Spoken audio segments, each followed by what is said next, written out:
The intention of justice is to see that the guilty people are proven guilty and that the innocent are freed.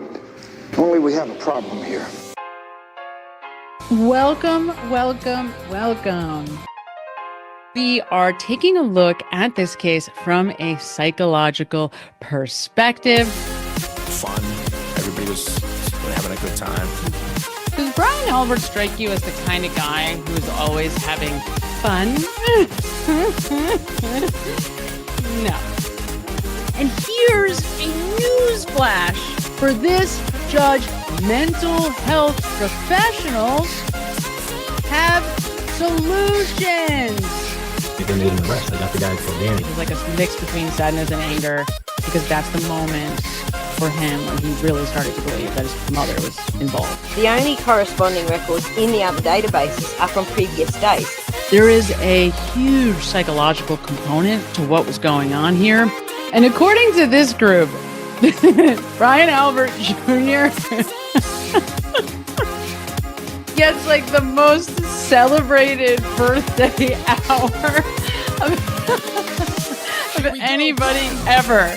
Like every 30 seconds, someone's like, "Happy birthday!" John totally seemed like such a cool guy. John makes me like Somebody jumps in as a journalist, draws attention to it in a light that is not good for the prosecution. I mean, and there are serious allegations of corruption in the DA's office, in the state police. It's not like his 21st birthday.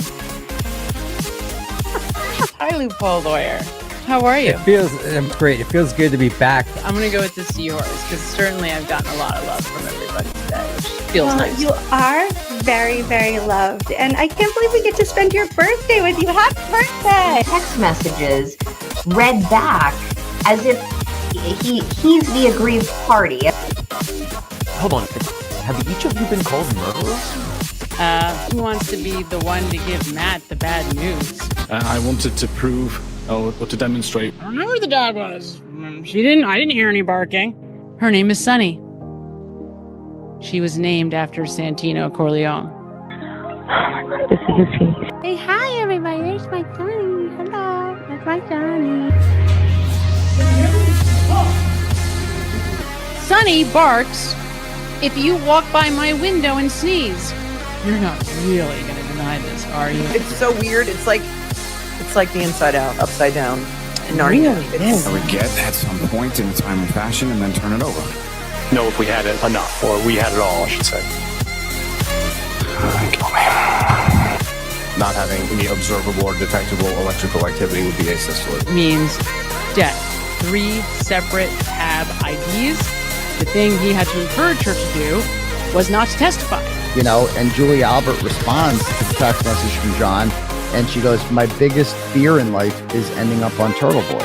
Stop it. Oh, you never seen that? Oh, I got it. You're not going to like this, though. You're going to disagree with me on Just say it. I like the disagreement. conflict. Okay. Yeah, the disagreement. God save the Commonwealth of Massachusetts. People are terrified of him. They're absolutely terrified of him. And how do we know that? We know that from Mega Motion. Just another day for me, right?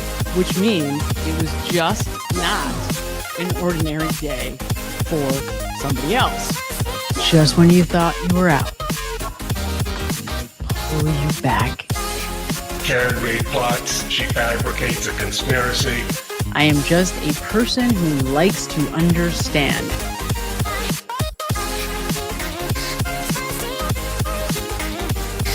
That's going to increase the likelihood that we're going to take some action. Here she is.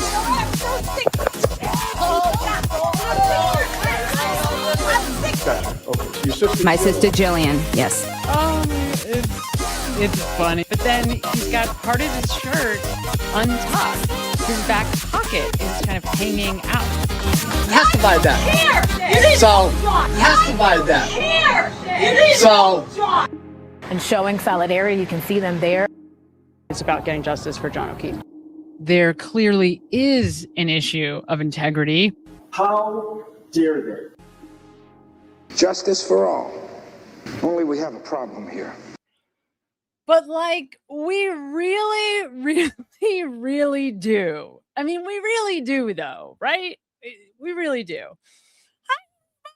welcome to our Thursday night live, which is usually our Wednesday night live. So we're just 24 hours late. But, here we are. We are here. And of course, I had to schedule this show on the day that like 70, these enormous filings all come one after another, after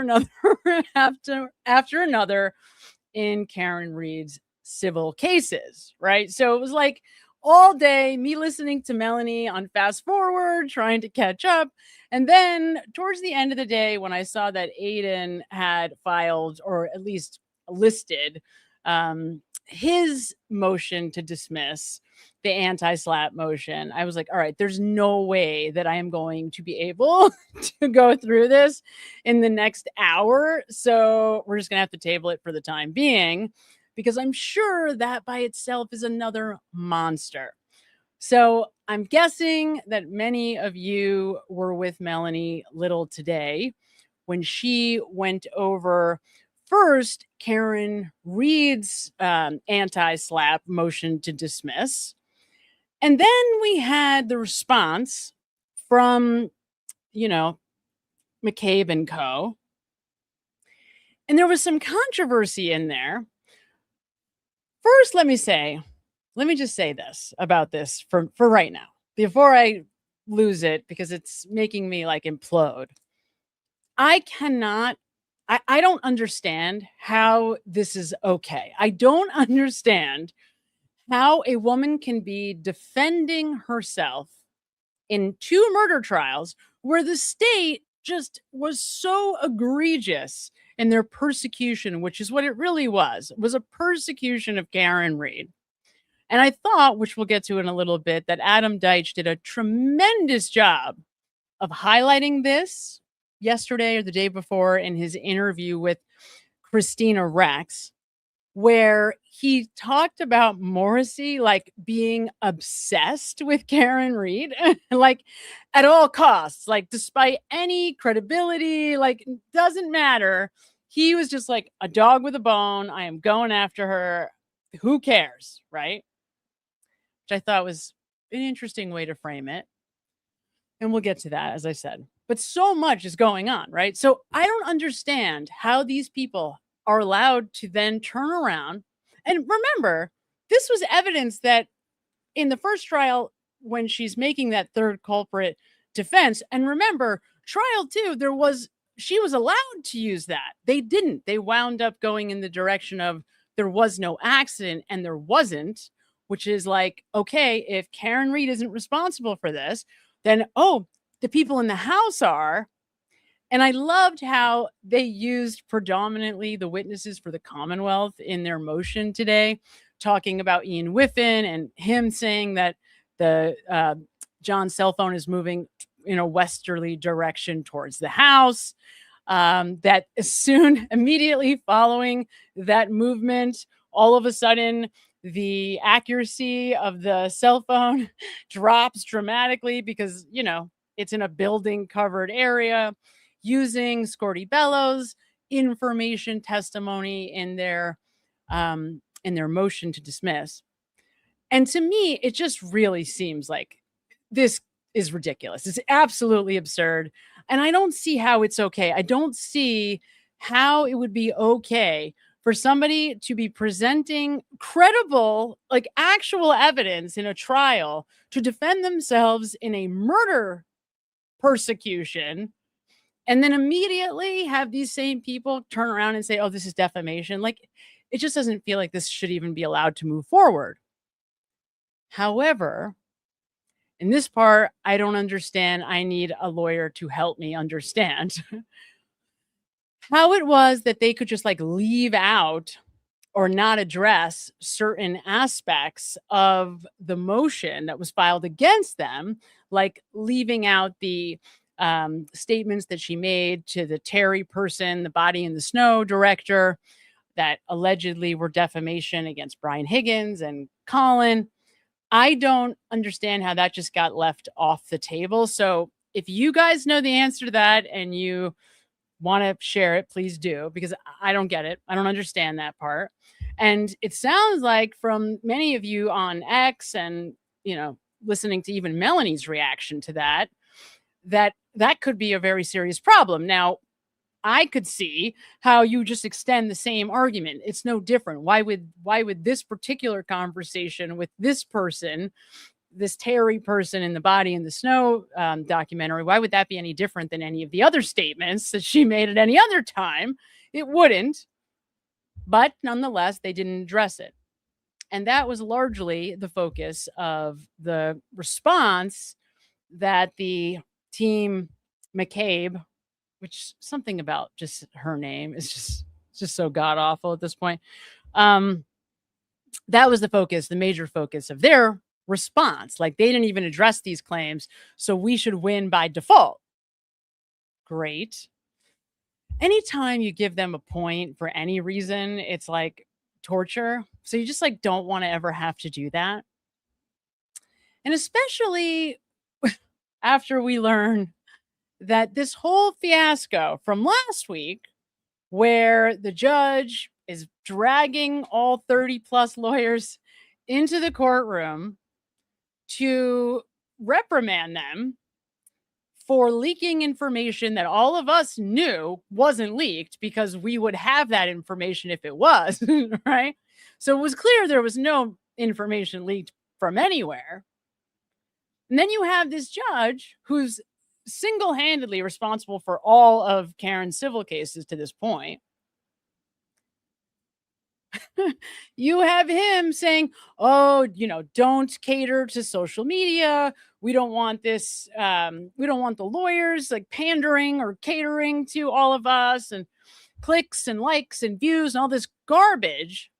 But then that's exactly what happened. He falls exactly into the hands of that very phenomenon, because God only knows, probably Kate, Peter, or one of them thinks it's adorably funny to take a screenshot of Aiden's tweet at 10:52 Eastern time, make it look like it's 2:52 UTC time, and then email it to Proctor's attorney, who obviously either didn't know or didn't care to check the time.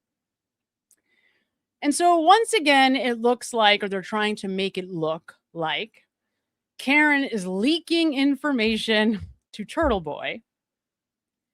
And within 20 minutes of the judge's motion to impound Proctor's medical information, it appears as though that order has been violated. You just can't make it up, right? You can't make it up.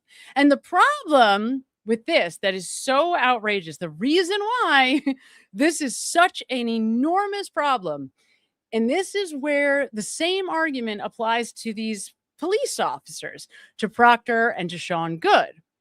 The same argument, right? If you have this inherent implicit bias, if you already have a belief that is very dominant and active right here, right now, and then try to make the argument that, oh, well, whatever I'm interacting with or whatever I'm doing in the moment is not being impacted by that, it's an absurd argument. It's just fundamentally absurd. It's not the way your brain is organized. It's not the way thoughts are organized. It's a failed, flawed argument.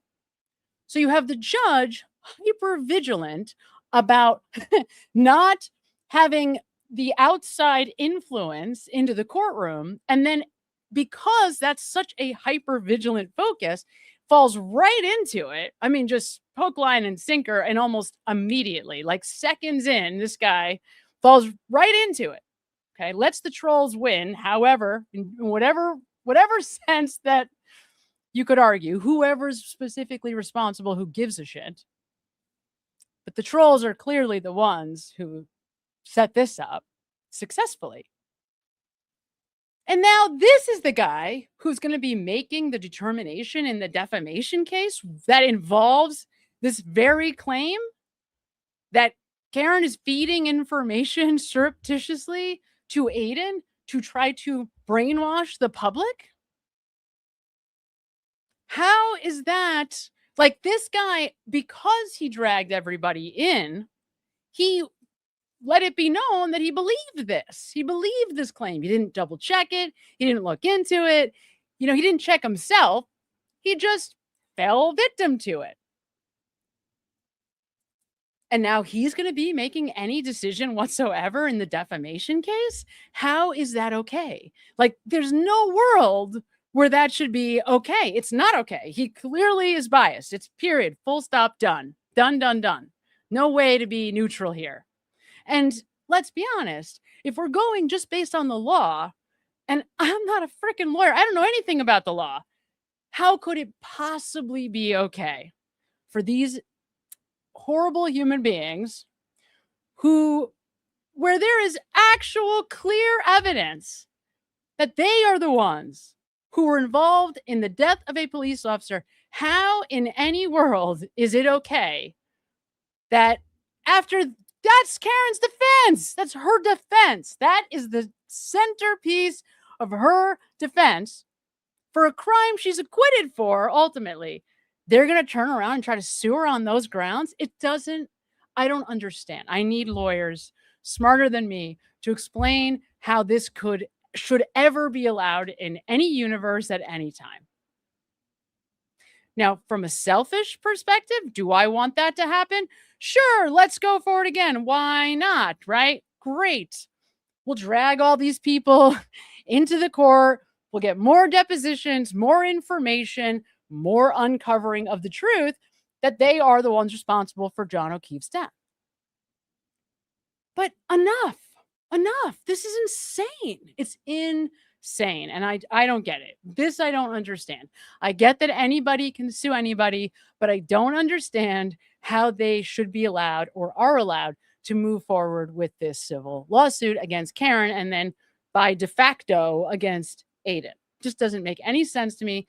It's absolutely absurd. And good luck trying to prove that Aiden didn't believe what's coming out of his mouth. Good luck with that. Right? Because we all know if anybody believes that those people are responsible for John O'Keefe's death, it's him. Not to mention he's a reporter. Not to mention all the other very obvious reasons why this should never be allowed to move forward.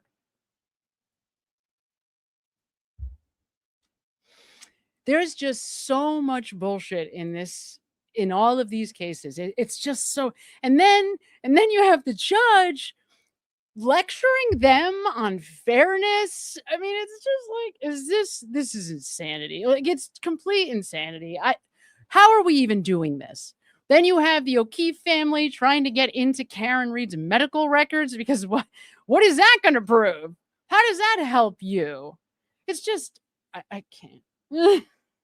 And this is why I don't even like thinking about this, right? Like, half of my week I spend trying not to think about any of this because it is so freaking aggravating. The only reason that we are still here is because the DA's office utterly refused to investigate the death of John O'Keefe. That's why we're here. That's the only reason that these complete scumbags are allowed to sue anybody or make any arguments at all. Because the police and the district attorney's office and the police in that office are the most inept group of human beings the world has ever seen. Ever. And this is the killer. This is why, like, I keep saying it and I'll just keep saying it and keep saying it, keep saying, if you know anybody who has a vote in Norfolk County, please, I don't care what their political affiliation, just for this one vote, please beg them to put somebody in the DA's office that can really make a change, that is actually going to affect change. Because one person who is definitely not going to do anything to affect change is the guy that's the front runner, apparently, and that's Greg Connor, because he, by his own admission, is the status quo guy. He doesn't even blink. He's like, in fact, he will tell you that the main motivation for being in the race is because he doesn't want to see all the hard work that they've done over the last 2 years go by the wayside. He wants to keep it going because they fixed all the problems. Because obviously the problem was they overcharged Karen Reed. That's the problem. So I'm so done with this. And we're not even like, we haven't even got started. Like, we're only halfway through discovery for the first of what, 4 at this point, and counting civil lawsuits. And on that note, apparently Brian Higgins allegedly at least was supposed to sit for his deposition today. And I think yesterday, allegedly, Brian Tully did actually show up at least for some portion of a deposition yesterday. And Brian Tully, by the way, is like terrible at testifying, really bad, really, really bad. Like, you may not remember this because it doesn't stand out, as anything in particularly egregious, even though it was. He's like caught red-handed lying during cross-examination with Alan Jackson during the first trial, lying about photos of taillight pieces, like just outright. Like, he's just, oh God, Brian Tully is just a garbage human being.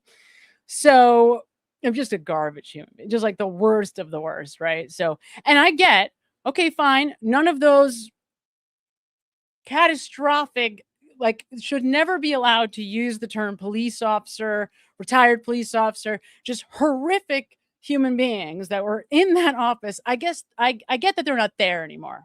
Okay. I get that the vast majority, although I believe, is Fanning in that office still. I don't remember hearing anything about him not being in that office anymore. Maybe he's been moved.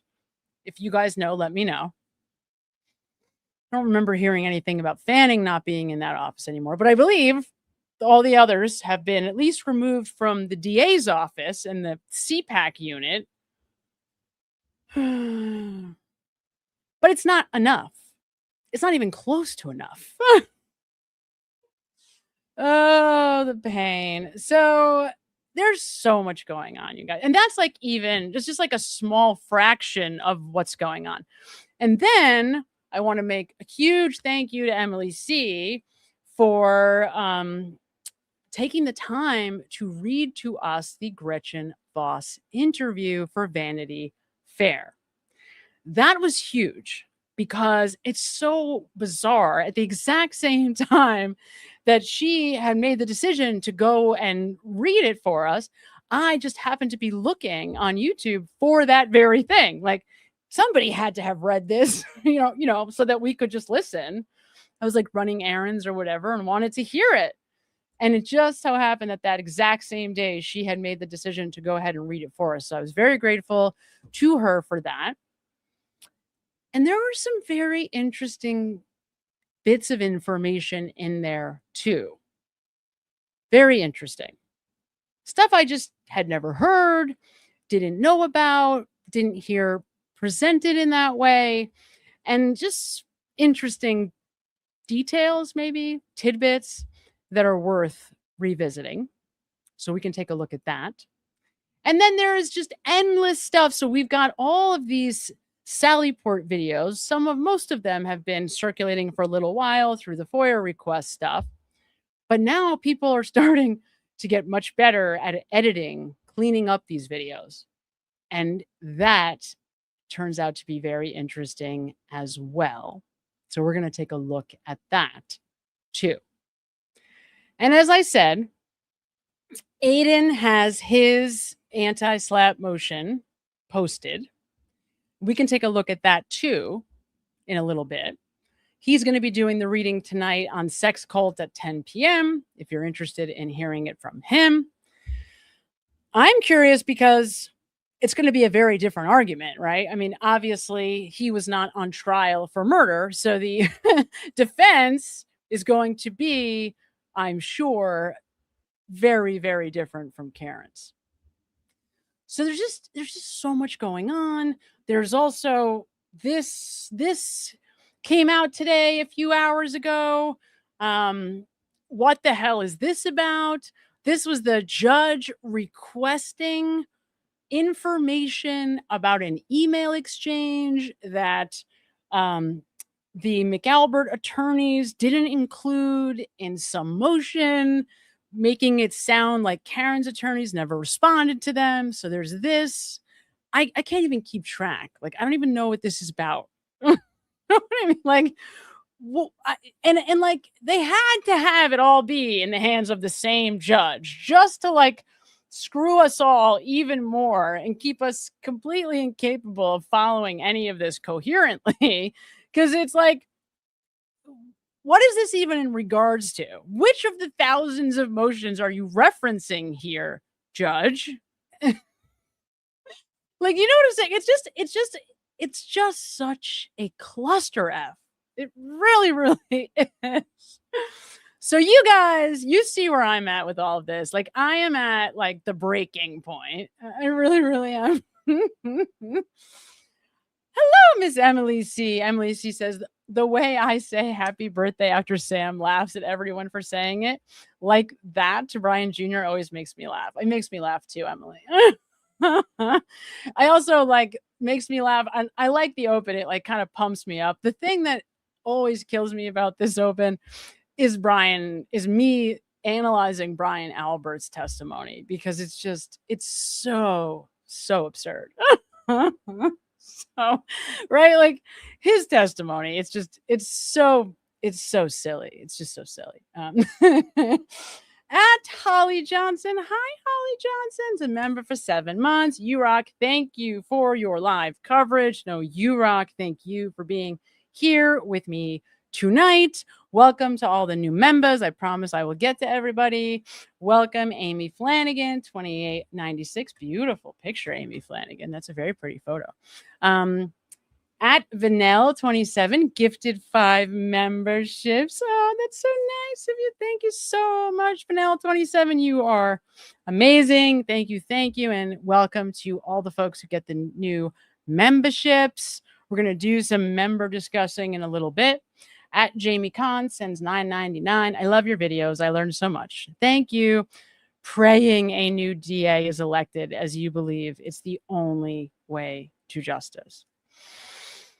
You guys, I wish I didn't believe that in my soul, but I really, really believe it's the only way we're going to get justice. I really believe it. And thank you for saying that. Keep up the his work. Thank you so much. Yeah, I mean, we're going to take a closer look. I want everybody to understand who these men are. Very interesting. If you saw the interview, well, any interview. So we're going to take a look at both Connor and Deitch. And we're going to look at Adam Deitch, his interview with Christina Rex versus his interview with Emily C., which was an amazing interview. But he was so different in these two interviews. And then at the same time, Greg Connor has done a few different interviews. So he did his interview with Christina Rex, and that was very different from the interview that he did with the girl whose name I always forget. She has that really wicked Boston accent. I promise I will remember. You're going to see it in a minute, so you'll see it. She has like what's the name? I always think Pardon the Interruption, but it's not. That's a show on ESPN. That's about sports. Modeled after the Mike and the Mad Dog show from the 80s sports talk radio that I'm sure none of you know anything about. So it's not that. It's not Pardon the Interruption, but it kind of sounds like something like that. Anyway, you know what I mean. So he is so different in each of those interviews too. And what's interesting about that is both men, so Emily with Adam Deitch in the interview that he did with Emily, and then Greg Connor in the interview that he did with the Pardon the Interruption, not that show, but like that show, name, girl, lady, woman, whatever we want to call her. Very different. And I suspect it's because they knew that this was friendly fire. Greg Connor knows that that's a friendly interviewer.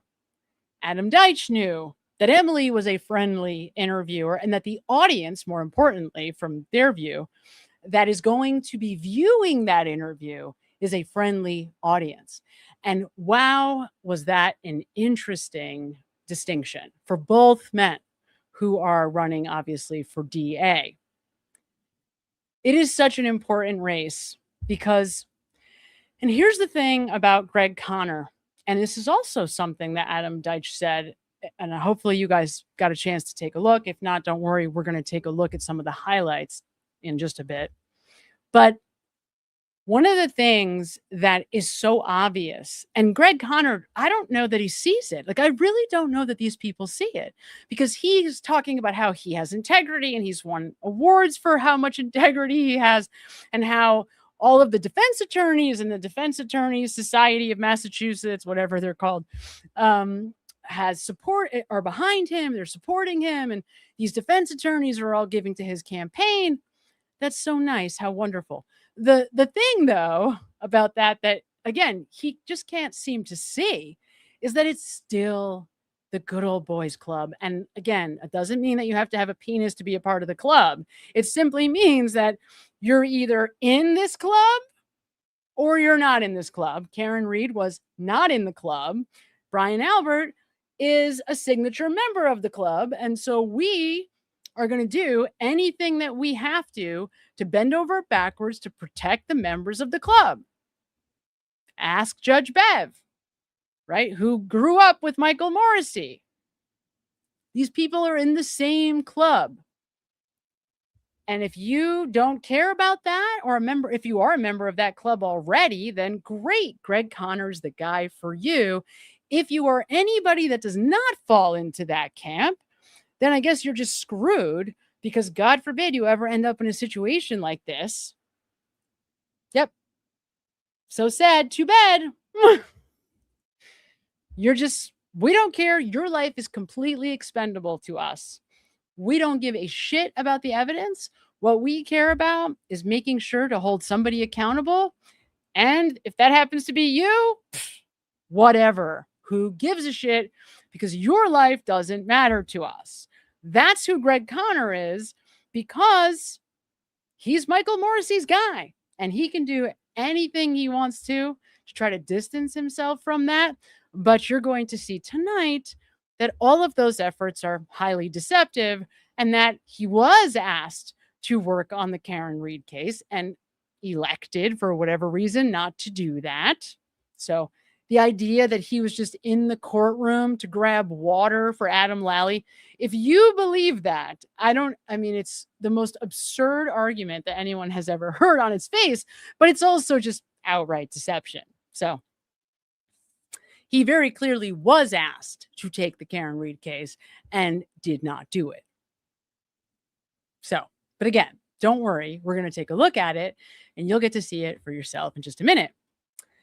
At VKinds 80 cents, $4.99. I am from Illinois and have followed this case forever as I work at a forensic engineering firm. I am donating monthly for Adam Deitch. Amen to you. Me too. I don't donate typically to politicians, but in this case, I just want this guy to win so badly. Now, maybe you guys know, because there was some alluding to this during the interview with Christina Rex, but I couldn't tell, because she doesn't come outright and say, is Adam Deitch the guy who's raised the most money? Emily will probably know the answer to that, because she was alluding to Greg Conner being the guy that raised the second most amount of money, but never actually talked about who raised the most. So I assumed it was him because of the way she was talking. And she didn't say oh, you raised the third amount to Adam Deitch. So I didn't know if he had raised the most so far, but I certainly hope so. And thank you for contributing, because guys, if you want to see justice for John O'Keefe, there's just no, I don't trust anybody else. I saw the other candidates. I don't think they have a chance in the world. So there's that. Maybe some of them would do the right thing, but I just don't trust anybody else. And the only reason why I trust Adam Deitch is because he's already proved himself to be overwhelmingly trustworthy, right? This is the guy who hired ARCA. He's the guy who represented the feds throughout the entire saga of the Karen Reed trials. He's it. He was the guy. You're looking at it. And how much did you love? This was also interesting, and Emily, very different in terms of how he addressed this issue on your show versus with Christina Rex. He just like owned it. He just came right out and said what his role was in this investigation. Whereas with you, he was still like carefully cryptic and you had to really read between the lines. Didn't take much to do so, but interesting that he just like outright was very clear in what his role was with Christina Rex. Very interesting. Very, very interesting. Interesting. At Villanelle 27 sends 5, I believe, Australian dollars. Sorry, Samantha, it's Villanelle. Oh, she is the beautiful dog in the pic. Oh, she is a beautiful dog in the pic. Thank you for all you do. So you have to tell me if I'm saying that wrong. Villain, is that right? Villanelle? Is that wrong? Am I saying it wrong? Somebody tell me if I'm pronouncing it wrong. Is it Vilan? Is that Vilan? Could be. Could be Vilan. That might be what it is. And thank you for letting me know.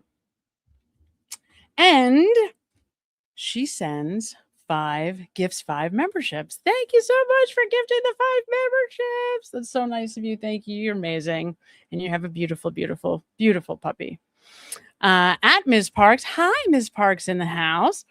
She says, member for 8 months. Be sure to comment. Getting ready to drop some memberships in honor of Emily C's interview with AD. Let's vote, people. Yeah, man. We just got to do it. And it's, it's nerve-wracking that they have this election happening right in the middle of the summer, right at the end of the summer when people are like trying to get their last minute vacation time in. But I have faith in Norfolk County. I do. I think there's going to be a huge turnout for this Democratic candidate. I think it's going to be a massive turnout, bigger than is even anticipated, because I do think that quietly, so many more people in Norfolk County are done with this situation, way more than we are even, right? Because I don't live there. Thank God. I don't even know. Can you imagine having to go to the grocery store and like risk running into somebody like Jennifer McCabe? I don't think I could handle that. I might not be here if that were the case too.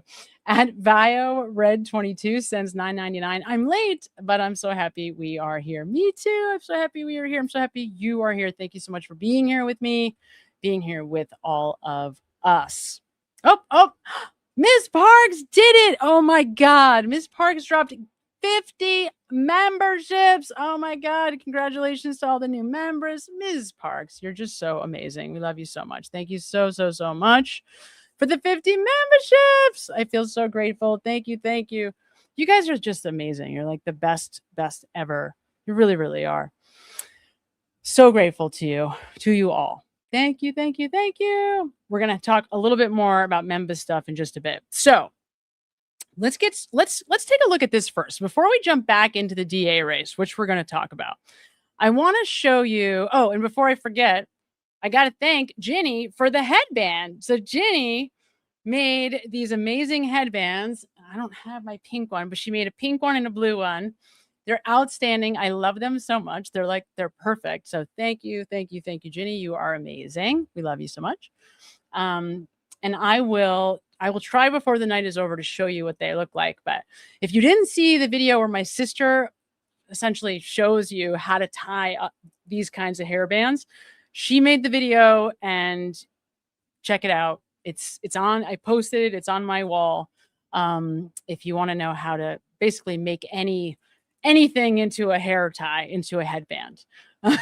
So Ginny must have seen that and was like, oh, I have an idea. She's amazing. So creative, always thinking. Thank you so much. We love you, Ginny. All right, let's take a look at this quick here. This is from Rachel Decoder on X. So Rachel cleaned up, I believe Rachel's the responsible party for this, cleaned up the Sally Port video. So take a look at this video. Take a look at this guy, lower left of your screen. Don't worry, he's going to come back if you missed it. There he is. It's slowed down. He's coming back into the screen. Now, interesting, note this white, like the patch that's on the left breast of this hoodie. Just take note of that.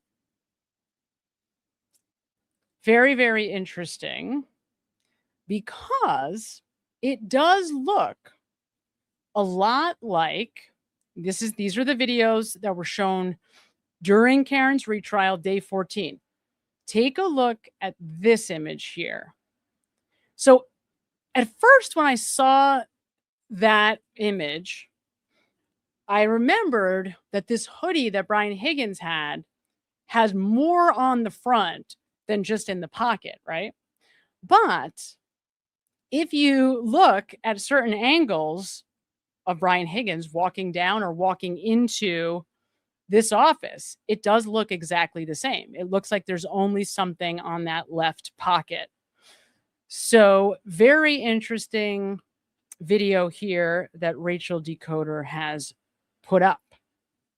Very interesting. It very much does look, very much looks like Brian Higgins in the Sallyport, 129:22, 7:52 a.m. So there he is.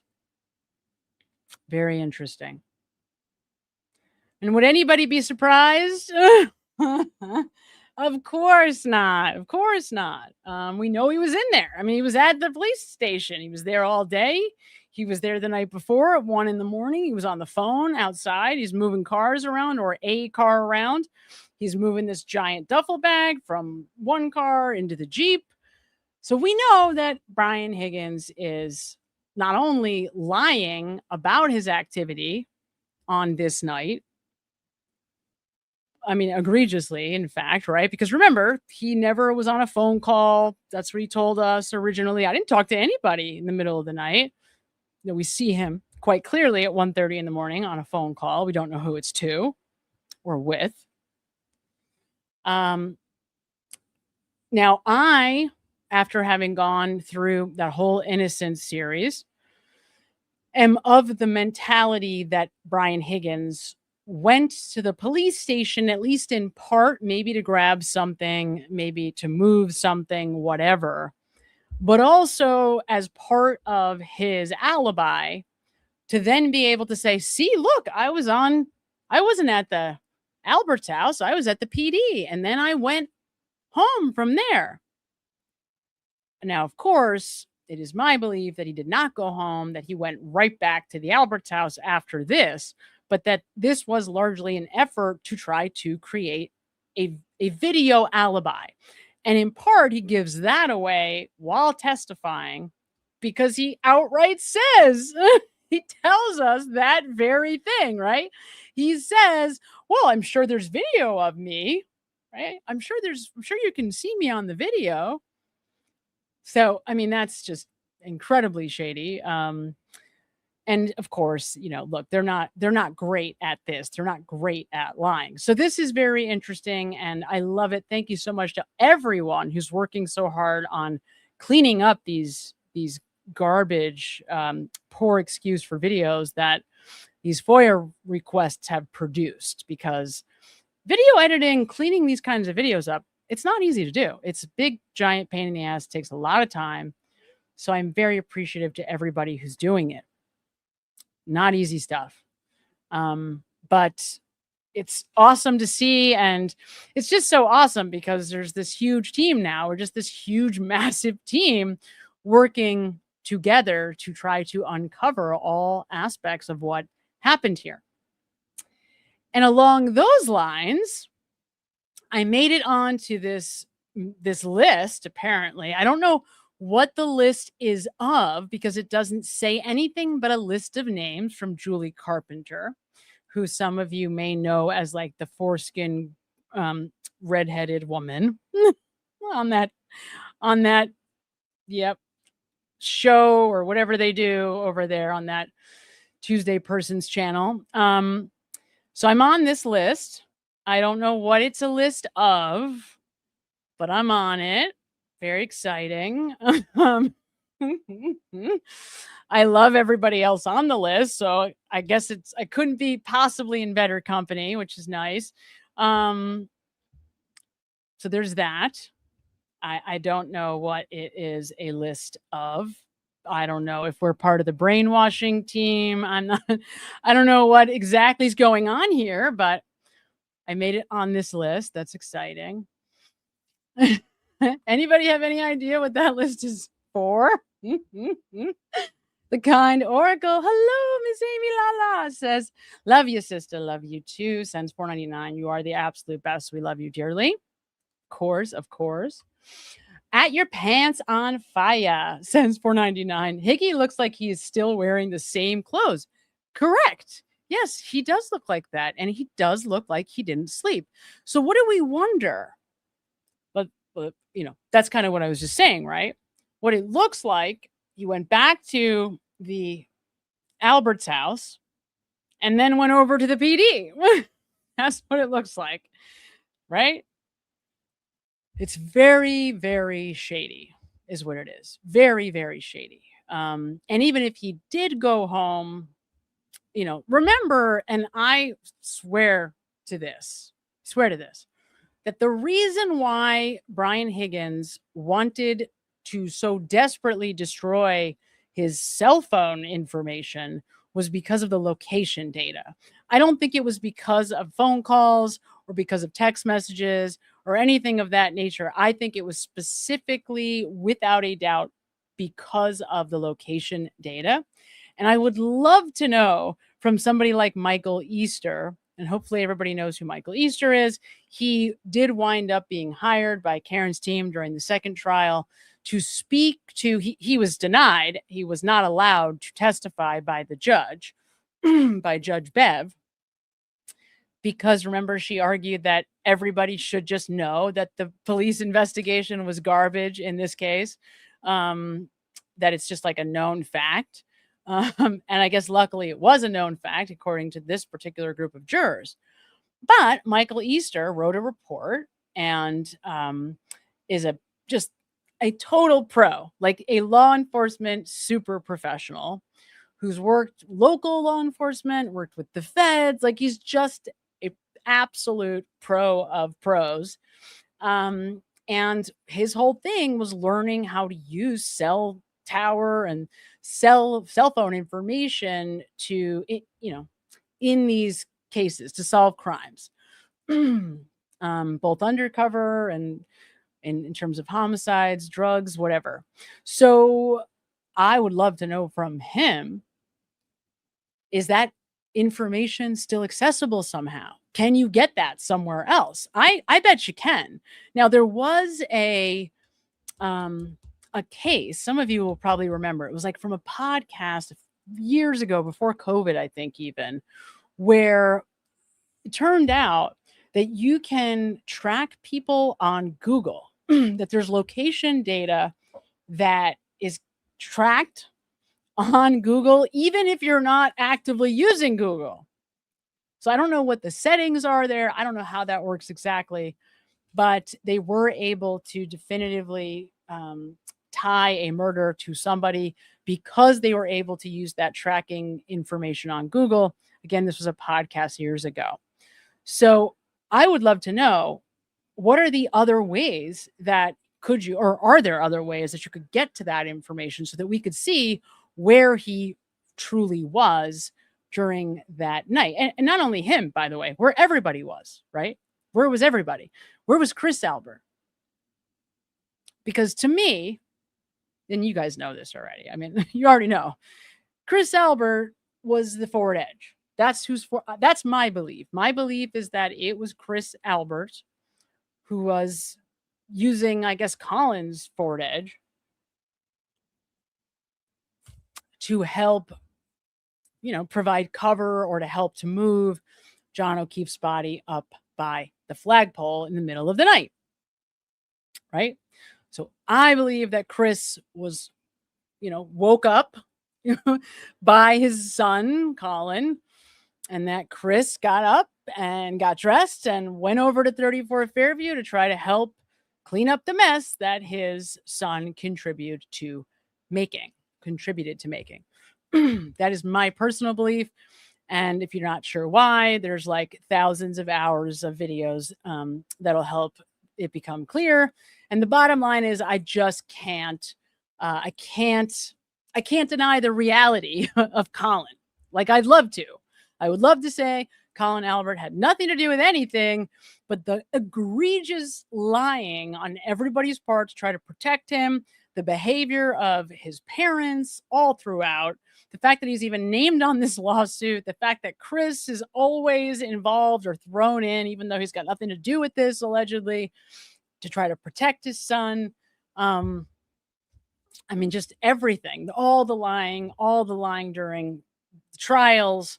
And then, of course, the behavior after the fact that we're seeing still now, like absconding into the military, the Lindsay Gattani post, which I completely believe. Without a doubt, I believe Lindsay Gattani is telling us the truth there. I mean, she painted that picture. She's a pretty decent writer, I have to say. She painted that scene. And if those of you who don't know what I'm talking about, Lindsay Gattani posted a little while back on X a story about how she was at a barbecue that was actually in her honor with the, Mick Alberts.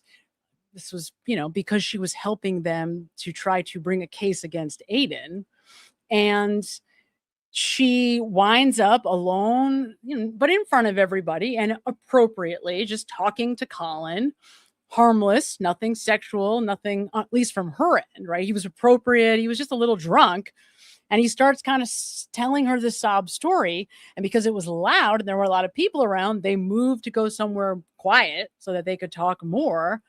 And all of a sudden, here comes Matt, running over to them to try to essentially like spy to see what the hell they're doing. And then out of nowhere, like a bat out of hell, comes mom, Julie, screaming at him that it's time to go. It is the most like suspicious situation. And it is so exactly what you could imagine it would be. It is exactly what it sounds like. Of course, right? Because Lindsay Gattani would be like, could you imagine if you're Julie and you find out that your son is in the backyard, like pouring his heart out to Lindsay Gattani? I mean, in October or whatever it was of 2023. I mean, talk about sleeping with the enemy. That would just be like terrifying. So she essentially embarrasses the hell out of him, drags him by his ear, just shy of dragging him by the ear, to say, we're getting out of here and we're going home. So hilarious. But again, that's just another example. That's not the, defining reason why I believe Colin was in the house. In fact, if not just in the house, he was in the house, obviously, but involved directly in John's death. There are other reasons too, like, I don't know, the egregious lying, the fact that when you do a deception analysis of his testimony, it is quite obvious that he's lying. He's lying about the Allie McCabe picking him up. He's lying about not having had any interactions with John O'Keefe that were negative, which we now know more about thanks to this Vanity Fair interview, which is interesting because for a long time, I wanted to understand more about why Karen was so convinced that Colin Albert was involved. Why Colin? Because remember, this is important, because Yannetti explains to us that they were never told Colin. They were not given his name. They were told the nephew, right? That was what Steve Scanlon told David Yannetti days after, right around the time that Karen is arraigned. They were just told Brian Albert and his nephew. They were not told which nephew it was. And it was because of these incidents, whatever you want to call them, between John and Colin, that Karen named Colin. And it turned out to be true. Turned out to be the right guess, I guess, right? Because then Yannetti writes a letter to Lally, and he says, hey, you really should think about, putting Colin in the grand jury. And he's like, well, why would I do that? he wasn't at the house. Well, it turns out he was, right? And that's the first time that anybody admits during the grand jury that Colin was in the house. So it was because of these incidents that Karen talks about in this interview with Gretchen Voss that she believed it was Colin to begin with and not Dylan, by the way, which is the story that Chris invents during his testimony about candy and that whole nonsense. I don't know what that's about, but it is not, has nothing to do with the story that Karen is telling and why they picked Colin Albert, right? It wasn't a random selection. There was a reason why they named Colin. Now, the other thing that I don't want to forget to mention that I did not know this. I had no idea that it was only 1 week earlier that Karen had met Julie and Chris. I did not know that. I knew that she had met Brian Albert just a week before, but I didn't know that it was only a week before that Julie came over and showed her how they had John in the phone as, what was his name? Nevercracker? Like the name of the get off my lawn guy. that was only a week before, that Karen had not met Julie Albert. And if you paid close attention during their testimony through the first trial, they do try to make it sound like they were friendlier with Karen and John than they actually were. So they are making it seem like there was more of a relationship than there actually was. That was a very brand new, in fact, relationship. So that's another piece of information that I did not know that I thought was very interesting. At KidPack sends 199. Yay for Thursday Live. Oh, hi, KidPack. I love this picture. It's like one of my absolute faves. Thank you for being here. Thank you for being here. At Your Pants on Fire is a member for 3 months. Happy 3 months anniversary. Still no other Jeep video. There's camera angle that would show him entering the lot of CPD that they showed in the tow video. Something is up. Still no other Jeep video. There's camera angle that would show him entering the lot. Yeah, there is. That's a really good point. That would show Higgins entering the parking lot. Yeah, right. Because remember, I didn't know until we saw the Trooper Paul video where he's backing up, right, with Karen's SUV, how that the parking lot is kind of organized. But there is that like initial entry where you would imagine you could see every car clear as day coming in or leaving. And by the way, if you don't have an X account, I'll try to get to it before the night is over. There are a lot of videos that have been cleaned up where you can now see Karen's taillight just perfectly, right? So it's just sad. It's just so sad. It's so sad. This whole nonsense about the white light, which was just always asinine. There are no white lights in this Lexus. There are just no white lights. So when that diffuser, when that light breaks on the outside, it doesn't shine white. It just doesn't shine at all. And when you look at Karen's taillight without all the filters and the blurs and everything else that they do, that Colleen Crawford does or whoever does, without the contrast being changed so extremely to make it look like it's one thing or another, what you see is the taillight is lit up equally on both sides, which means the taillight was, for the overwhelming most part, intact. I mean, it had to be, because there was no white light in this taillight, period. And thank God that Be in Trouble 31 was so insistent with his research, really, his experiments on the taillight. I mean, he proved definitively, without a doubt, that there is no white light in this taillight. And yet, Hank Brennan showing white lights, pointing out videos in the middle of the trial where there's white lights coming from this taillight that don't exist. Unbelievable. Hello, Liz Rose. is a member for 6 months. Hi, Liz. Liz, I got to know, did you ever get a different job? And what are you doing now? I'd love to know. Happy 6 months. IDBH love, you are the best. Thank you for all you do still. I will be here till there is justice for John. Me too, Liz. This is it. We might be here for the rest of our lives, but we'll be here. We'll still be here. Might be like not this DA, but have to be like 3 DAs from now. I hope not. But Sunny loves you back. Sunny's sleeping over there. We're going to try not to wake her up if possible, but I appreciate you sending Sunny some love too. It's so nice to see you, Liz. Hello, Bite My Bits, a member for 4 months. What if something happened to cause the 2:22 a.m. phone calls? Why risk calls then? What if John got out of the house and they found him later?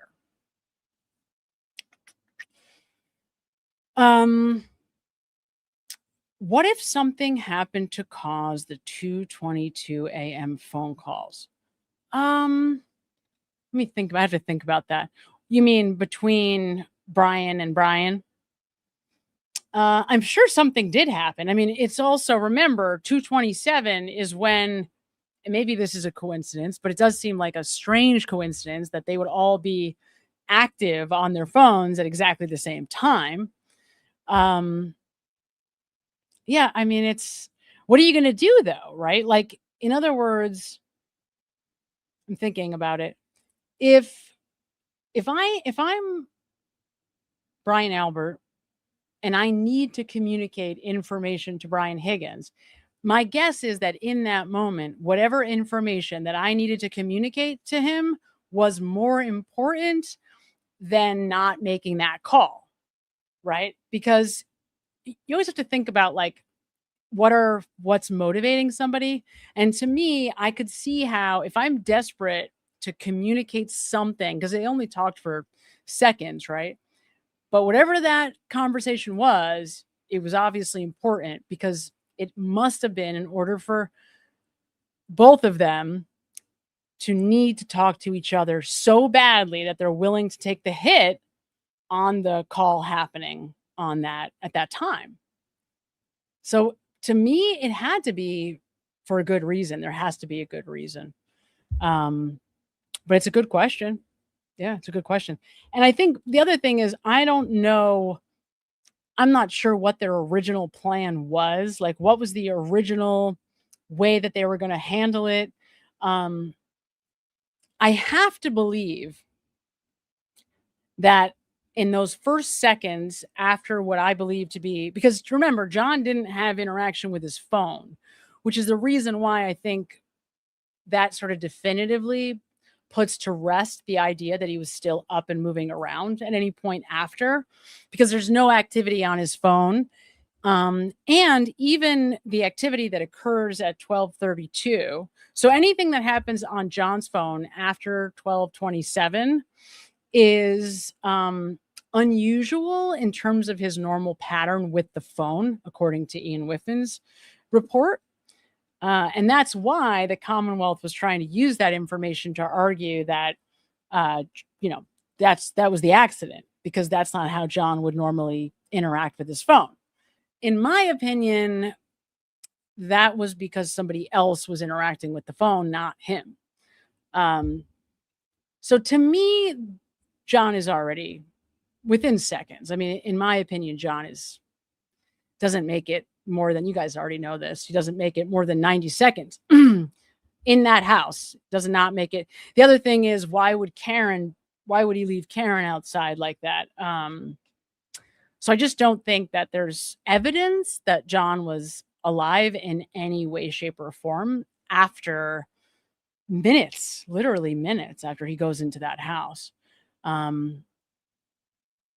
And it was just so out of character for him to, not even text Karen, not even call to say, I'm going to stay, or, nothing. Which is very, very strange. So to me, he was alive. I mean, I guess technically he would have still been alive. Perhaps you might be able to make an argument, but we'll never know. we'll never know. Yeah. To me, he had been dead for many hours by the time they found him. But remember, he his body was also cold because he was outside and because he was dead. It's horrible. It's a horrible thing to even think about. It's horrible. These people are so horrible. They're just monsters, just absolute monsters. And to me, and maybe my opinion is heavily weighted because I spent so much time going through all their testimony and am very confident in that analysis. Now, and I say this to my sister all the time, like, if you have that tool set and then you go apply it and you spend all this time on it, you trust it. But I understand why not everybody else would, right? Of course, because that's the way I would be too if I weren't, if I were in a different seat. But to me, there's just no doubt. And I'll tell you what is the ultimate deciding factor for me about the timing is Julie and Sarah Levinson. Julie Nagel and Sarah Levinson. Like, they give it away completely. They give away that whatever happened to John happened as they were leaving the house. And it stopped them from leaving. And it's so stupid because that kills me to even admit, because for so long I did not want to take the time to look at their whole story about leaving, about Ryan Nagel picking them up and, waiting outside. All of that I wanted no part of for so long. And ultimately it was that story that kind of gives it all away, in my opinion. So I doubt it, in my opinion.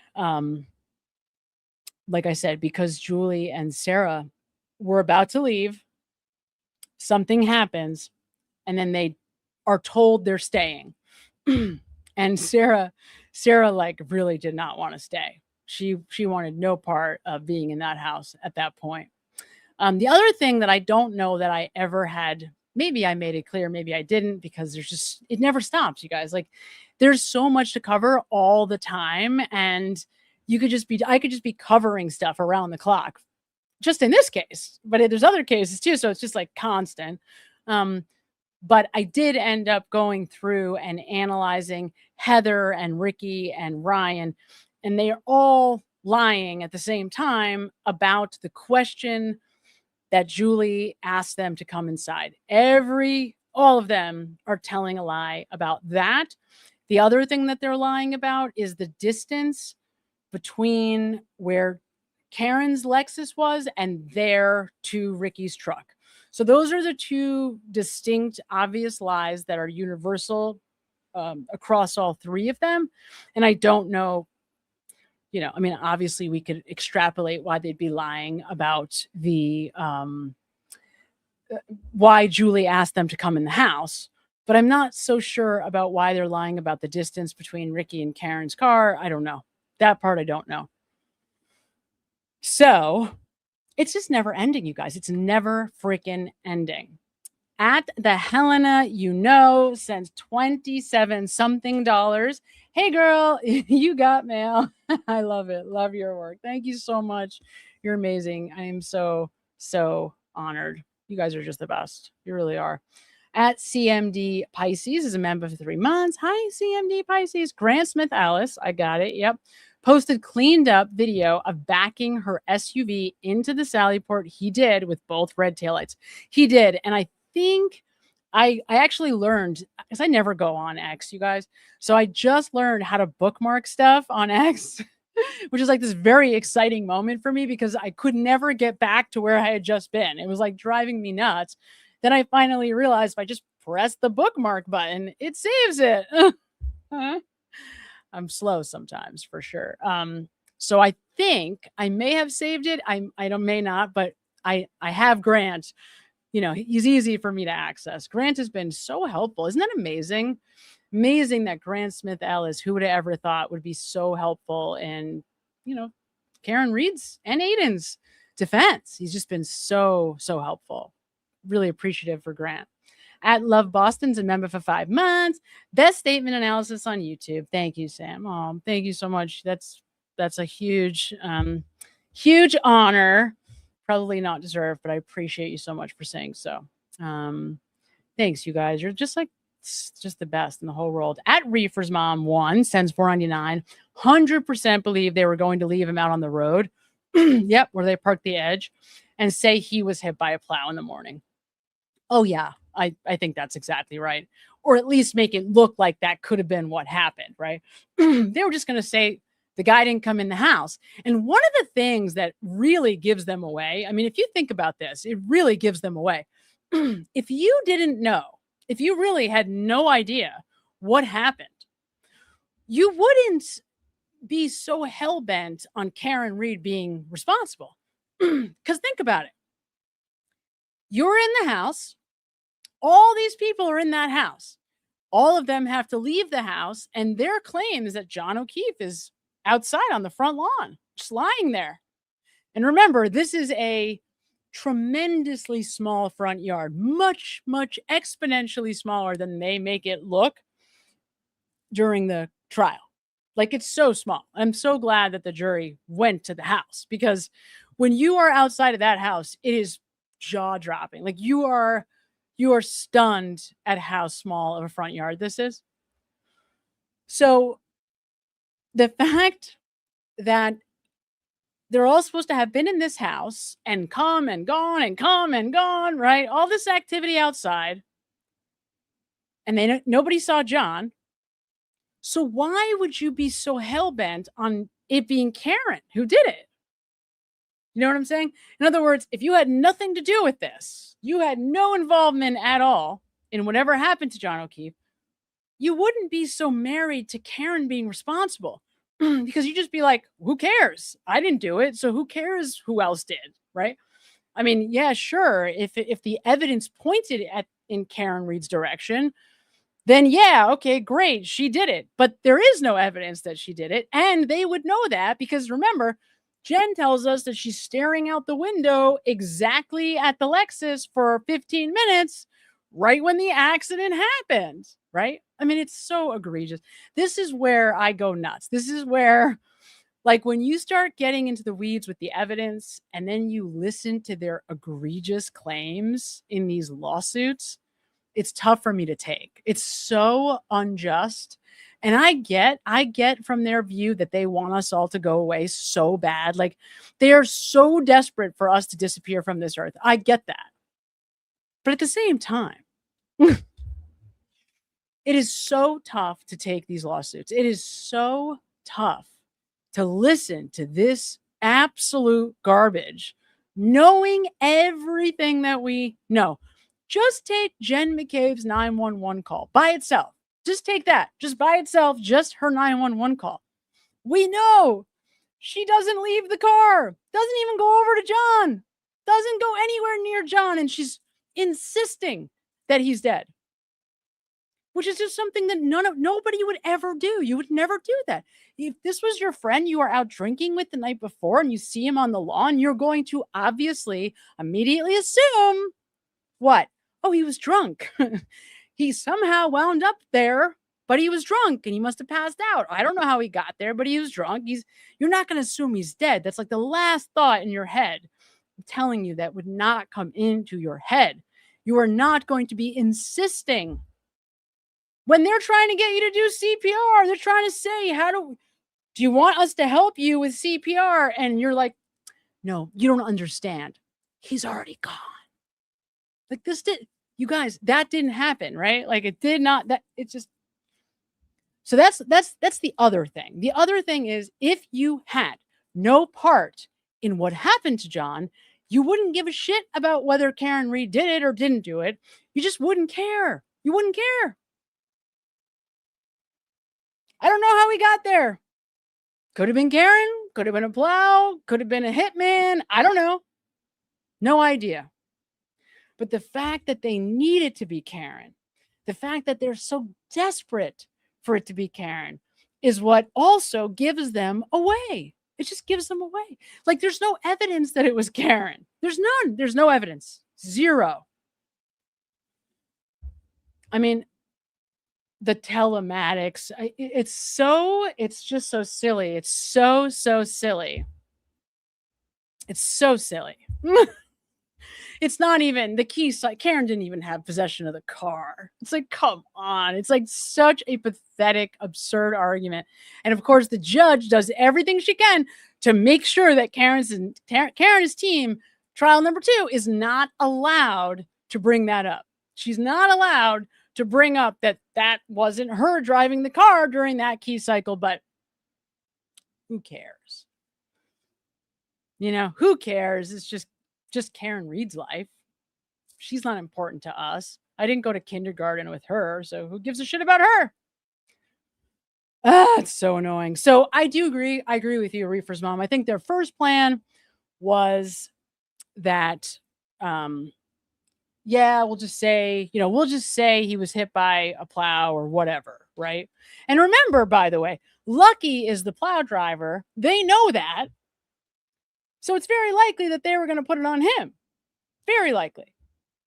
Would that be surprising to anyone? Because they knew him. He used to deliver pizza for Chris, right? So of course. Would never doubt that for a second, that they were thinking about Lucky when they actually put him there. It's so frustrating. It's so aggravating. It's so upsetting.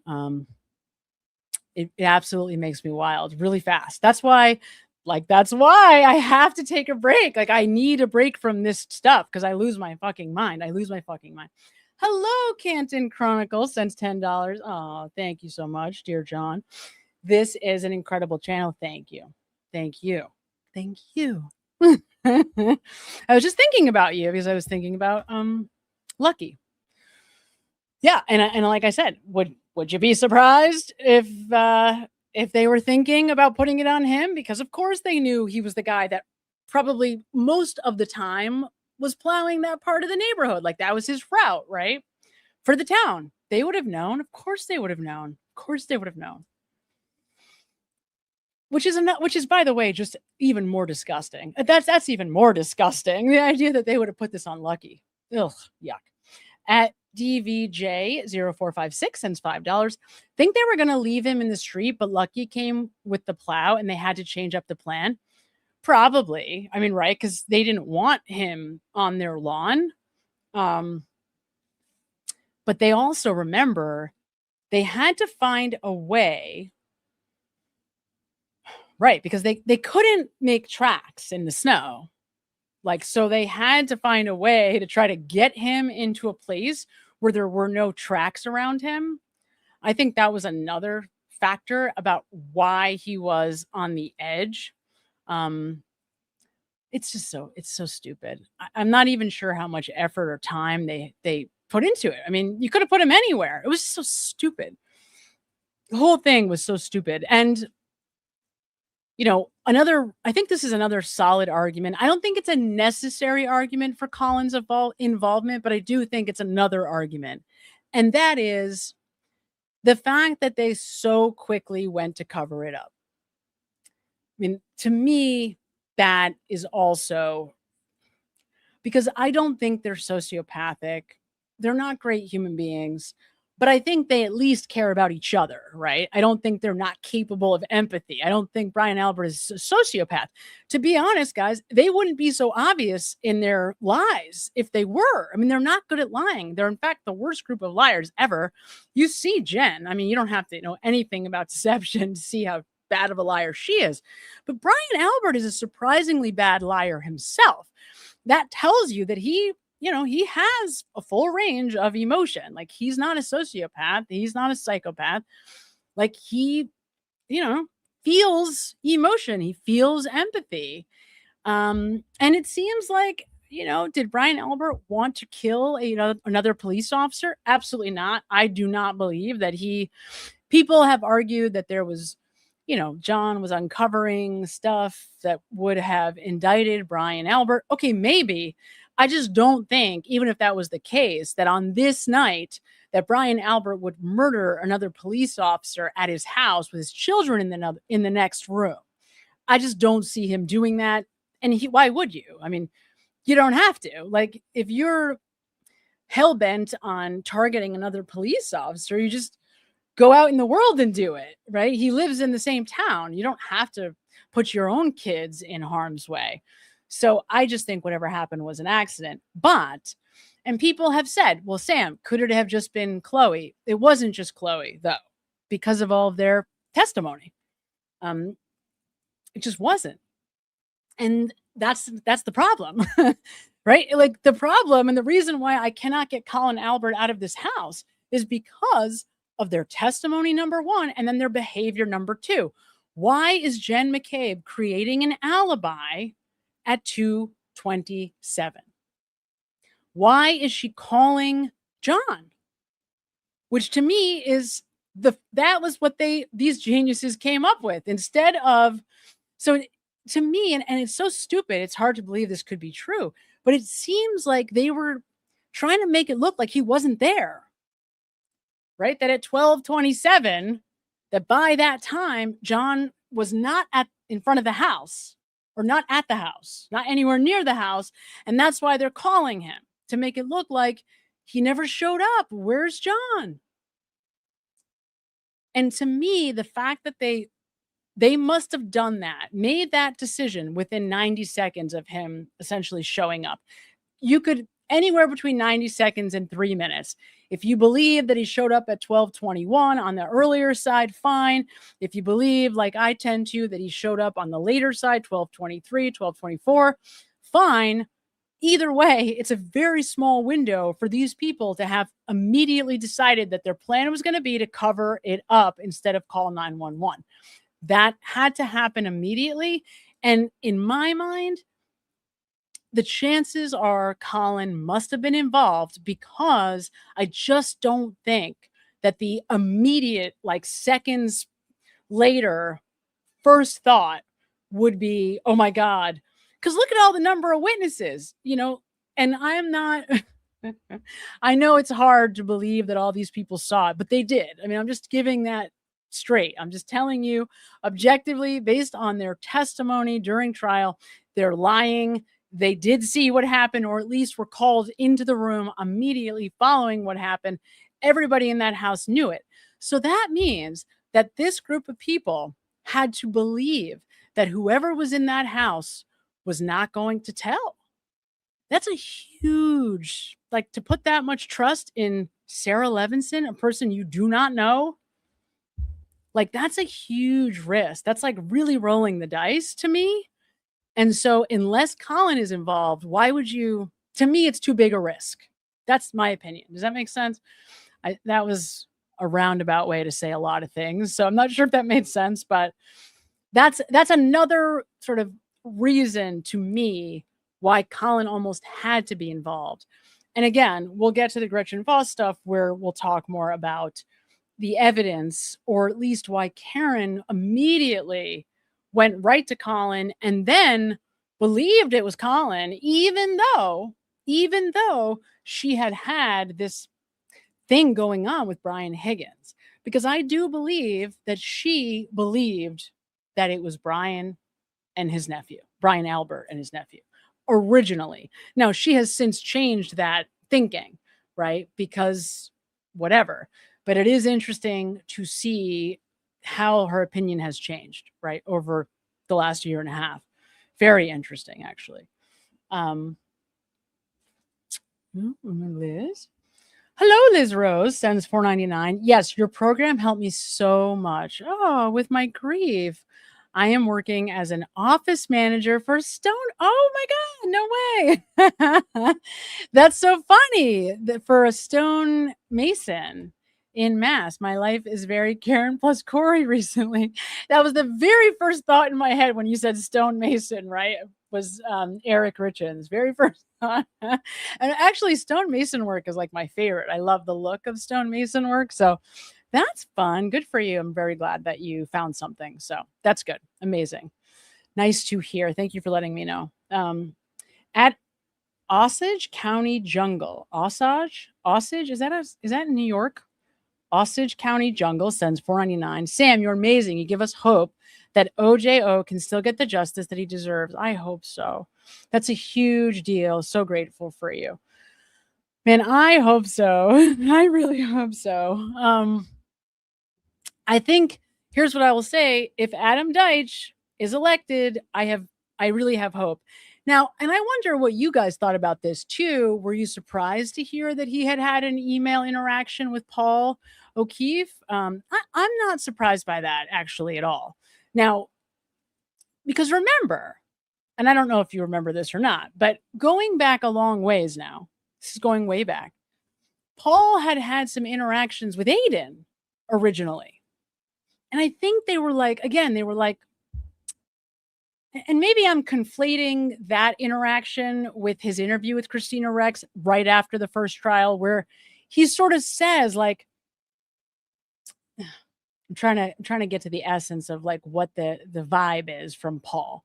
Like, it really seems like he doesn't understand why we would all be against him and his mom, I guess, because they don't believe the same things that we do. In other words, he doesn't understand, it seems, like why would people be angry with me because I believe Karen did it? Like, why would you guys be angry with me? And I could see from his viewpoint, like I could see that, right? I could see him genuinely not understanding. Like, Paul is more emotion than he is intelligence, not to put him down. That's just how he is. I mean, clear, very obviously. So I could see that. I could see, oh, that's the other thing that we got from, I'll jump into it very soon because there's a lot of good stuff in there. That's another thing that we got from the Gretchen Voss interview. Karen explains about John's mom. She gives us a little bit more information about her relationship with John's mom and about the relationship between John and his mom, before this all happened. And of course, these are like little bits of information, but they are really significant. I don't know if they change anything, but they certainly open up, give us more context that kind of puts the puzzle more firmly in place and makes a lot of things make sense. I remember thinking while watching the first trial at the end of it, that it struck me that at no point does Paul like reach out and put his hand on his mom's like shoulder, or like at no point does he try to like, hold her hand, or because, there's the autopsy photos, there's the 911 phone calls. There's a lot of really just tough moments for a mom whose son is the subject, the victim in a case, right? And so you would think that, as the son, I would be thinking about my mom in those moments, and you just do not see it. You never, ever see, in fact, anyone do that, let alone Paul. But to me, but again, he was moved for the second trial, so he wouldn't have necessarily been in a position after the first couple of weeks or whatever of the second trial to be able to do it. But, he never does it. He never shows his mother like any warmth at all. And it turns out, oh, well, that's not who she is. Like, you don't do that. That's not how she does it either, right? She's not a warm person. Unsurprising. But remember, and I don't mean to rag on them about this, but I mean, it has to be said, guys. It has to be, like, these people decided that Karen was guilty, admittedly, like fully by their own admission, because she was giving off a vibe when she came to the house after just finding John dead, being held against her will, right? Ostensibly, because they thought she was going to kill herself, right? So she's being held against her will, being sectioned in the hospital. She eventually gets out. She goes right to One Meadows, and then she's acting weird. And this is something else that Karen gives us more information about in this interview with Gretchen Voss. She explains what was going on there, why she was already primed before she walked in that house to believe that they were against her, which makes sense Even when you hear Ms. O'Keefe's version of events, right? Remember how she told us when she testified in the second trial, John's mom testifies that when she heard Karen was at the hospital, she was immediately like, what is she doing here? Remember? So it turns out Karen heard some of that and was 2 doors down from John in the hospital and heard the mother, knew that the mother was giving her like the really cold vibes immediately. And so she knew that they were looking at her side-eyed, or that John's mom was looking at her side-eyed before she got to One Meadows. So it makes sense why she didn't want to be there, right? Makes perfect sense. Why would you want to be at a house where people are looking at you like you just killed the man that your boyfriend who you loved and now are dealing with the loss yourself? Horrible. Absolute freaking nightmare. Does it get any worse, right? I mean, does it get any worse, you guys? At Sally White sends $9.99. Thank you so much, at Sally. It was so kind of you. I hope that you didn't mean to say something and then didn't, because I just learned from my sister that people don't know how to send super stickers. So they end up sending them by accident without words. I hope that wasn't you. I hope you got the chance to say something if you wanted to. At KidPack sends $4.99. Sam, do we know what time Matt and Jen left with the girls that night? We do. I believe it is 1:15. Am I wrong about that? No, it's later than that. I'm sorry. It's not 1:15. It's like 1:45. We do have the time, but I think it's 1:45-ish, right around 1:45. And remember, this also did not come into the trial, but I think it's in some of the FOIA documents. We also learned that it appears as though they dropped off Julie and Sarah and then went back by John's house, went back by One Meadows, went out of their way to go back by One Meadows. I'm not sure what they were looking for, but that they went by that house and then went home.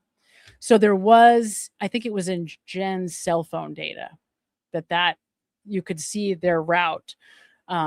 So we do know that they did leave when they said they left, according to Jen's cell phone data, as far as I know. I don't think that is in question, and I believe it to be around 1:45, but I think we do have the exact time. I'm pretty sure. But I wonder what it is the question that you are trying to get at. At Retire Yesterday, 411 sends $10. Is there a character trait on why the McAlberts can't let it go? Yes. Like the CPD isn't going to go after them, just lay low. They got away with it. They could talk okays down from the civil trial. Because I think the answer to this is they want, first of all,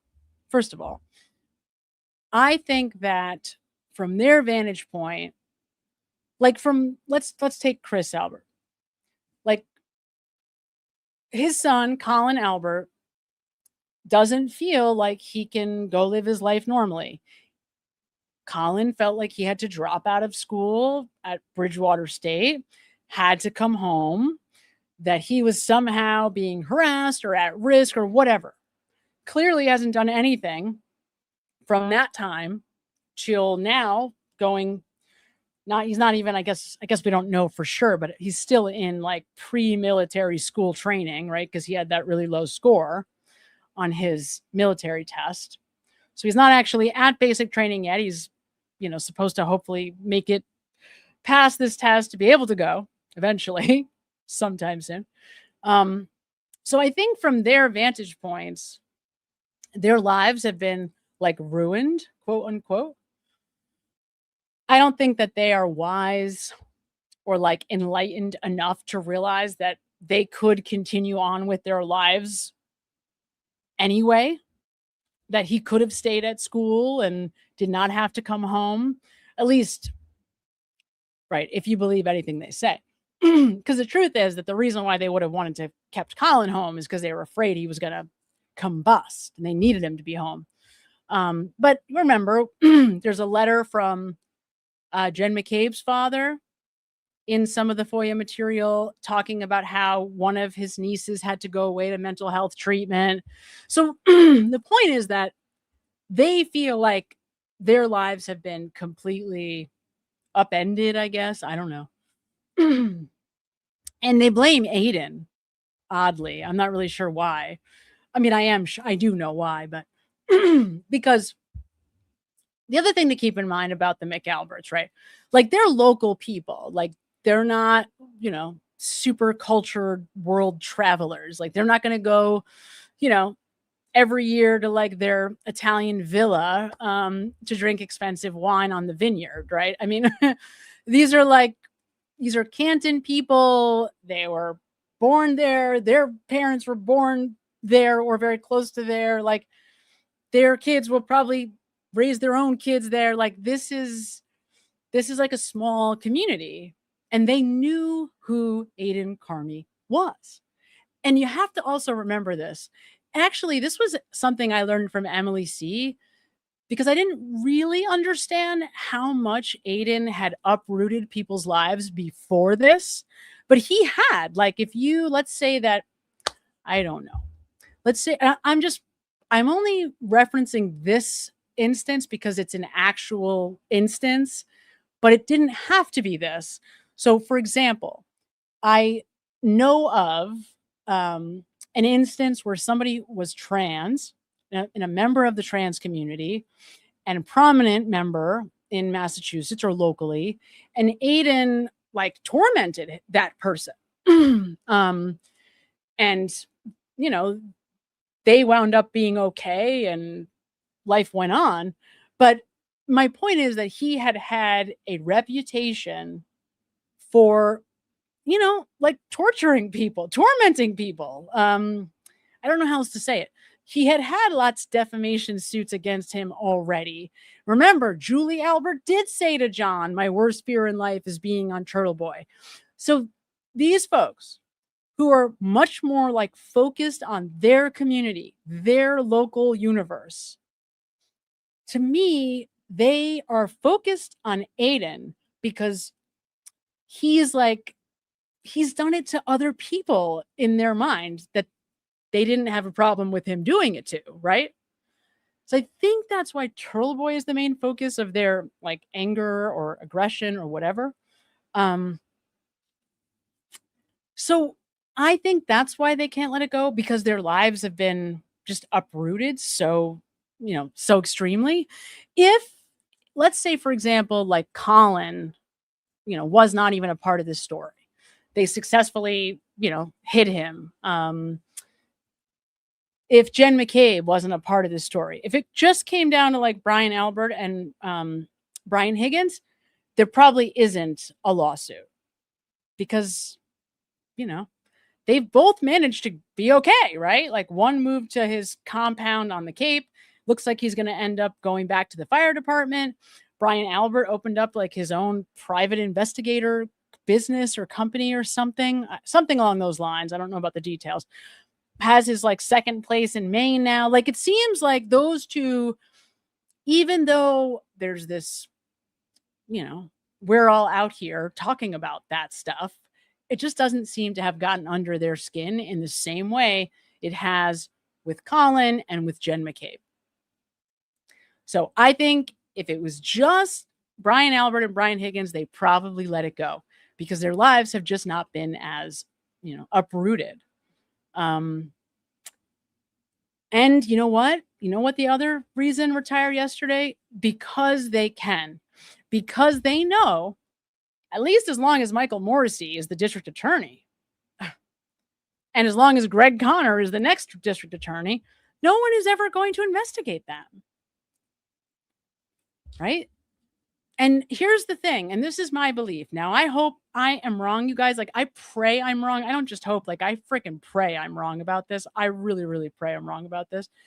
But it is my belief that the difference between the Sandra Birchmore case and the reason why the feds pursued that case and did not pursue charges in Karen Reed's case was because we have video of Matthew Farwell and thousands of texts going back many years walking into the elevator, going up to her apartment, coming down 28 minutes later, and walking out of the building. Right? So it's a layup. I mean, it's an easy one.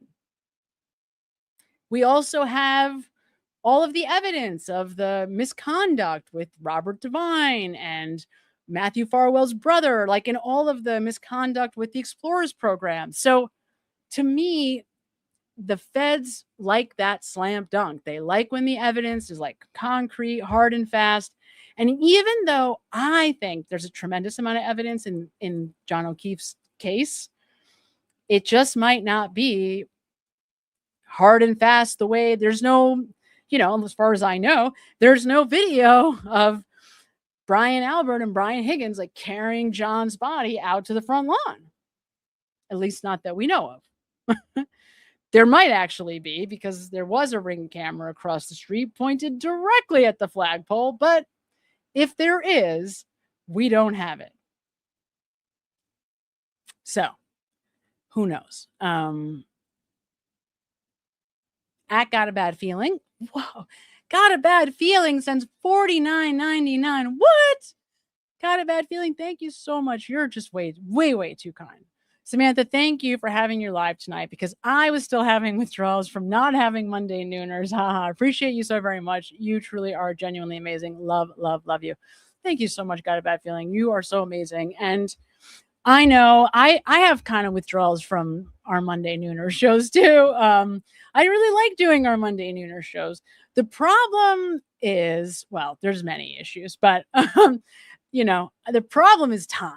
That's the number one issue. The number one issue is time, because as many of you know, and I am in total denial about this, but it is going to happen whether I like it or not. In the next couple of weeks, I have to get my butt, my tush in gear, and get my schoolwork done. And it's not a good look right now. I'm not in a good position. Let me just put it that way. So I need Mondays back. Like there's no way, there's no time otherwise. So pray for me, guys, because I'm going to need it. But if I ever want to be done with school, I have to do it. There's just no choice. So for now, we're on hiatus. We'll see if there's a way to make it work again. But for the time being, I have to do the work. I just have to. It sucks, but I have to. But thank you so much, Got a Bad Feeling. You're just way, way, way too kind. So kind. Okay, so we'll get back to you guys in just a minute. Let me bring up some key things about this Gretchen Voss interview that I want to point out. And then maybe we'll take a break. We'll come back. We'll hear from you guys. And then I will go to the DA's race a little bit more. There's so much to do. It's like this endless sea of stuff. Like just pick your poison. Which way do we want to go? It just never, ever ends in this case. So I just have to hope. I have to hope and pray that one day we will see justice for John. And the only path that I can see to that end is if Adam Deitch is elected district attorney of Norfolk County. That is the only path. And as I said, I started to say this, I didn't really finish. I'm not surprised to hear that he was communicating via email with Paul O'Keefe, because why not? Why not? They don't have to like him, but I mean, if I was running for DA, that's exactly what I would do too. I would want to reach out and say, I want you to know that if I'm elected, I would be your DA. I'm here for you. And I'm going to go where the evidence leads. And that's the thing, right? Like, it's just horrible. What Michael Morrissey has done to the O'Keefes is really, it's criminal to me. It's criminal. Why? Because, first of all, Michael Morrissey doesn't know his ass from his elbow. So I don't actually think that Morrissey did anything specific. I think he just relied on his cops, his Brian Tully, Michael Proctor. Unbelievably, how anyone could rely on Michael Proctor is just beyond me. But I just think he was a complete moron and did what he thought was the right thing to do. Too stupid to know different. like a patsy almost, like just like a shill, right? Probably he was just doing what somebody else told him to do, like the chief of the police for Boston, something like that, right? Like somebody bigger and more important than Michael Morrissey was probably really pulling the strings and just wanted this to go away because they didn't want Brian Albert to get in trouble. That's what happened, in my opinion. Somebody was pulling for Brian Albert here. And even Michael Proctor is like quoted as saying, "Oh, these are good people. Like, I know the Alberts and they're good people." In fact, that's in this interview. Like, where did I just get that? I got that from here. So we're going to see this. Now, I'm not going to read this whole thing again. It starts out with just backstory, right? Karen talking to Gretchen Voss, where she's from, kind of when she got, that her and John had dated in the past, that, and this was something new I didn't know, that Karen had actually broke up with John because she was going to go spend some time in Ireland for a year or so. And then, at that point, they just broke up because she was going to be gone, right? So it wasn't like they had like a terrible breakup or a big falling out or anything like that. Life just took them separate ways, right? Which is interesting. Okay, so let me see here. I'm just trying to think of what it is I wanted to make sure that we get to.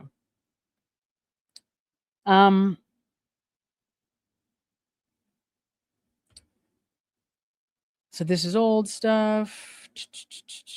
He's in Bridgewater. Okay, so now we're getting into when Karen and John reconnected. And this is the part that I thought was a little bit interesting. Because she kind of describes how John took over parenting the kids. And it turns out it wasn't as hard and fast a decision that we were kind of led to believe it was, right? Like, I feel like at certain points we were taught or told that, like, John just said, "I'm going to do it. I'm, they're going to stay with me and I'm going to swoop in." And that's not exactly kind of what happened. It sounds like it was more like a slower, like they kind of moved in that direction slowly over time. So it says, and so the kids who were living with him, wait, hold on. No, this is not it. Sorry, she goes through a period of time where she's talking about COVID and what their lives were like during COVID, that they were like this little family and that they kind of like did some fun things to try to get through COVID because the kids were obviously home and doing homeschooling, whatever, how they had like this little routine, which was cute, very nice, very cute. Okay, so here we go. She says, "I was there about 5 to 6 nights a week, and then I hadn't been in my house long. I have lived in the city for a long time and then moved to the suburbs, but I had just started to settle into my house." So in other words, she hadn't been living in that house long before she gets back with John, and COVID happens, and now she's, at that house 4 to 5 times a week. So I would go like 1 day a week if I had something busy going on with work. I'd kind of need to hunker down and, focus, take the trash out, check the mail. So I was at John's maybe 5 to 6 nights a week. But most of my things were there. So I started to, I brought my bike, my exercise stuff. Part of it was just easier that way. But I still had my house and my mortgage. Okay. None of this is new. We all knew that. Nothing surprising there.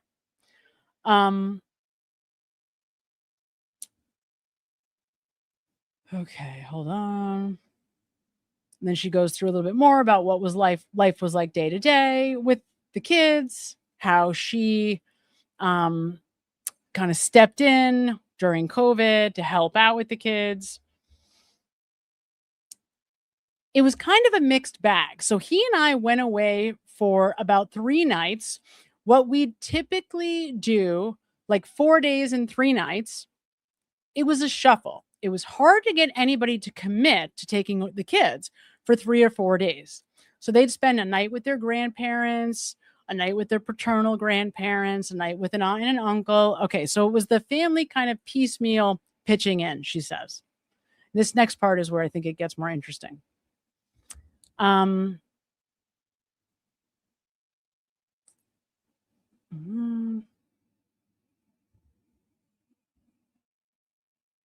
Okay.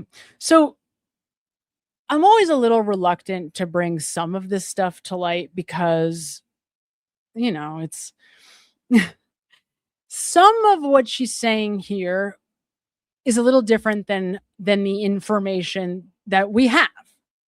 For example, there is video from the FOIA information of the Ring camera at One Meadows where Karen kind of, I don't know if she runs after John, but John is in his car getting ready to leave and she goes out and she's clearly upset. And so they clearly do have a fight that morning. I mean, it's not a question. I mean, I've read those texts. I've read them very, very closely, right? And throughout this day, they are going back and forth. And John is saying, it's not a secret, Karen.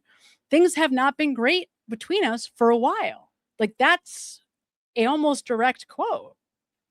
He's also admitting during that exchange earlier on that, it's hard to be a parent. It's hard. It's hard to parent them. And he struggles and he thinks he's screwing it up. He thinks he's not cut out for this parenting thing. It's something else John says earlier in the day on January 29th.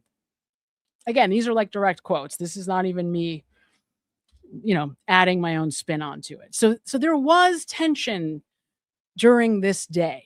Now, it's true that by the time Karen gets to CF McCarthy's, that tension is largely gone. John has had drinks. Karen jumps right in and kind of starts catching up with her vodka sodas.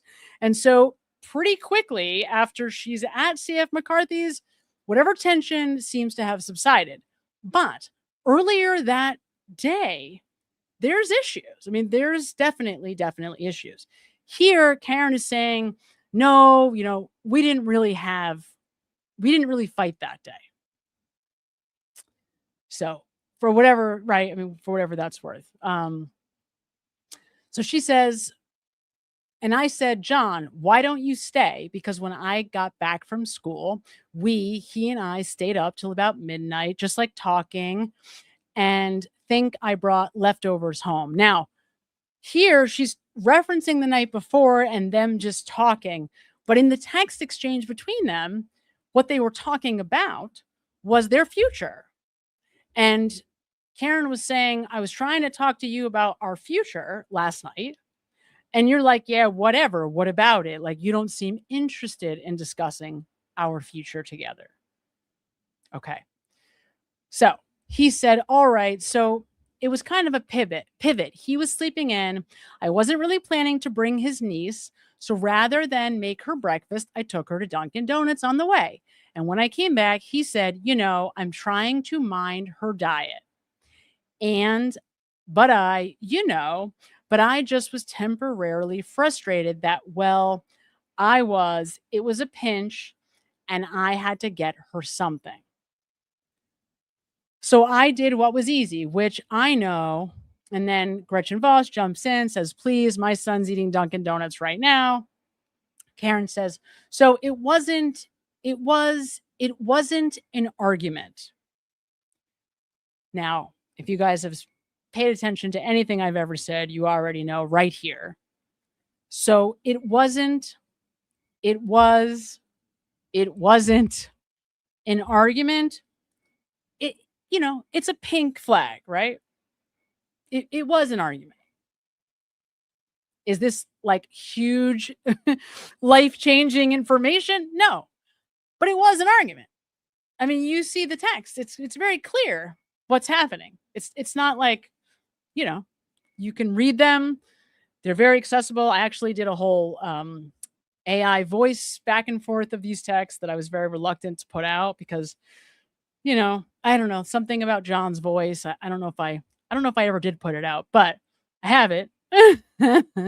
So maybe I'll put it out for members only if you guys want to see it. So you can see what their interactions were like that morning. They were arguing without a doubt. It's not up for debate. There was an argument. She was upset. Okay. What I could remember in detail about that day, and then John had to get, I think, his oil changed, and I went home. I had work to do, and I thought, let me, do some laundry, go to the dry cleaning, get some work done. So I stayed home all day working from my house in Mansfield. By the way, they're going back and forth throughout the day. They're having this back and forth conversation, argument, whatever it was. And then John and I, we knew this. There was an impending storm, and he said, quote, "Start to think about coming back up, and you don't know how long you're going to be here, so bring everything you need if you get snowed in, if we get snowed in." Again, this is not exactly what happened from the text messages. If you're just going based on their texts, this is like very loose, a very loose interpretation of how their interaction went. Whatever. So I left my house in Mansfield. I was hoping we'd go to this place, the Hillside, on the Milton-Canton line. We had friends that John was talking to the male friend. Now, these friends that she's referencing here, I believe, had just finished a deposition with the O'Keefe case. So I believe, I'm blanking on their names. It's not the Cameranos. It's, I'm sure you guys know.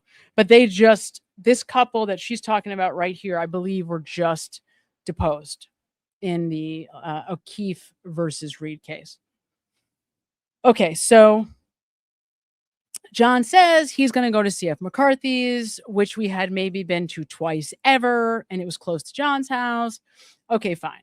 So this is all not that important. But some of that, again, I'm not going to go every second through it all, but there's some things in there that are like loose, slight, I don't know if misrepresentations, just not exactly the way it appeared from the video evidence that we have, and then from their text messages, where there was definitely some challenges, for sure. Now, do I understand? And I think Emily was saying this when she did this reading. Do I understand why Karen isn't going to be highlighting that during this interview in between trials? Like, of course, right? Of course, she's not going to say, yeah, me and John were talking about breaking up. I mean, obviously, while the Commonwealth is trying to say that she tried to run him over on purpose with her car. So I get why she's not presenting it that way. But just know that there was actual tension between them that day, for sure. It's not even debatable.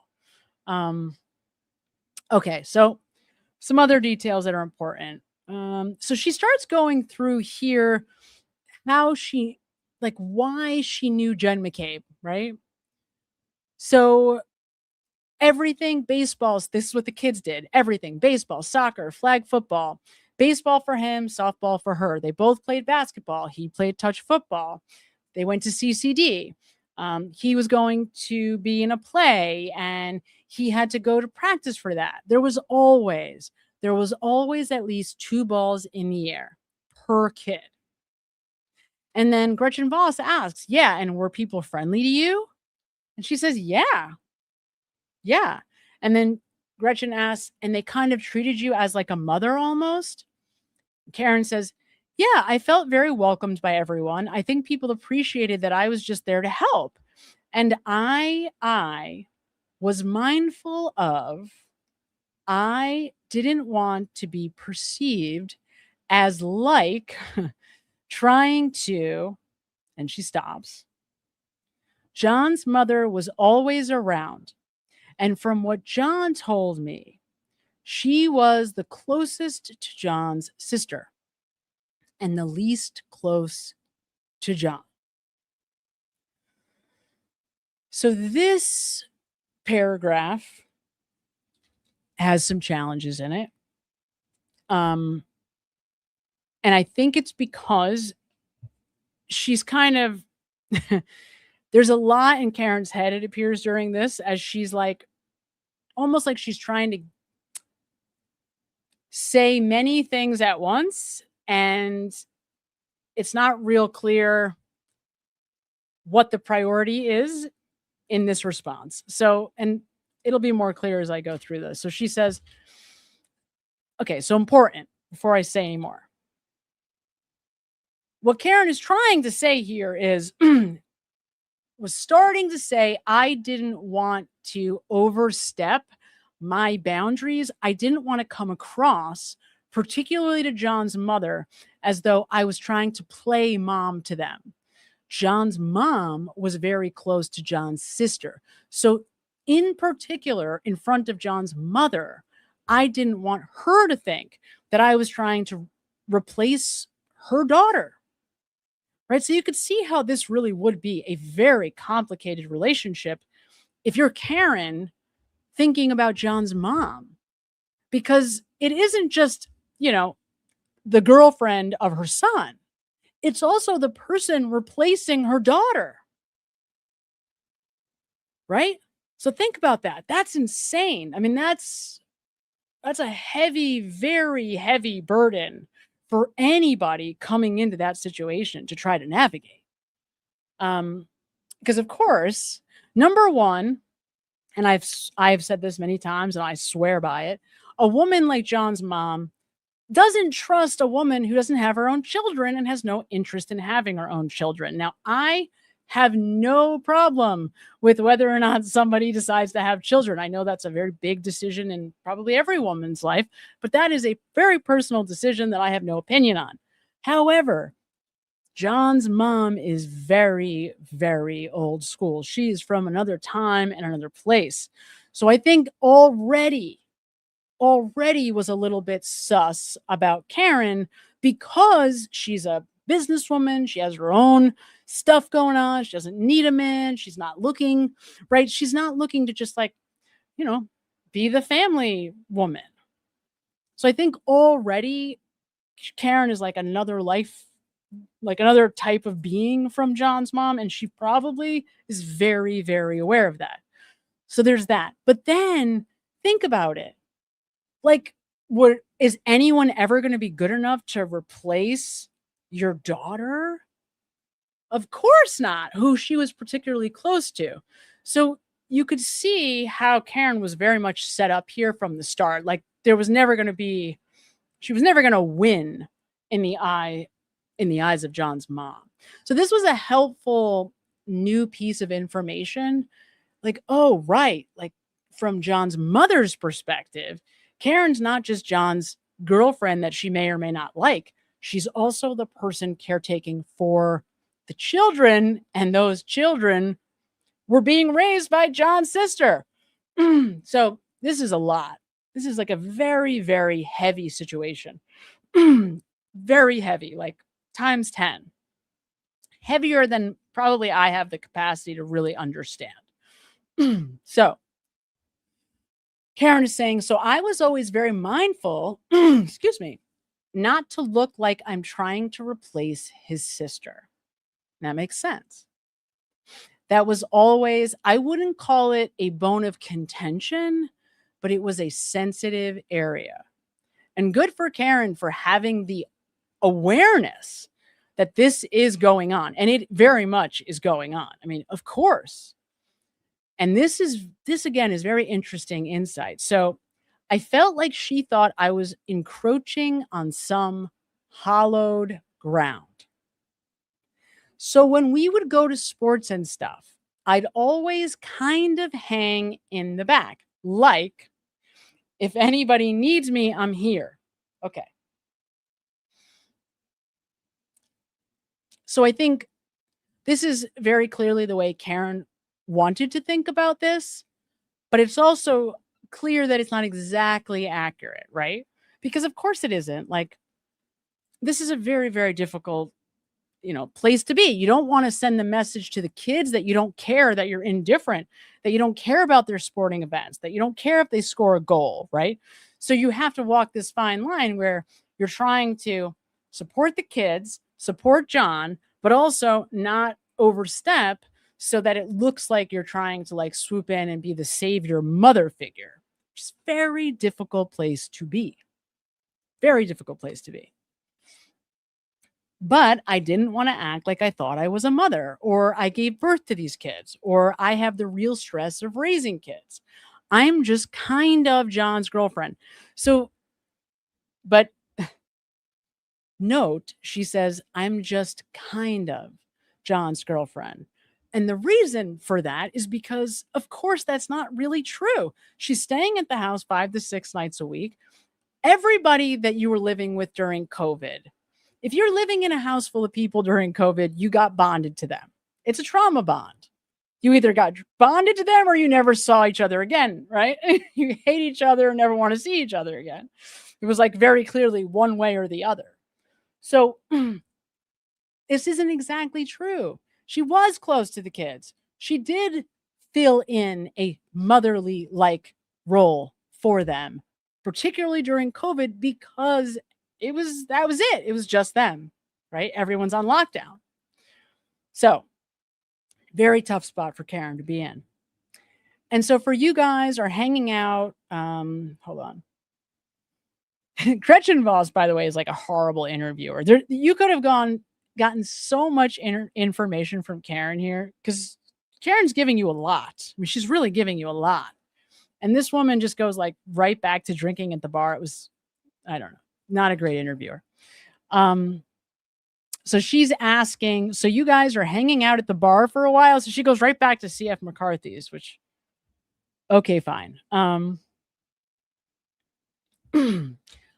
I drinking like I normally would. So Gretchen Voss is asking about her drinking. And of course, this is shaky. Karen doesn't want to say the wrong thing. Obviously, we all would understand why she's not going to answer, I had 10 drinks. I don't know if she did, but we all understand why she'd be a little careful in answering this question. All right. Then we go into, and this is also interesting because we don't really hear Karen, rightfully so, talking a lot about her medical condition, but she starts talking about it here and how it affects her, that, if she's drinking something, it just kind of goes right through her and she has to go to the bathroom a lot. I don't have that medical problem, but I'm also going to the bathroom every 10 seconds. So maybe I do. I don't know. I don't have an excuse, but I'm doing it anyway all the time. But she's essentially describing how she has to be mindful because she could end up going to the ladies' room a lot, whatever. The more I ingest, the more I end up having to go. Fine. She asks her if she has pain. She says, no, I just have to go to the bathroom a lot. Right. Okay. Hold on. I don't want to go back through all of it. I just want to really focus on the important stuff in here. She's talking about her medical stuff. This goes on for a while, which is interesting. She says, Karen is just saying, I never really felt like it was a disability or like that I was, held back in any way, I guess is really the way she says it. Just kind of got used to this is the way it is. Okay, fine. So she asks about C.F. McCarthy's. Karen says it was happy. Fine. Some of the more interesting pieces here are in how Karen perceives the night's events. Now, obviously, you guys have at different points seen me, certainly with Vince. I mean, we have gone through that waterfall video almost minute by minute to the point where, like, I can almost tell you where everybody is in every minute after Karen and John walk into that bar. But clearly, because of that, my understanding of what happened in that bar is very different from what Karen understood at this time. Very different. Like, her version of what happened at the waterfall couldn't be more different from what happened at the waterfall. For example, Karen says, John didn't even talk to Brian Albert. Never even went near him. Well, that's not true, right? John spends like 35 minutes right next to Brian Albert. Like, without a doubt. There's no ifs, ands, or buts. He spends about 20 minutes with him.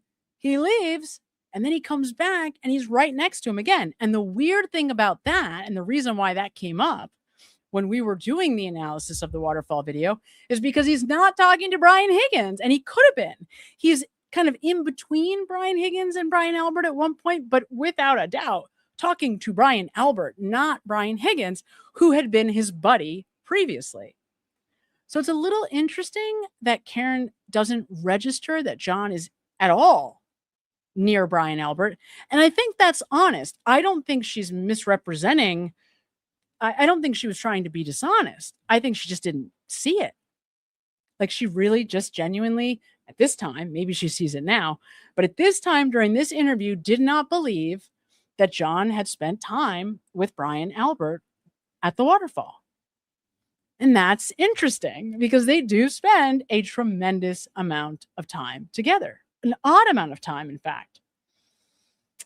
So around 10:30, just a little bit past, John said, I don't know, actually. John was the impetus for this, but we decided we were going to leave. I still was asking, could we go to the hillside where our actual friends? That's why I started this. Our actual friends. And these aren't people that we associate with because of children. We choose to do it adult, outings with them. So in other words, Karen is making this distinction between friends that are real friends and friends that they spend time with because of the children, like Jennifer McCabe, which is interesting. So she didn't really feel like they were friends. They were like the people that they know through the kids, but not my friend, right? Makes sense. Okay.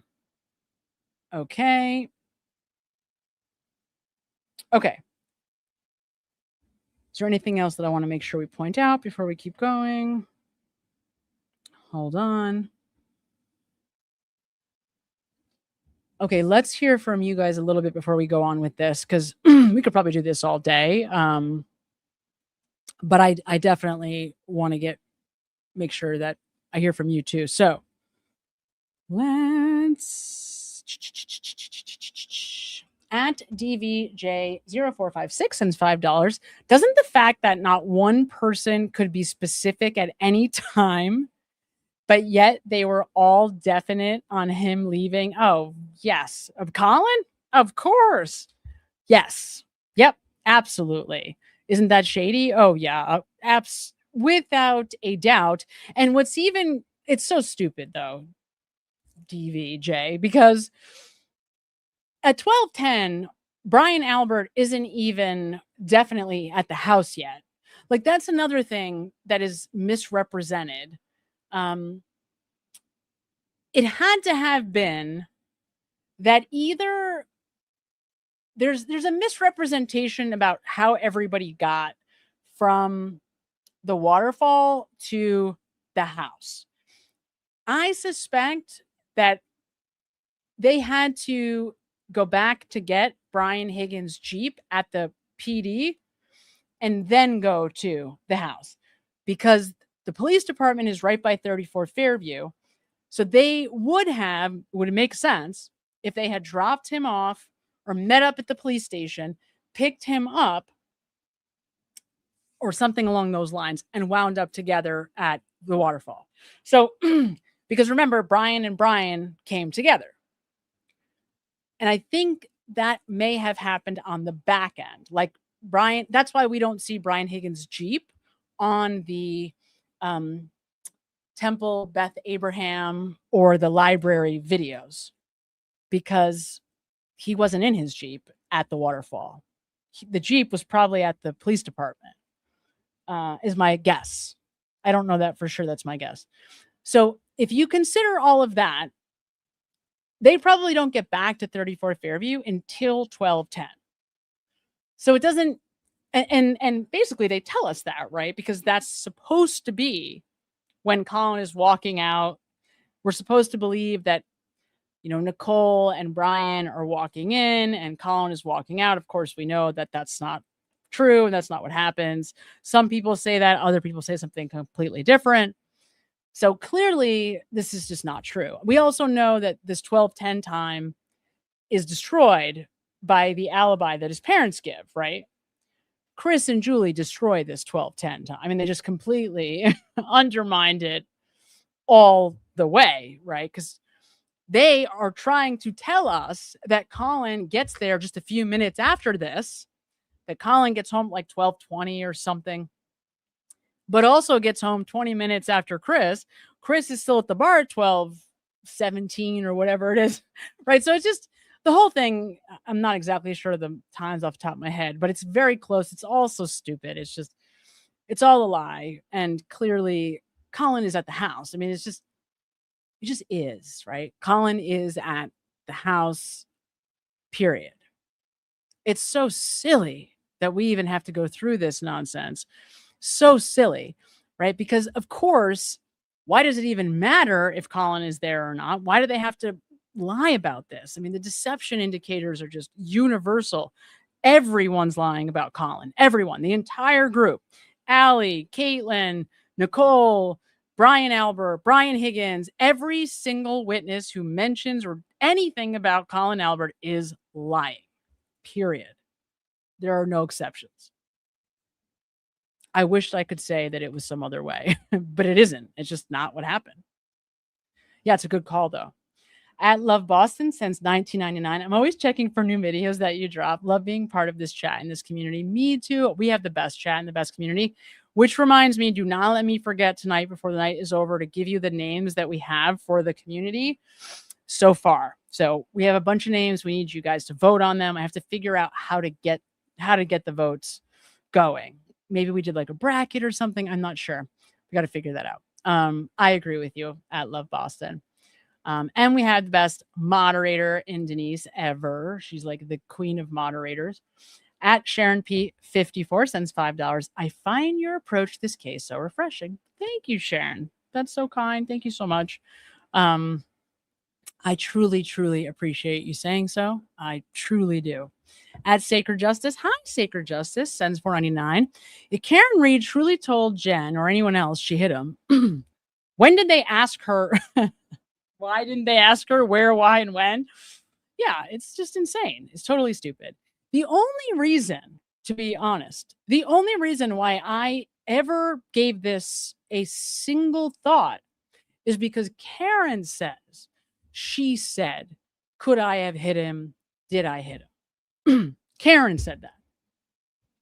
That's the only reason why I ever gave this even a second thought. And I want to say that during cross-examination, at some point, Jen McCabe eventually admits that she did not say, I hit him, but that she said, could I have hit him? Did I hit him? Whatever. So that's the only reason why this is even a thought in my head. And I do believe that she tells us the same thing in this interview. I do believe.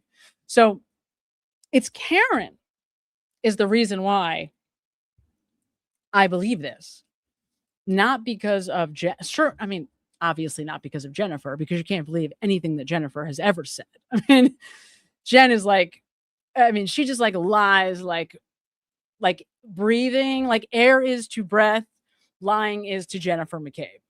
So you can't believe anything Jennifer McCabe says ever about anything.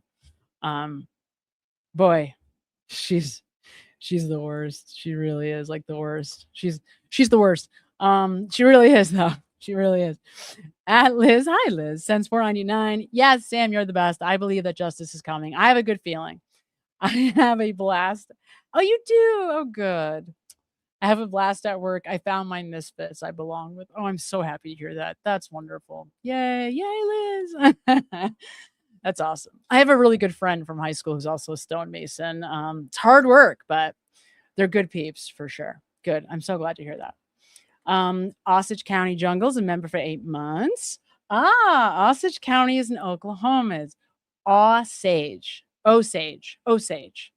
It was named after the Osage Native American tribe. Wonderful. Osage, super easy. That's much easier than Osage. Osage. Got it. Love it. Thank you for letting me know. In Oklahoma, man, I would love to know what that's like. What is that like? What is it like there? Tell us what it's like there, Osage County Jungle. I would love to know. And I gotta know it. Sends $2. Why no testimony from ER nurses? They do know stuff. That's a great question. They do know stuff and they saw stuff. And did we ever we got some testimony in the first trial from like medical staff, but no nurses that I can remember. Yeah, I think that's a fair question. A lot of EMTs, couple of doctors, not great witnesses, but yeah, no nurses. I'm not sure. It's a good question. Yeah, like they could have spoke to Karen in the room with her dad when she finds out about John. I'm not sure, but there could have been something, right? Because remember, during this interview, actually, Karen tells us that she was going back and forth to her room to the nurse's station to call Carrie to find out what was going on with John, which is a little weird because he was also right down the hall. But I believe that. I mean, she's appears to be very much telling the truth during that part of the testimony or of this interview. At Phil Gallagher 1 sends £2. The list looks like intimidation to that's a great point at Phil Gallagher. You know what? I think you're right. That is intimidating, isn't it? Particularly because it has like that's just a list. I like that. I'm going to use it. Yep. Amen. Very, very true. So true. At Twigs the Gemini. Twigs. Hi, Twigs. Gifted 5. I don't belong here. Memberships. Thank you so much, Twigs. You guys are amazing. You're just the absolute best group ever. Really, though. Totally restored my faith in humanity. I know I've said it before, but I'm saying it again now. It's true. It is an absolutely true statement. Thank you so much, Twigs, for gifting the 5 memberships. Woohoo! At Ricky B says $20. Late and watching on delay. Why isn't TB on Foreskin's list? That's a great question. I didn't even notice that. I was a cybersec educator for Toyota HQ. Interesting. Yes, you can track location data from any app that uses it. Oh, look at that. Uber, Lyft, DoorDash, Amazon. Wow, we love it, Ricky B. Thank you for that. That's amazingly helpful. So there's any number of ways to get more information. Any number. And those are clouds. I mean, that's not stored to your hard drive.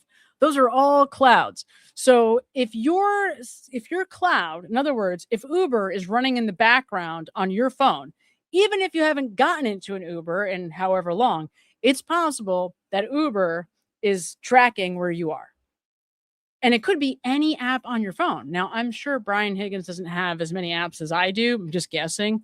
But I mean, any of them could be tracking. Any of them. That is so interesting. That is so interesting. Huh. Right? It's so... Thank you for saying that. I mean, it almost... So that sort of says to me, like, when there's a will, there's a way. If you really wanted to know, like, are these people moving around and when, there's probably a good chance you could find out. Somehow, some way, you could find out. Very interesting. Thank you so much for that. That's very helpful. At CMD Pisces sends $10. Have you picked your dissertation? No, it's terrible. Terrible. So terrible. I used to be the PsyD training office director. So then you know how horrible this is. I had a topic, but I just don't care anymore about that. And like, there's these horror stories, as you know, where people spend like 8 years on their PhD, not on their PhD, I'm sorry, on their dissertation. And like my fear, and this is, by the way, very part of my personality anyway, is like, I don't want to end up doing something that I don't care about at all. And then it's like really painful every second to have to keep doing it. So That's why I am like at this wall, why I haven't declared my dissertation topic, but I have to. Like it's so something I should have done 8 months ago, and I'm in big trouble if I don't. So you understand. You understand. And there's all kinds of issues with this, but I appreciate you asking. We're getting closer. For example, just to give you an idea, one of the topics that I am looking into is the relationship between the most current understanding of emotion and physiology and what emotions are, and, for example, body language analysis. That's an example. Yeah. So, and some of you already know how I feel about body language analysis. I do not believe it to be by itself valid. And that's because it is based on an old understanding of what emotions are. So that gives you a little sneak peek into the direction I am currently moving in. At Chat Signal, hello, Chat Signal sends $9.99. Karen Reed's description of John, what a great man he was. He would have never done this awful framing had the shoe been on the other foot. Absolutely not. I have faith in Karen and John. Me too. Karen also, I have to say, is just a good person. Like, these are just good people. Like, these are not, I think that's part of what happened here. Like, I believe this. I don't have to say that Karen Reed is a good person. Like, I believe that. I believe that that's part of why she did not think, oh, Brian Higgins did this. Right? Because, for example, one of the questions that Vince, our loophole lawyer, asks a lot, why didn't Karen immediately think that it was Brian Higgins? And I've asked that question myself. But I think the number one answer to that is because she just assumed that the people in the house would not have had anything to do with it, right? Just assumed, like, of course not. Who would ever want to hurt John? Why would they do this? Why would anyone do this? Why would anyone hurt him on purpose? So, and I could see, not wanting to go there and just not even thinking to go there initially. So, yeah, I agree with you at Chat Signal. I totally agree with you. I think they're just good people. I mean, yeah, obviously, right? We all know John's a good person. He took the story about taking in his sister's children, which of course he did not have to do, but he did. But I think John just was a good person, 100%. 100%. At Your Dad's Favorite Mom sends $4.99. Hi, At Your Dad's Favorite Mom. I think it's great. Paul reached out to the AD and agreed to meet. It shows Paul is open to hearing him out. That's the first step to closure for them. Yeah, I'm on board with that. Why not? Right? I mean, I'm sure like Paul has some questions too. I mean, I don't know how much he can answer, but if you have questions about the federal side of it, I'm sure that, because I remember Paul mentioning that, like that he had questions about it. So that's one way to try to get your questions answered. Like try to ask questions. It does appear, and I think I started to say this and kind of alluded to it, it appears as though Paul is just a more like open person when it comes to all of this. But who knows? Who knows? I also know, along the way, people might have soured how he thinks about Karen Reed supporters, because there are people that do crazy stuff and maybe have felt threatening to them. I don't know. I don't know that. I'm guessing. And so it does feel like, screw them, like we're all bad and we're all against them or something like that. So I could see apprehension, because it is like anything that becomes polarized. You just like, it's two factions, like two sides, and then it becomes a war. It's not even about the point anymore. It's just about being against the other side. And that's the kind of the risk that I would be afraid. This is like, right, you want to tread carefully around this, because that could happen very easily with with the O'Keefe family. Because they're already like, I mean, look, the O'Keefe family is locked in. Remember, these people are very close at this point, or close enough with the McAlberts. It would take, I'm telling you, it would take a lot to change that. You'd really have to, I don't even know. I don't even know if there's a way at this point. Like, even if you had a smoking gun, I'm not sure that they could even see it. So, at Ricky B, a member for 4 months, you can track devices on your Wi-Fi. I partition my router to segregate work laptops, streaming phones, and guest access to isolate it, to protect it if it's hacked. So wait, let me read this again. You can track devices on your Wi-Fi. Of course. I partition my router to segregate work laptops, streaming, my phone, and guest access to isolate in order to protect if hacked. That makes sense. Of course. Right. So, and that's kind of, I mean, that's not exactly the same, but that's kind of like what happened with what time Karen got back to John's. She connected to the Wi-Fi, right? So in other words, there's a lot that you could also tell just from your Wi-Fi picking stuff up, and like what it's tracking. Makes a ton of sense. Yeah, it's crazy, right? I mean, just how much, like, you could get away with a crime like 100 years ago. There was almost no way to catch somebody doing anything, right? Now you just almost there's no way not to get caught. You're like inevitably going to get caught because you're being tracked everywhere.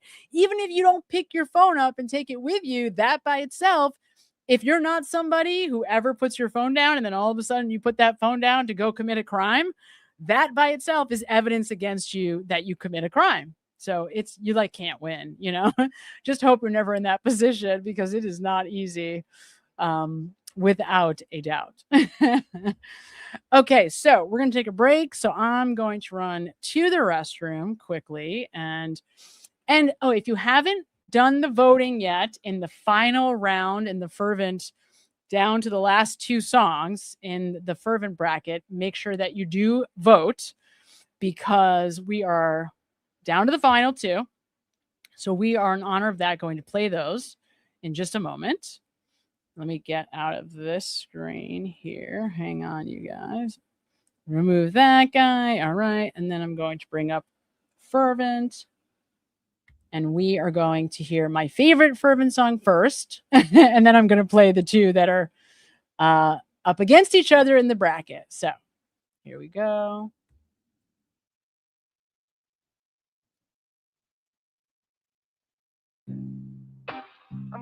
There we go. All right. We'll be back in just a few. Enjoy our fervent break. I'm going to start this over because I love it so much. Here we go. Okay. See you in a minute. I'm going to make you pay for this. Yeah, AJ's dangerous. Ooh. Oh, baby, I was born for this. Yeah. I brought the West Coast to Dedham. Nobody is safe from my verbal venom. Put a witness on the stand and watch me shred them. Have them praying for peace, like the name John Lennon. A lawyer to match me? Well, I ain't met him. Don't believe me? Just ask Hank Brennan. Free can't read, and that was just the beginning. I'm never tired of winning. Got these middle-aged women waiting up to go swimming. Let's swim. I don't get nervous. I make people nervous. I don't get nervous. I make people nervous. I put you on a ready list. I'm gonna make you pay for this. Oh, LAJ's dangerous. Ooh, I put you on a playlist. Sorry, Paul Pierce, Ray Allen, and KG, the real big threes, Yannetti, Bob, and me.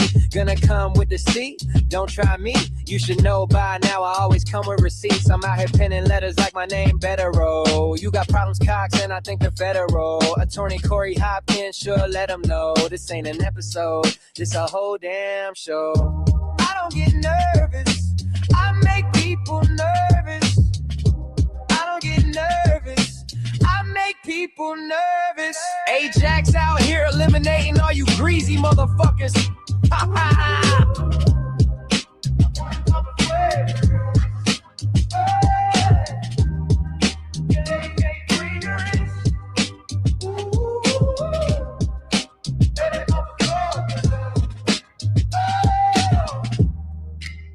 you on the Brady list. I'm gonna make you pay for this. Oh, yeah, AJ's dangerous. Ooh, I'll put you on the Brady list. Oh, I've been biting my tongue for so long. Fuck you, Hank. Think you're better than me? Fuck you, Hank. You are not lolly. Fuck you, Hank. Think you're better than me?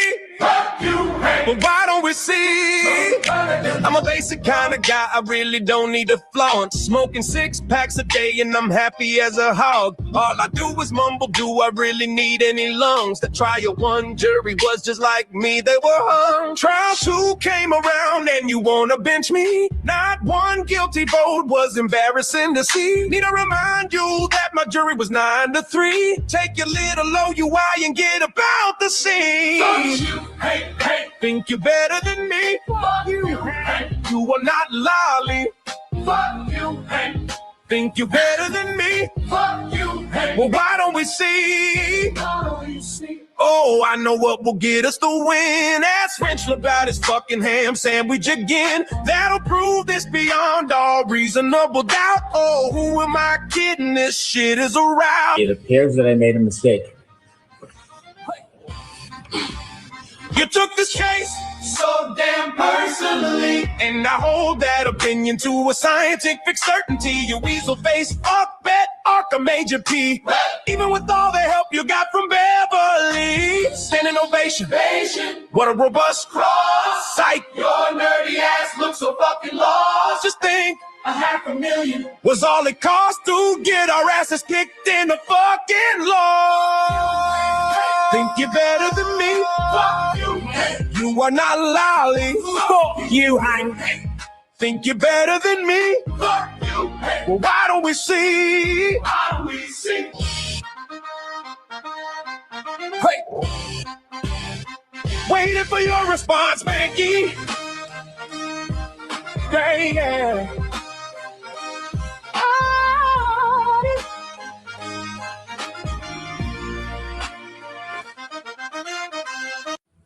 did I mention my jury was also hung?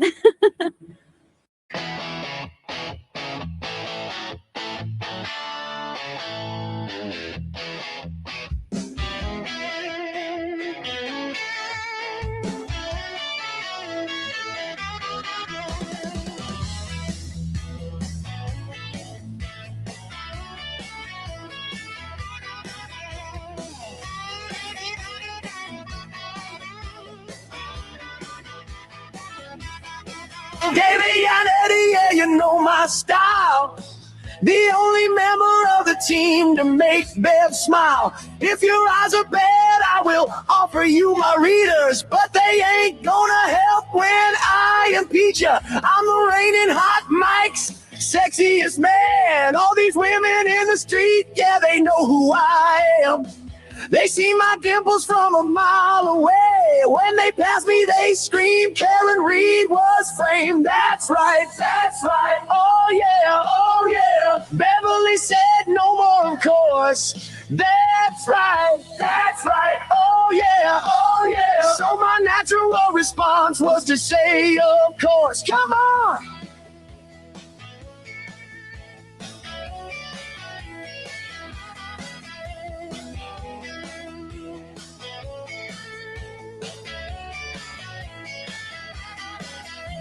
Michael Proctor said he truly hates me. I got a question, Proctor, how's life treating you lately? They say everybody loves you, Nettie, but if you ask me, my heart belongs to Baba Leslie. That's right, oh yeah. They say Karen committed the crime.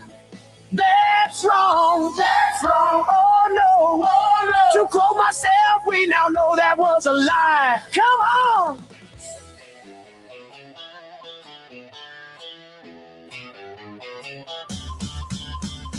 Authors in Salem, Dedham, and Boston. Something in Norfolk County is rotten. Morrissey had me saying that is outrageous. A new DA might be what could save us.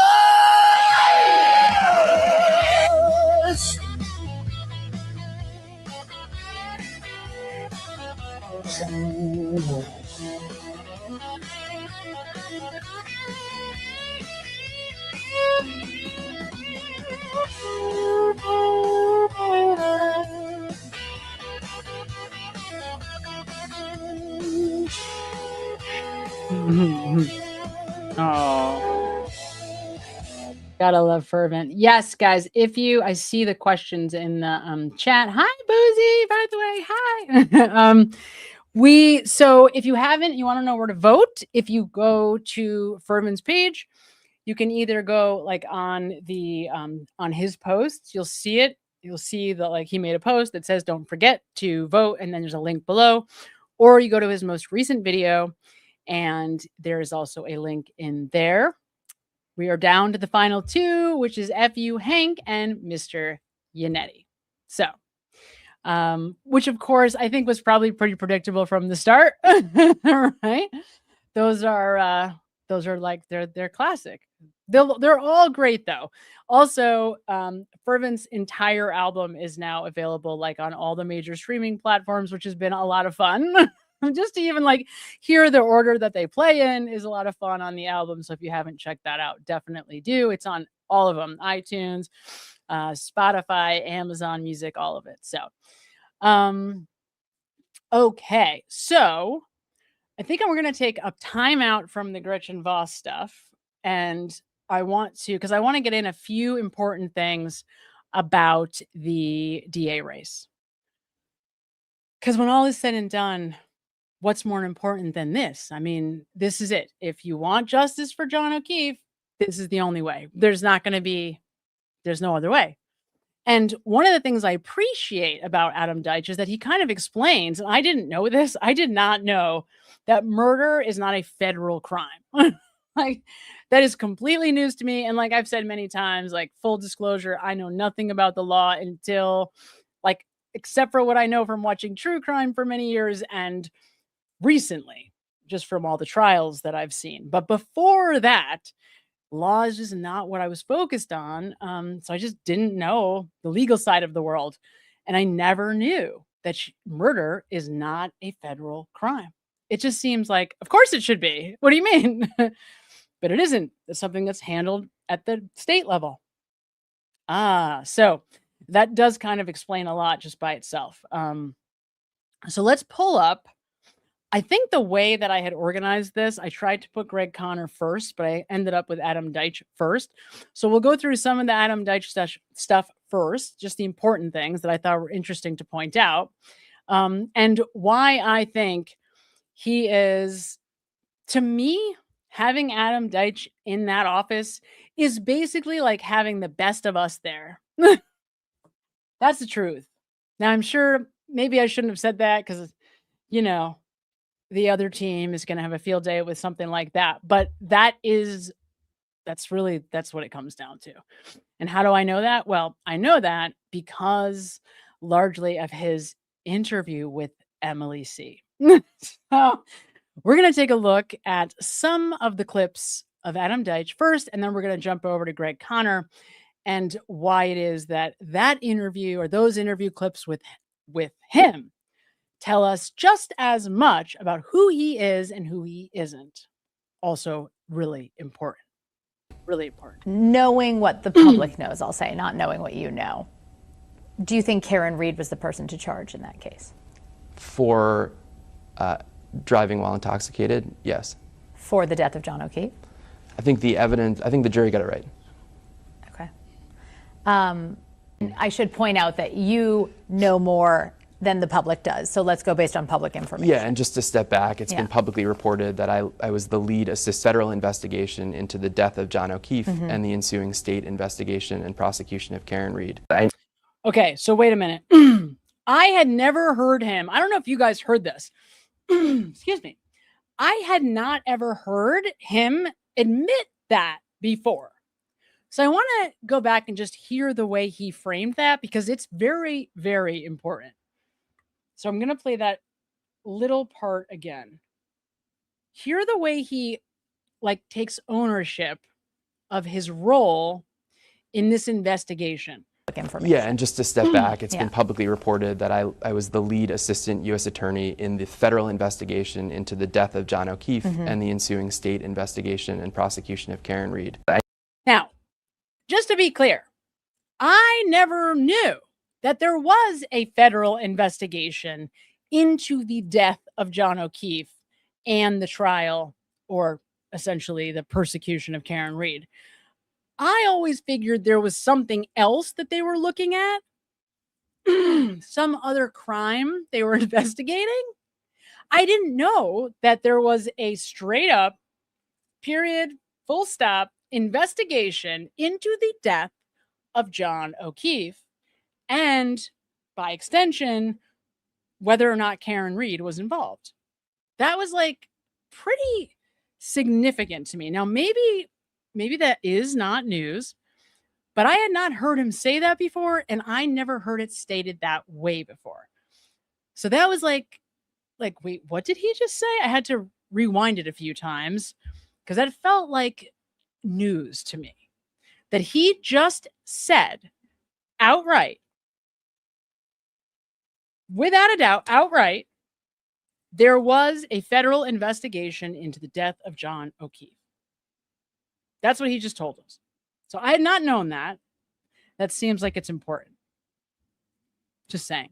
Now, you'll note the difference in how he's showing up for the one interview with Christina Rex to how he begins his interview. This is the very beginning with Emily C. And how he talks about the exact same thing. Same thing. The investigation into the death of John O'Keefe. Obviously, I knew you would ask about this case. Look at the smile. Look at the smile on his face. Look at the smile. Now, what's really cute about this exchange is that Emily, this is the very beginning of their interview. So she kind of catches it for a second, but then she gets kind of distracted because I'm sure, and I just know, she's managing like the chat. She's trying to, remember the right questions to ask. She gets a little preoccupied in the beginning with like navigating the role she's in. This is a huge interview, right? So she doesn't end up listening super carefully to the answer that he's about to give, which I completely get. I probably wouldn't have been either. But look at his face, and it tells you like everything you need to know about this man and about his allegiance and about what he believes. It's so transparent. It's wild to watch.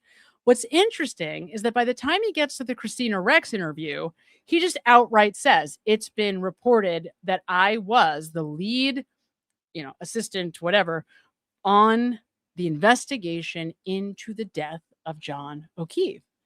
Here with Emily, a friendly audience, an audience he, without a doubt, says many times he's aware is a friendly audience. He doesn't want to say that outright, which I just think is so interesting. But the point, the big underlying point, he gives it away in like 100 other ways. So, for example, obviously, I knew you would ask about this case. This case was a big indication that he feels this case, the investigation into the death of John O'Keefe, is close to him, was his case. He actually, by the way, during the Christina Rex interview, points at himself when he's talking about this investigation. It's wild. It's absolutely wild. Why is that important? Because this was his investigation. This guy knows stuff we don't know because he investigated. He was the lead investigator into the death of John O'Keefe. Like, think about that. Sit with that for a second. Think about what that means at the federal level. This guy was the lead investigator. He not only hired ARCA, he probably found ARCA. It's crazy. It's just really crazy. I mean, think about it. He's the lead investigator into this case and then decides, I'm going to quit my job and go run for DA, right? You see what I'm saying? I'm going to go run so that I can be the guy in the office where the charges, in this case, the death of John O'Keefe, will be up to me. I think that's very important. It couldn't be more important. About this case. So let me start just by saying, and we talked offline before Look this at his about face. this, before this about this. It's very close. This is his case. Very close. Before this, he's talking about the case. You know, Look at his smile. the Department of Justice has strict policies about whether they can ever even confirm He's confirming. the existence of an investigation. Right. So he's telling Emily and all of us, by In this extension, case, that this investigation happened. He just confirmed it. He confirmed the investigation, and he's like speaking in code through this interview, which is interesting because by the time he gets to the Christina Rex interview, he's not speaking in code anymore. I don't know why. This case.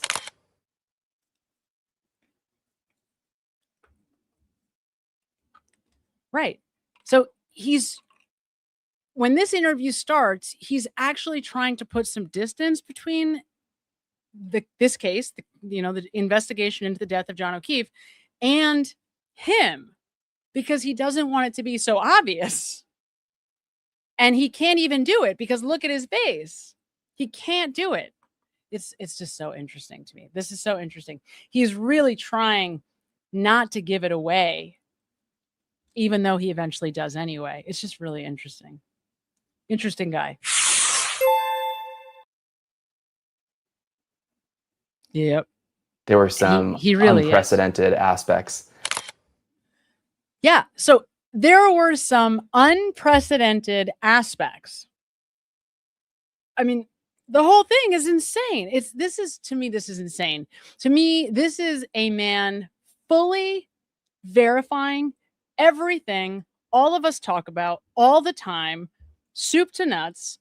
This guy is confirming everything that all of us know, that we've been poring over, all the evidence, everything that all of us are saying. He right now is confirming without saying it directly. Look at his face. It's crazy. It's so crazy. And in the end, 3,100 pages.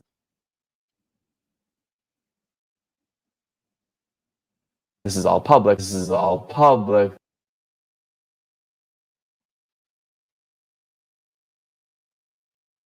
3,100 pages of material, federal material, were released. Mm-hmm. Federal material were released to the parties in the state case. Yep.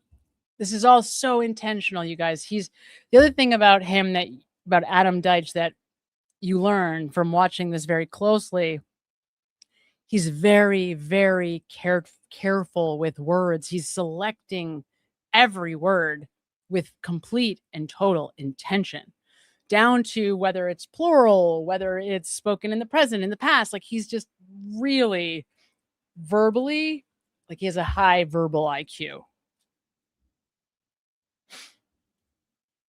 And a lot of that evidence was used during the trial under strict rules imposed by the judge in the trial. Look at this. This was the moment, and I caught this. Look at Emily's face. So this is the moment where like Emily's just not really paying attention because she's completely like trying to figure out how to navigate the interview. Totally understandably. And when I saw this in real time, I literally like froze it and was like, wait a minute. Whoa. Everything changed in this moment when he says strict rules. Woo, there's like a fly in here. Strict rules imposed by the judge in this trial. And look at him smiling. He's smiling on the word judge. Strict rules imposed by the judge in the trial because he knows without a doubt how all of us feel about the judge. That's what this is. This is a nod to us about Judge Bev. It's wild. It's wild. It's him telling us he was right there with us the whole way, thinking, what the F is going on? This is insane. Why aren't they, every thought you've ever had, he's confirming in real time, was going through it with us, having the same reactions that we were. That's what this interview with Emily told me. I mean, there's no question. It's not even a question. Trial posed by the judge. It's crazy. In the trial. It's crazy. But I'm still held to that standard of, federal law, rules, and ethics when it comes to all kinds of investigations, including grand jury investigations. Including grand jury investigations. So there, right? So, and that was interesting too, because what did he say that in there? Like, he essentially confirmed that this was a grand jury investigation. It's so interesting. He essentially confirmed all of this information through these interviews, sort of backhandedly. My ability to comment on specifics is still governed by that. I hope that voters want a district attorney who abides by laws and rules like that. I thought, I have seen things that nobody else has seen. I am uniquely situated as a public corruption prosecutor. It did occur to me that I'm not married and don't have kids, and so I have the flexibility to leave my job, and I sold my place in Boston. I moved to Quincy to do this. Not everyone has the ability. So you moved to Norfolk County just to do this, because there's a residency requirement for anybody who doesn't to take office. Yes. And I think, the reality is, I was living in Boston, working at the U.S. Attorney's Office, loved my job, but saw what was going on here and realized somebody needs to do something about it. And I happen to be uniquely qualified in this moment, given everything that's happened. Yeah. We're all in the greater Boston area. Norfolk County is a county of 750,000 people who effectively live right outside of Boston, who I consider my neighbors. And so I took the measures I needed to take to launch a campaign that's built to win, and that's why I'm doing this. I mean, these are the two cases that we know about, and what we see are nationally embarrassing deficiencies in the DA's office. The only logical conclusion is that there are going to, when we start looking under the hood, we're going to find other problems. And I'll go a step further. We have the public has seen credible accusations of what happened to Sandra before she was murdered. And it doesn't just stop with Matthew Farwell. And you know better than most, and because of the strength and fortitude of Sandra's family, who've been beating the drum on this for years, and the reporting of people like you and Laura Grimaldi at the Globe, the story has gotten... So it does make me, like, I want to know, right? I mean, what's the obvious question?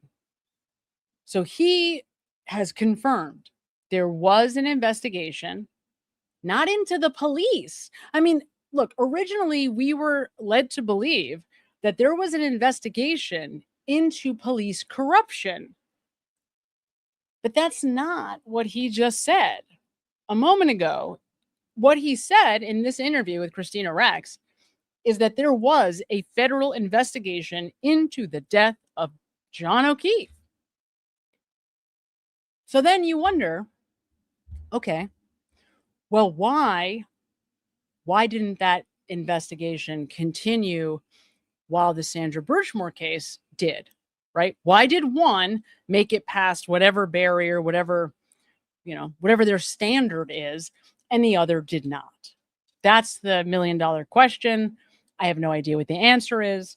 I mean, it could be anything, right? Could be anything. Could be that somebody in the federal office said, we're going to call this quits because of Brian Albert. I don't know. I'm just saying it's interesting. In the light of day, thank goodness. But she became a member of a police explorers program when she was in her teens, certainly years before she was 18. And there are these allegations that she was groomed and abused for years before she was ultimately murdered. Those are state crimes too. And so as DA and certainly in consultation with the members of Sandra Birchmore's family, the family members of a victim of a murder, or it's an alleged murder, so I want to be careful with that, but certainly that's what the evidence shows. If there were other crimes committed, they need to be investigated, they need to be prosecuted, and we shouldn't be waiting for the U.S. Attorney's Office to step in every time a serious crime is committed in Norfolk County. No, certainly we shouldn't. So I can talk a little bit about what has become public and sort of how that has affected my decision making. But I think your question was, did decision making at the DA's office lead to where we are today? And I started by saying 100% yes, because I think we should be able to expect a baseline level of competence. Mm-hmm. Right. And again, with Adam Deitch, you have to kind of read between the lines a little bit. By saying a baseline level of competence, he is also saying they are completely incompetent. As I said, as he's gone along, however, he's starting to become more emboldened, and he's just sort of outright saying things like they're incompetent, which is nice to see. A baseline level of competence, a baseline level of competence, ethics, and thoughtful decision-making, which is also saying, so what is he saying here, right? He's saying that they do not have ethics and they are not being thoughtful in their decision-making. Now, remember, Greg Conner, who's been working alongside Michael Morrissey throughout the entirety of his time in the DA's office, and he worked with the two administrations before Michael Morrissey. So that guy predates Michael Morrissey.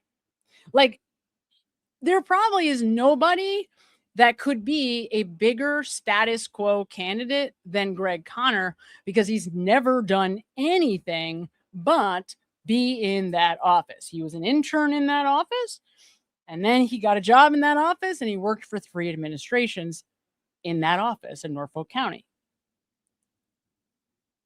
So, important just to keep that in mind. Thoughtful decision-making.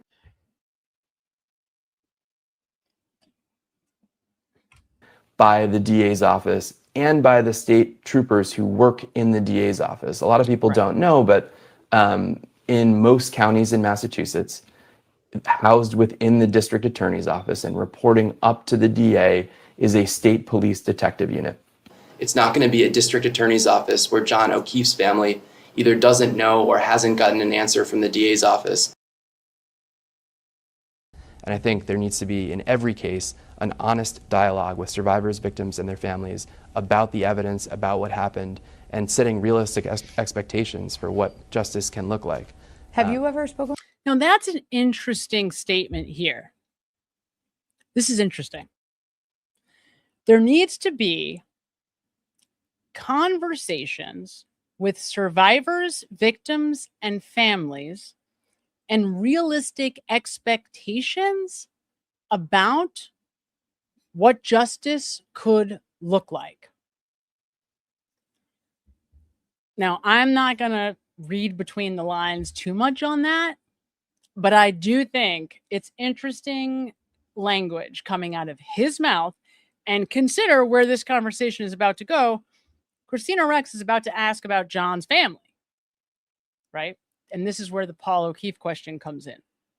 So, given everything else we've seen from this guy, where he does a lot of like speaking between the lines, this makes me wonder, does he not have, is the evidence not there? Now, I don't want to be a Debbie Downer, right? I don't want to put doubt in anybody's mind. It just makes me wonder if he knows, in a way that we don't, that the evidence to bring justice in the case of John O'Keefe isn't thwarted by something in some way. That's what this feels like, but I obviously have no way to know that. That's just what this feels like. The O'Keefe family? So I've exchanged emails with Paul O'Keefe, who's John O'Keefe's brother. Yeah. And we haven't met in person, but we've exchanged emails. Do you anticipate you would meet with him? I told him I would, absolutely. And I hope that certainly as DA, I think one thing that we can do differently is shine a light on the actual evidence in the case. And my hope is to have an ongoing dialogue, not just with the O'Keefe family, but with families of victims in other cases. I think I've become a repository for people who haven't gotten justice in Norfolk County. Mm-hmm. And, you know, I remember. Okay, we'll pause there for a moment before we switch over to Greg Connor. And yes, at your dad's favorite mom sends $4.99, says, I believe Paul truly wants to understand. He just hasn't had the tools to help him thus far. It's very tough because I've said this many times. The problem for the O'Keefe family is twofold in this case, because let me put this on pause. Once you have, there's two different things that have to happen. First, you have to get past the bias of Karen Reed did this. That's the first. But the second is even harder, because if you've already been believing for 4 years and been friends with the Alberts, the McAlberts, right? Jen McCabe is bringing your kids to soccer, bringing you food days after John's death. If they remember when Carrie Roberts told us that Jen McCabe has made herself indispensable to the O'Keefe family. So you have to get past two separate sort of pieces. The first is Karen Reed didn't do this. And there was a bias from the jump right away that she did, because she acted weird, remember?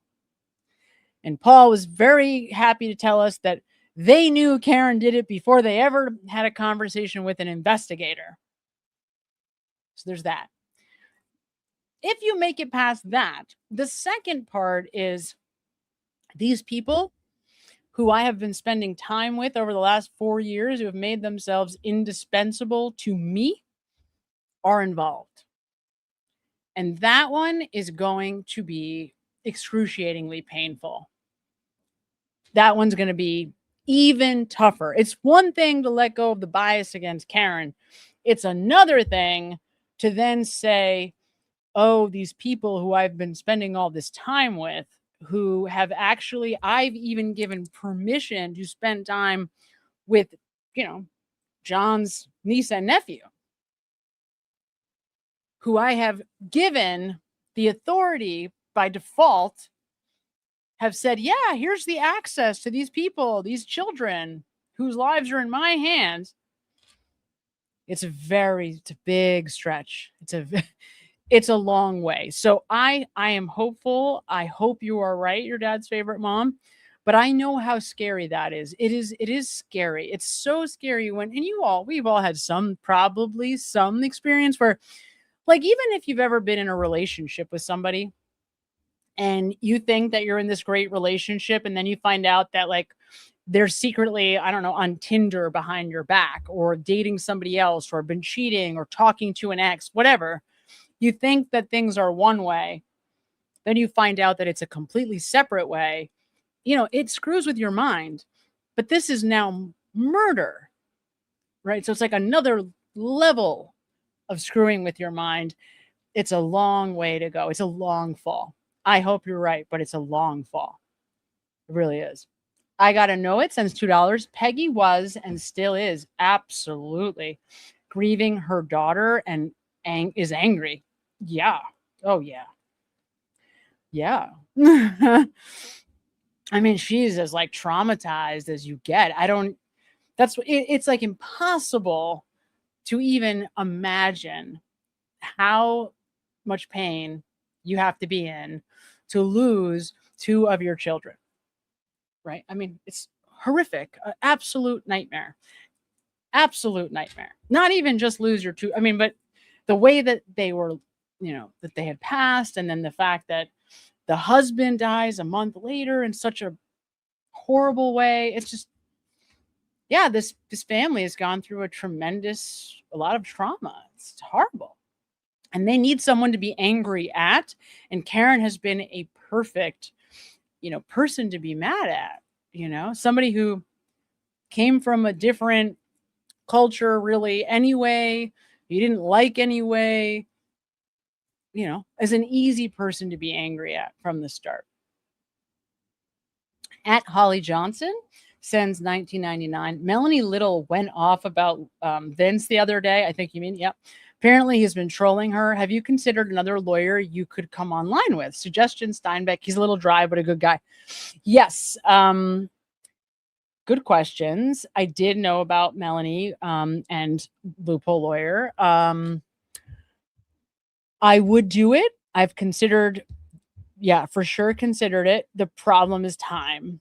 There's a lot of people I would love to do it with, and but I just don't have the time. That's the bottom line. I just don't have the time.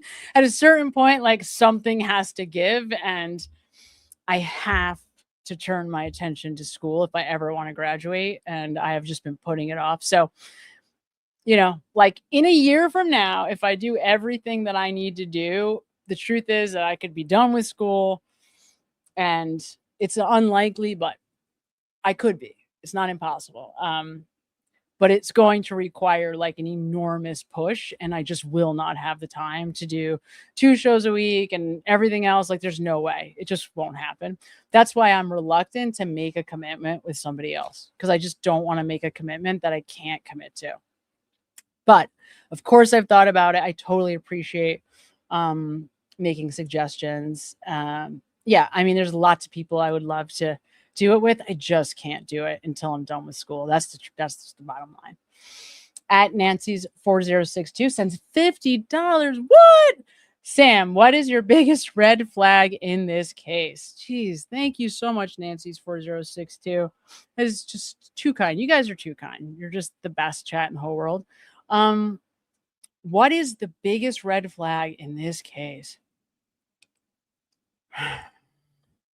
There's so many red flags in this case. There's so many red flags in this case. I mean, it depends on which aspects of the case that you're asking me about. The first thing I will tell you, just like on its face, the very first thing that stopped me dead in my tracks and got me to even look at this case was Brian Albert not coming outside. That was, that was so unbelievable to me that I didn't believe it. Like, I thought that was a rumor. I was like, no way that's true. No way that this guy is actually saying that his testimony is that I slept through this. No way. Like, I couldn't believe it. I just assumed, luckily, so my sister was telling me about this case probably like 7 days into the case. Like, the trial had started, first trial, about 7 or 8 days in.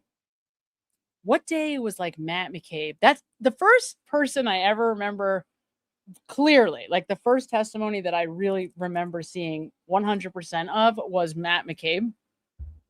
So whenever that was, I know I was watching by then, but that's like the one testimony that I really remember from the very, very early days.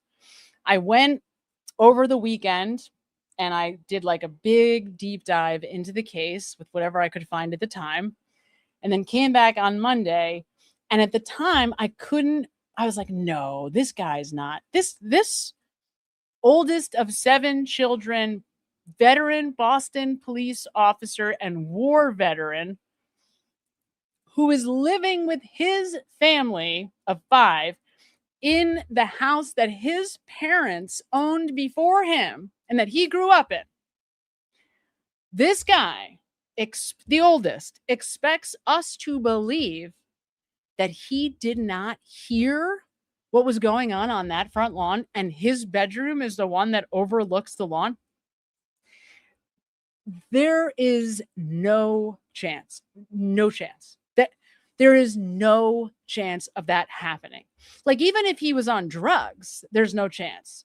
because that's Brian Albert is exactly what he looks like. I mean, this is the personality profile of the kind of guy that has to have a dangerous dog just to be able to say, like, I have a dangerous dog.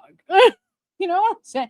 Like a German Shepherd, like, of course he has to have that kind of dog. It's not an accident that they have a German Shepherd named Chloe who's aggressive. That's what he wanted. He went and got her. There's no world where Brian Albert does not know what's going on that lawn, morning, noon, and night, 7 days a week, 365 days every year, the entire time he's lived in that house. It's just not, that didn't happen. Right. So when I knew that that was his testimony, that he was actually trying to argue that in court, like he really didn't know, didn't hear anything, he slept through it. Zero chance. So that was the very first red flag. That was the first red flag I knew for sure based on his personality profile. No chance in hell. So from there, why is he lying, right? So that's where you have to start. And that's where I started. Why is this guy lying? Then you just start, then you got Proctor, then you just start peeling all the layers back. The first thing that came into my mind when you asked was Jennifer McCabe's 911 call. But that's only because you have to remember, like, I'm so many rabbit holes down the rabbit hole, like, on so many layers into this, that I'm sure that's not the biggest red flag. It just feels like it because I have this real disdain for Jen McCabe, and the fact that she doesn't leave the car and then is making this call to 911 where 3 times she insists that he's dead. It's just, again, no world. Doesn't matter who you are. There is no world, particularly if this is supposed to be your friend who you love. Didn't happen. No world where you're insisting to the person on 911, this man who you were drinking with a few hours ago, if you just stumbled upon him and there he was, no world where you're like, he's dead 3 times. Didn't happen. So that's the thing that came into my mind, but I think that's like my biased opinion. If I'm being objective, it's really the fact that Brian Albert is trying to convince us that he didn't wake up. Of course he woke up. Where was the dog? I mean, that's the other obvious, right? Why is there no my dog barks. Like, if you've ever had a small dog, like a Chihuahua thinks that they're 5 pounds. They think they're like 700 pounds, but they alert you the second that there's a single ounce of sound. Like, it doesn't matter what you're doing, where you are. If they hear anything, they start alerting.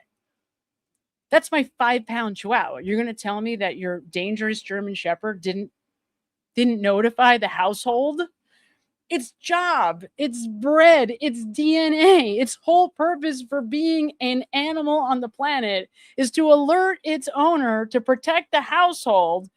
And you're going to tell us that the dog didn't bark that morning? It's just, these are things that didn't happen. So as soon as you're like, okay, this is just not what happened, then you have no choice but to like, that didn't happen, so they're lying, so now we have to go look somewhere else. Right? That's how my curiosity began. So those would be the first 2, like, no. This is not what happened. The dog was not there that morning. Dog was not on the premises. No doubt. And Brian Albert knew what was going on the front lawn. So, period. Like, there's no way around that. That's just period. You know what I mean? Like, there's no other possibility. Yeah. And M. Leon Ab. Now, let me get this. M. Leona B3. There we go. Sends $5 and a super sticker. Thank you so much, M. Leona B3. Takes me a minute, I told you. At Violet Desert Sky, yay, gifts 5 memberships. Oh my God, I'm so excited. Welcome to all our new members, everybody. It's very exciting. We got to pick our next members only live. At Nordic Star Seed 2027 sends 20 Canadian dollars. They jumped the shark when the talking script wasn't followed. Everyone was confused about where they went to look at army photos. Woo! They jumped the shark when the talking script wasn't followed. Everyone was confused about where they went to look at army photos. Nordic Star Seed 2027. What are we talking about here? They jumped the shark when the talking script wasn't followed.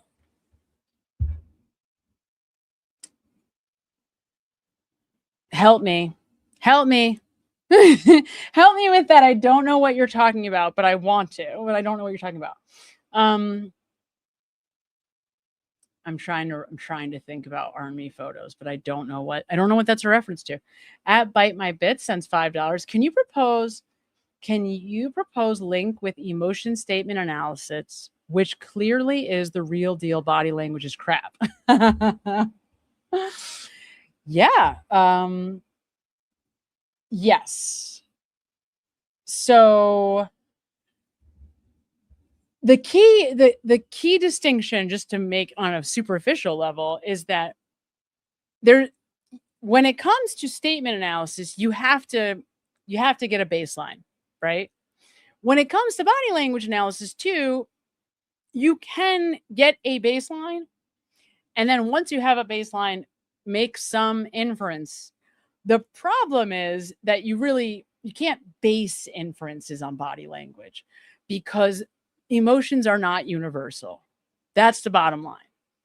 So emotion is not universal. And for many, many years, that was what people were sold. Going back to Darwin, Charles Darwin believed in universal emotion. He believed that animals had the same emotion buttons inside of them that we do. And that was like the party line up until like the late 1990s when that began to shift. And then only in the last decade has emotion science really evolved into a completely different place. And it's a fascinating journey and a huge conversation. But because of that, you can't use body language and emotion to make any kind of inference whatsoever unless you have a very solid understanding of who the person is that you're dealing with. And even then, you would have to have all kinds of other information to be able to use that to deduce something meaningful. Does that make sense? So and statement analysis is the same thing. Like you have to get a baseline from somebody, but they're totally different because statement analysis, we are all taught the rules of language. I mean, they're very, very similar actually, but without getting into the weeds, we're all taught the rules of language and you can't get around it. Like it leaks out. In other words, the truth leaks out through your knowledge and understanding of language rules. That's why statement analysis can work, whereas body language analysis does not, because there is no universal emotion. So, and that's all that body language analysis was built on. Literally, it was built on the theory of universal emotion and a guy named Paul Ekman. And that theory has been systematically debunked. So, period. I mean, this isn't even my opinion. I mean, this is just a scientific fact. So, but, and I think statement analysis is only at the very beginning. I mean, the research has just really evolved. I mean, we're only at the very beginning of the valid research to support it. Because again, for years, people tried to use like a one size fits all comparison. Like, so you can't compare, apples and oranges. You have to compare an apple to an apple, and then it's valid. Hopefully that made sense. So that is the bottom line, though. But there's no, like, when you're in an academic program, you have access to all the research, but it's like a 25, literally, guys, it's like a 25-year gap between the front end of research and how long it takes to get to like the average person. It's really annoying, honestly, really annoying. At CMD Pisces says, at Holly Johnson, Carl Steinbeck called me a troll. Oh yeah, that's right. Of course, at CMD Pisces, I've never forgotten this. I remember when it happened, and deleted all my comments when I commented on the guy that was found guilty from the Hawaii case on Gerhard Koenig, because I had a different opinion along with Sam. Yeah, I never forgot that, by the way. Yeah, I didn't forget that. No, for sure. It's tough. People get so emotional about these cases, and I completely understand that. But that's not cool. Not cool at all. Not cool at all. I just wanted to post this so that I could say, Boozy, you are fabulous. Totally agree with you, dear. And Meg, not your damsel, says $4.99. Words matter and data doesn't lie. Sidebar for a sec. I'm only voting heroes, not villains. Mr. Yannetti is cross-examining with scientific certainty. What did I miss on this? What did I miss? What did I miss? What did I miss? Words matter and data doesn't lie. Very true. Sidebar for a sec. I'm only voting heroes, not villains. Yeah, it's true. You're right. I like it. I like it. It's tough because when I'm with the fervent stuff, there's so much, like, his songs are so amazing because they're good songs. Like, the songs themselves are good. They're huge variants. Like, from one song to the next, they're completely different animals. Like, they don't even sound like they were made by somebody who is in the same genre of music. But then also the words are hilarious. Like, he's so good. He's just so good. He really, really, really is really so good. At Holly Johnson sends $9.99. Sorry, I spelled it incorrectly. Yes, it's Carl Steinbeck. I knew who you meant. If I remember correctly, he's a lawyer. He is a lawyer. Yeah, he is a lawyer, and he's a perfectly decent lawyer. But like I said, it just can't happen right now, no matter who it is. Even if, like, my hero, like Mark Betterow, was like, hey, Sam, let's do a show. There's no way I could. Because I can't. Like, I really can't. Like, you have no idea how terrible this dissertation is going to. It's terrible. Like, it just makes me stressed to think about it because it's terrible. It's terrible. It's like,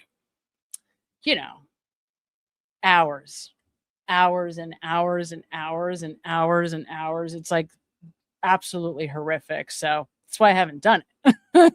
Because I don't want to. It's horrible. It's like an absolute nightmare.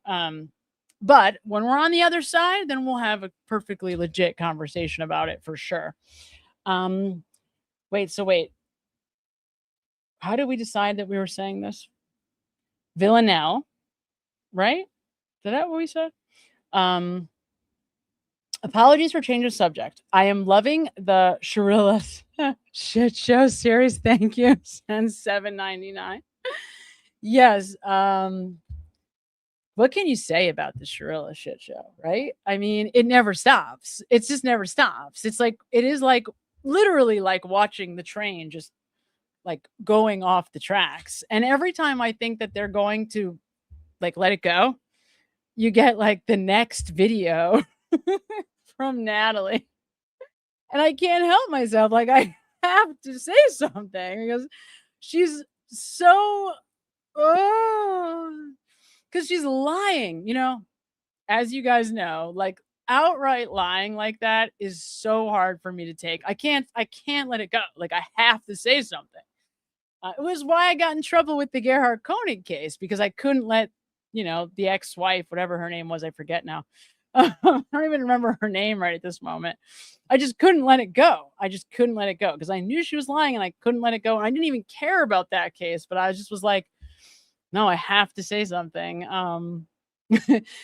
At this point, sometimes, like even with this Tyler Robinson stuff, because I'm debating, like, do I want to watch this Luna like, I don't even know what happened. I just know it was going to happen. Do I want to watch this Luna stuff or do I not want to get myself involved? Because if I get involved, once I see something, I have to tell the world whether it's something people want to hear or not. And then I'm like, put myself right in the fire, unfortunately, sometimes.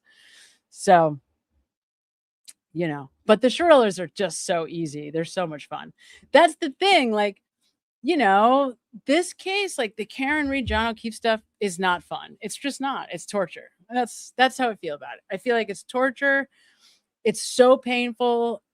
Like this civil case, this defamation case, I hear the statements that these lawyers are making on their behalf, and I physically, like, my body gets tight and makes me feel sick. It's horrible. Horrible. Like, even the O'Keefe civil suit, like that Karen was intentionally trying to make John's, niece inflict emotional harm. It's like, who believes that? Like, what would be the benefit of that? Why would Karen ever do that? Why would this woman who did nothing but spend her own money, her own time, everything she could to try to support these two children, now she's going to try to inflict emotional harm? It just doesn't, so this is not fun. Nothing about the John O'Keefe's case is fun, ever. Just torture. That's the truth, guys. That's that's not true. This is fun. I do like this. Come on, this is good.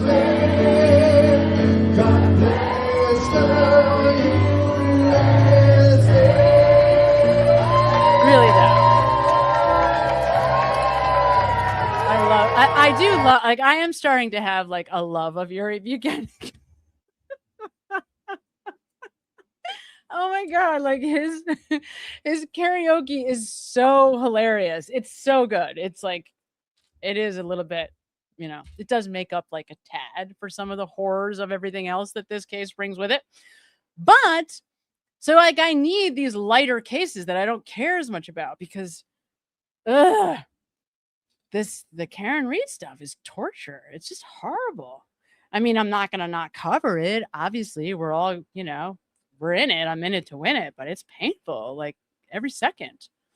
At Ricky B sends $10. Yes, app algorithms run in the background. Dating apps, delivery, and SM. They scan contacts, text, pics, location, plus. Plus, phones may be tossed, but data lives with the apps, the AppCo companies, and can be subpoenaed if in the data retention period. So, well, how long is that? And I mean, could you just like shoot in the dark? Like, for example, could I be like, oh, what? I know that person was on a dating app, but I don't know what the dating app was. If I'm like, working for the feds, can I just try to get any information from any dating app for Brian Higgins? Right? I mean, what do you think the odds are that he was on a dating app at the time? I'd say they're 50-50, right? Decent odds. Decent odds. That's very interesting, Ricky B. I love it. Thank you for enlightening us. It does appear like, I mean, does it mean that there is data? Here's what I'm trying to find out, right? I'm trying in my mind to decide, is there still a way to get the smoking gun data? Because what I am picking up from what Adam Deitch is saying is it doesn't exist. It's not there. We didn't find smoking gun data. That's why we didn't bring charges. I might be making that up. That is what it appears. That's a guess.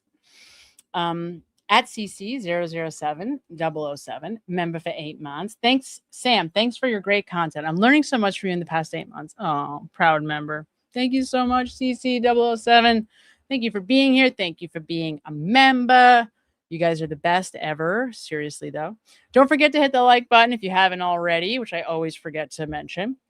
At Holly Johnson sends $19.99. I contributed to his campaign, even though I live in Atlanta. Isn't it interesting, Holly? Like, apparently, Adam Deitch has the most donations from outside of the state, which I guess doesn't surprise us because we're all over the world, right? So that makes sense because of your channel. Oh, I'm so glad to hear that. Thank you so much. I wish TB would rally behind him like he did for Karen Reed. He does. You're right. I think he is. I think he's I've heard Aiden support him. I think he's a little hesitant because I don't know this. I'm guessing. But I think Aiden's a little hesitant because he's not sure like what his position is on him. Because you have to consider, like Greg Conner has been very clear, even though it was like the most bullshit answer that he gave, that, you know, he would have done even more than Morrissey did to protect the witnesses in the Karen Reed cases. You know, he would have, I don't know how he would have done more, but he would have done whatever he had to protect the witnesses from being intimidated, which is just a whole nother conversation. How that is even something that they can utter is so disgusting because it's so obviously nobody was intimidating these people not to testify. Nobody. They don't believe it. None of their trolls believe it. The foreskin idiots don't believe it. Nobody believes that Aiden Carney was trying to stop the people in the House from testifying. Nobody believes that. Nobody. It's just the largest crock of shit. And that's what they do. Like Masshole Mafia sits around coming up with ways to try to get Aiden in trouble. And because they have to like get creative and invent ways to get him in trouble, this is one of those ways. Oh, it's witness intimidation. Nobody wanted them not to testify. In fact, how many times have we all heard Aiden say, great, it's only great for all of us. Go testify. Scream from the rooftops. Like, awesome. All of us know. They know. Brian Albert knows. Brian Higgins knows. Jennifer McCabe knows. Everyone knows. There's no intent at all. Nobody ever intended for them not to testify. It's such absolute garbage. And this is what I mean. This is not fun. It's not fun. They're just the world's biggest asshole liars because they killed John O'Keefe, doubled down because apparently they, in their infinite wisdom, decided, oh, we have a patsy in Karen Reed. So we'll just, because she cracked her taillight and told Jen, so we'll just pin it on her and wipe our hands of it. And for however many months, 13 months, whatever it was, they got away with it. And it wasn't until beginning April 2023 when like the world comes crashing down on them all at once, which I'm sure was traumatizing. I have no sympathy, but I'm sure it was traumatizing. So I think Aiden does support, supports Adam Deitch a lot, but again, is just reluctant because he's like, what about my case? Is he gonna, continue to press charges? Whereas like Greg Conner's like, well, there's a special prosecutor. That's not even our decision. I mean, we hired a special prosecutor, and then it turns out that the special prosecutor that they hired is like lifelong BFFs and like the great mentor of Greg Conner for the last 25 years. I mean, talk about the sham of a lifetime. I mean, it's just it's just confirming the problem in every way, shape, and form. Like, okay, so you picked somebody who without a shadow of a doubt is going to do whatever you want them to do. And then you're like, but I had nothing to do with it. It's just a sham. It's a joke. They're a joke. So I appreciate you very much helping to get Adam Deitch elected, though, because that's what it's going to take. It's going to take all of us. It really is. At Philly Girl sends $9.99. Hi, Sam. Do you think Higgins' grand jury testimony stating a man? Absolutely. Yes. Yeah. That's exactly what happened. The answer to that is yes. Do I think that in Higgins' grand jury testimony, he was stating a man came in, that it was a quick leakage, and that he was confessing? It's a little bit more complicated than that. He was given like queen for a day when he made that statement. So he knew that they couldn't use it against him. That's number one. Number two, I think what he was doing there was trying to say, like, hedge my bets, right? This way, if somebody eventually does say that John came into the house, I could say, well, I wasn't sure because I saw a guy with tall, who's tall with dark hair. And all I know is he was in the house at the same time as Julie's brother was somebody's brother. He doesn't say whose brother. Somebody's brother is out front. What I think is so important about that statement, I mean, it always was obviously important on its face, but what made that statement so important is the fact that he links John in the house, the tall guy with the dark hair, to Julie's brother being out front. That's the key. Everybody in that house, everybody knows that John's death occurs at the same time as Julie's brother is out front. Everybody knows. So you hear it as a theme in all of their testimony. If you go back, if you know that, and then you listen again and you go back, you can hear that's the time of the crime. Whenever, and that's why. So if you go back, for example, and you watch Jen McCabe, watch how she tries to do everything in her power not to give information to Alan Jackson during the time that Ryan is out front. She does everything. Like, it is insane. Anything she can, she obstructs justice. She makes him, like, she'll offer a suggestion about a time.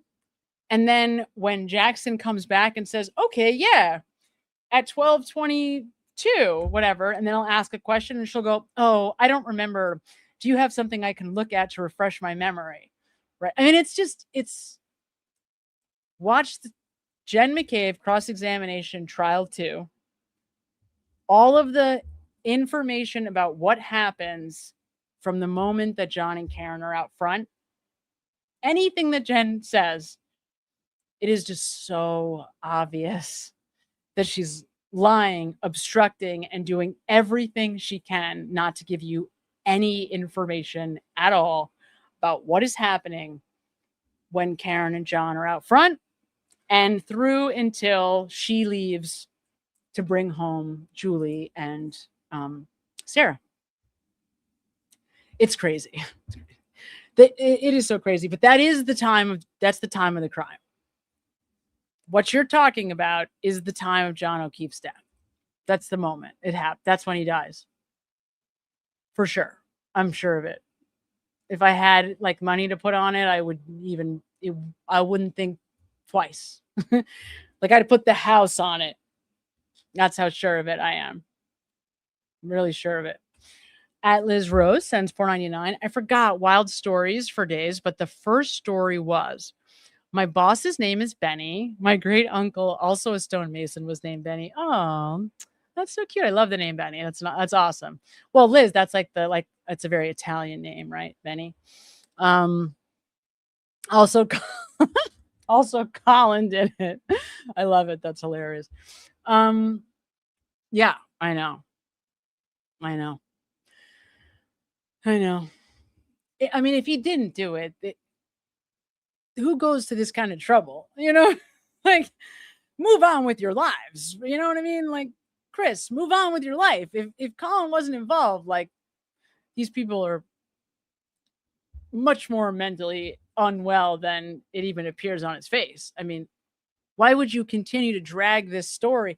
Why would you drag your whole family in the middle of this for years and years and years, unless you had to, unless your son is directly involved? I mean, it's like, right? You know what I mean? At your dad's favorite mom sends $9.99. Feds don't have jurisdiction for just unaliving. That's right. Farwell is accused of unaliving a witness. That makes it federal. Feds can't intervene if the DA doesn't ask them to. Well, and it's more than that. It's also unaliving in pursuit of a different crime or something like that. Like, it's like you have to have the other charge also. And of course, yes, you have to bring the feds in, you have to ask them to. But that's not true, right? Because they didn't, like, the case of Sandra Birchmore, the DA's office certainly didn't ask the feds to come in. So there has to be, it probably isn't either or, right? It has to be that there is a federal crime being committed, or they have to ask them to come in. It has to be. Otherwise, how could they have investigated the Sandra Birchmore case, right? I think. But again, not a lawyer. So I don't know if that's true. That's my guess. I'm guessing with that. At Saucy Meat Sauce, it sends $5. I hate to think about the kids I know going through another trauma if Jen is brought to justice, especially KOK. What? Stop. No. Is that true? Boozy. Is that true? Did you just say that you think that John's niece is living with Jennifer McCabe? That's what you're saying, Saucy Meat Sauce? Kaylee is living with Jennifer McCabe. If that's true, like that's like a crime. That should be a crime. That takes evil to a level that is even like exponentially more evil.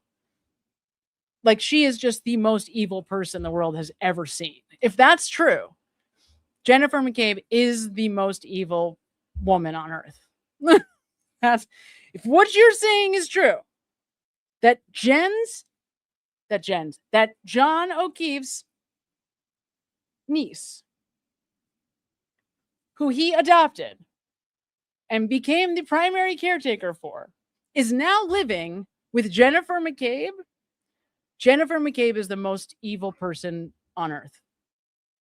That's the truth, if that's what's happening.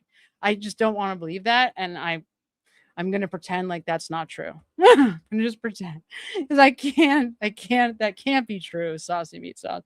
I can't let that be true. I can't believe that. It's absolutely the most disgusting thing I've heard in a long time. I'm like traumatized by seeing that. Betsy's story is a member for 8 months. So happy to be here with Sam and all of you. Sam, who is most likely to flip first when the life rafts come out? Yes, absolutely, Sarah. Definitely, Sarah. Yep. Yeah. I mean, because she's smarter, right? I mean, she's smarter. And if, like, let's say, you're sitting down with an investigator and they say to you, look, we know that this happened, and you can either get on the right side of history and have complete immunity, but you have to testify, or we're going to come after you with the full weight and authority of the law. And you could spend up to 25 years in prison for conspiracy to cover a murder of a police officer. Yes, I think at that point, somebody like Sarah Levinson says, enough is enough. Yeah. Julie Nagel, too stupid. Too stupid, too anti-authority, like just probably not going to. But Sarah, I think, is too smart. I mean, at that point, you just, because, you know, look, she already has culpability because she lied outright in a trial. She commit perjury. It's not even close. I mean, it's not even objectively, that is a fact. Like, Sarah Levinson absolutely, without a doubt, is lying. Perjury, like, without a doubt. Like, I mean, it's, again, you don't want to get me started because I can go on and on. It is disgusting what she did from trial 1 to trial 2, how she played Julie Nagel in the second act of the Karen Reed trial, because Hank Brennan made the smart decision not to bring Julie in because Julie is seriously the worst liar the world has ever seen. Ever. So Hank did the right thing and said, oh, well, Sarah's a much better liar, so we'll bring her in and she'll have to tell the Julie Nagel story. The only problem is that Sarah got like too cute with it. And she was so cute with it, and it was so extremely different from how she testified the first time, that it was just like transparent bullshit, without a doubt. And she sinks the whole ship because there's so much language in there that is just so, I mean, she gives it away. In a way, we have to thank Sarah for that. I mean, you really, personally, Sarah and Julie give it all away. I've said it before, I should send them thank you cards because they really give it all away. The two of them, they give up the whole story. That's how I'm so sure. I'm sure exactly when John was murdered, because the two idiots are walking out of the house. Something stops them. They pretend like, oh, we suddenly in the last 3 minutes just changed our mind. Except we were told we had to stay. We weren't deciding we want to stay. In fact, Hank Brennan says to Sarah, well, did you want to stay? And she's like, I didn't mind. What? It's just, it's bad. Yeah. Thank you cards to them because they really do give the whole thing away. They give the whole thing away. They tell exactly what happened. So it's so bad. Really bad. Madeira Beach caregiver. Hi, Madeira. Sends $10. Red flag. So many missing altered videos. 0 ring cameras on Fairview. I know. Who's the DA lady doing this? She needs to be questioned. Who's the DA lady doing this? Well, which? What thing exactly are we talking about? So what's her name? Like, there's the civilians on the DA police side, like Colleen Crawford, that's right. She's like the civilian expert, I don't know, telecommunications, like computer tech person. She's not a police officer, but she was working in the DA's office in the police unit, helping with, you know, editing videos or whatever, doing what she was doing, committing crimes as far as I'm concerned. But that's also in the DA's office, but she's not an attorney. Then there's, what's her name? Lally's other half, who was like the paperwork person, right? I mean, she was like the person that wrote all the motions. You guys know who I'm talking about. What the hell is her name? Laura, you know who I'm talking about. Laura. She used to wear those horrible suits. Like, they're like plaid, like heavy plaid, like, oh my God, what is her name? McLaughlin. Laura McLaughlin. That's her name. She's the DA lady, or like the Lally's counterpart. Horrible person. Just horrible. I mean, you know how I feel about Adam Lally. I think he's like the most horrible person ever. Just absolutely horrible. Adam Lally is like a troll. He's like a troll. He's an absolute troll. And no remorse. I'm sure he sleeps like a baby every night. Just probably been a criminal for Michael Morrissey for the last 2 decades. I'm sure of it. Definitely. Because, and this is, I think, also what Adam Deitch was saying, right? Like, you don't just go from, you don't wake up one morning and just start committing crimes, like trying to frame innocent people for murder in your courtroom. Like, you don't just, like, that's something that happens slowly over time because you kind of get more and more comfortable with bending rules, not looking for discovery, fudging on search warrants, whatever other garbage that these people lying through your teeth every second, right? At Lensberg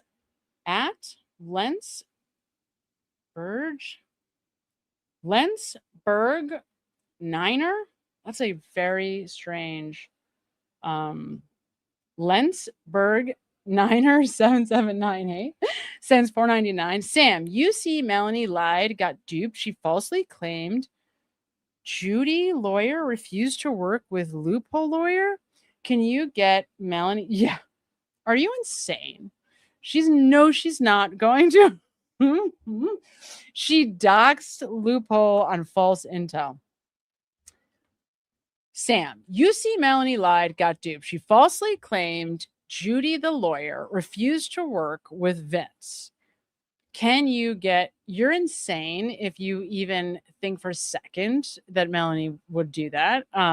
Because I mean, we'd have to talk about this offline. I don't know enough. I only heard Melanie go off for like 5 minutes. I only know that she was saying that he like released personal information or whatever. I don't know anything else about it. I don't know why she's saying that. I don't know where she got that information, but probably not because I don't know anything about it. I'd have to have more information to have like to bring her actual evidence one way or the other. Yeah, you'd have to give me much more information. Lens, the same last names, since 199. Melanie also said Vince forced Judy to wear a bikini. I have no idea. Vince, I don't know, or not Vince, sorry, Lens. I don't know.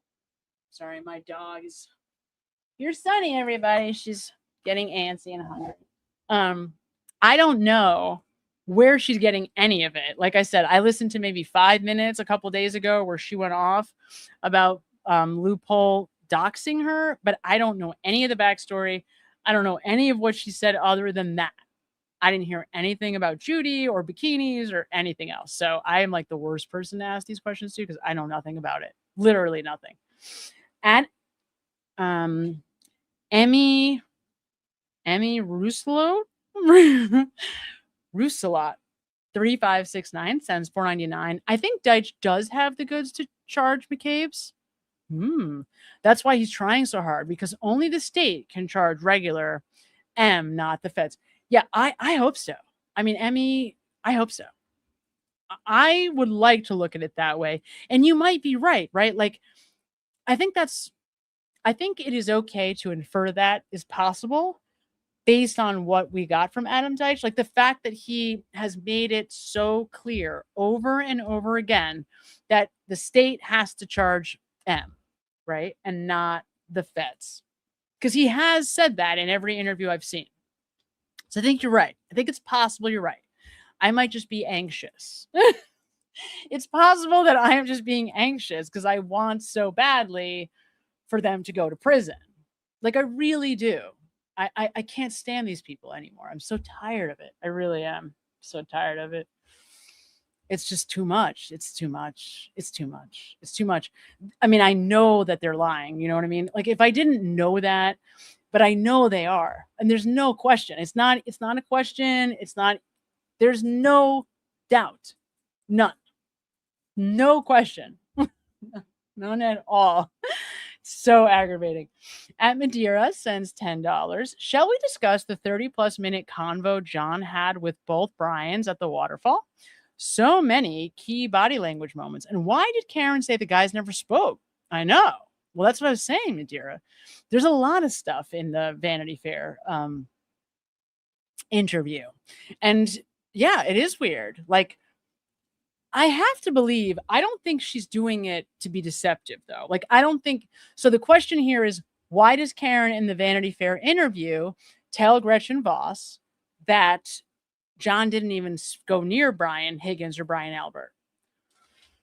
I think the answer is she wasn't watching. I don't think she was paying any attention to what he was doing unless or until he was behind her. So, right, remember towards the end of the night, he's behind her. Like when the lights go on during closing, when you can really see everybody crystal clear, you can even almost see their, like what they're mouthing. At that point, John is behind her and he's like staring at her, and you can see that she's like getting closer to Higgins. But earlier in the night, when they first walk in, I don't think Karen's watching. So Karen goes one way. Remember, Higgins tells us this too. Karen goes one way. John goes right to Brian Higgins, like does the like hug thing, right? With the big arms out. Hey, gives him the hug.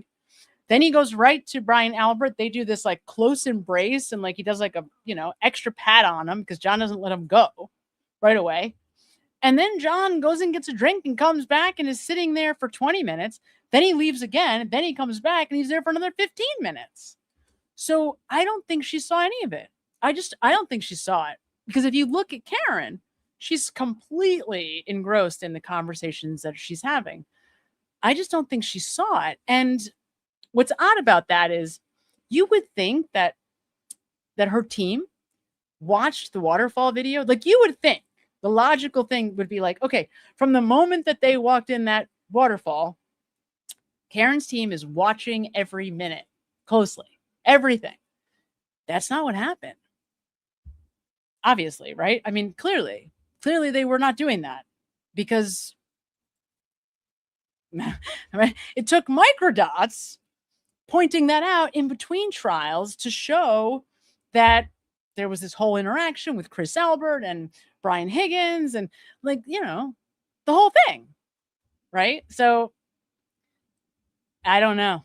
I don't know. I don't know how you miss it, but I guess you just do. And maybe that's part of it, right? Like, remember, guys, this case is a massive case. It's a massive case. It's massive, massive, massive. Did I go backwards? I think I went the wrong way. Hold on. I went the wrong way. Oh, I want to make sure I get everybody. State can charge M. Okay, here we go. Shall we discuss? Yes, here we go. Saucy meat sauce. Oh my God, saucy meat sauce, you traumatized me already today. Sends $5. If you guys are interested in statement analysis, definitely check out Veriscope. Of course, he is amazing. So in Veriscope, I might actually be using Veriscope's research for my dissertation. So that's very exciting. Yes, it turns out that Veriscope and I, like we're like swimming in, coexisting circles in a similar space. And so he's doing some amazing stuff. Obviously, check out Veriscope. He's outstanding. Yeah, wonderful. And also, I think he's been doing, I haven't had time recently just because I've been doing so many other things. But I know he was doing something with Brian Albert, and he always does really, really good stuff. I mean, the last couple of times, like when he was covering Chris, that was so helpful. There was a couple of really like key, huge moments that were super helpful in uncovering stuff with Colin, which is great. So absolutely, please check out Veriscope. He is the best.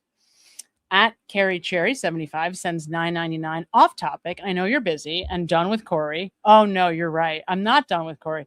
So I forgot about this. I'm so glad that you brought this up, because I was focused on it, and then there's so much going on with this civil stuff. It's like, it never ends.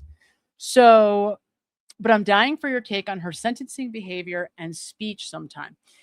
You're right about that. And the appeal. Have you guys seen this appeal that this defense team had the audacity to file, saying that the judge was biased against them? It is, boy, the balls on the defense team. I mean, I don't even get me started, because this could be like an all-night conversation. It's unbelievable. I went back and I watched the first day of trial, because right away they're throwing out all these accusations at the judge. Day one, I didn't see any of it. Not a single moment of any of what they were asserting. I don't think they have a prayer, but you never know. And you're right. I mean, I never really did go back, and I did do some of that analysis, but I don't think I ever showed anybody. So it's fair. It's a fair ask. Absolutely. I will keep it in the back of my head. There's so much there. She's so terrible, Corey Richards. And not only that, I mean, then we got all that extra information that the prosecution didn't have to bring into trial and didn't bring into trial because they didn't want to drag the boys in. But she was just like so guilty. You know what I mean? Like, she was even 1,000-fold more guilty than we knew she was. It's just, she's another one. Evil, evil, evil. Evil, just evil. She's just evil. Your dad's favorite mom since 499. VA is an ex-Marine career cop and wants us to believe, right, he wasn't awake at 6 a.m. He knows how absurd that is. That's why he's so bad at lying about it. Well, that's not the only thing he's bad at lying about, but yes, he does know how absurd that is. Just like, you know, like, oh, we didn't lock our front door. Okay, right. Of course you didn't.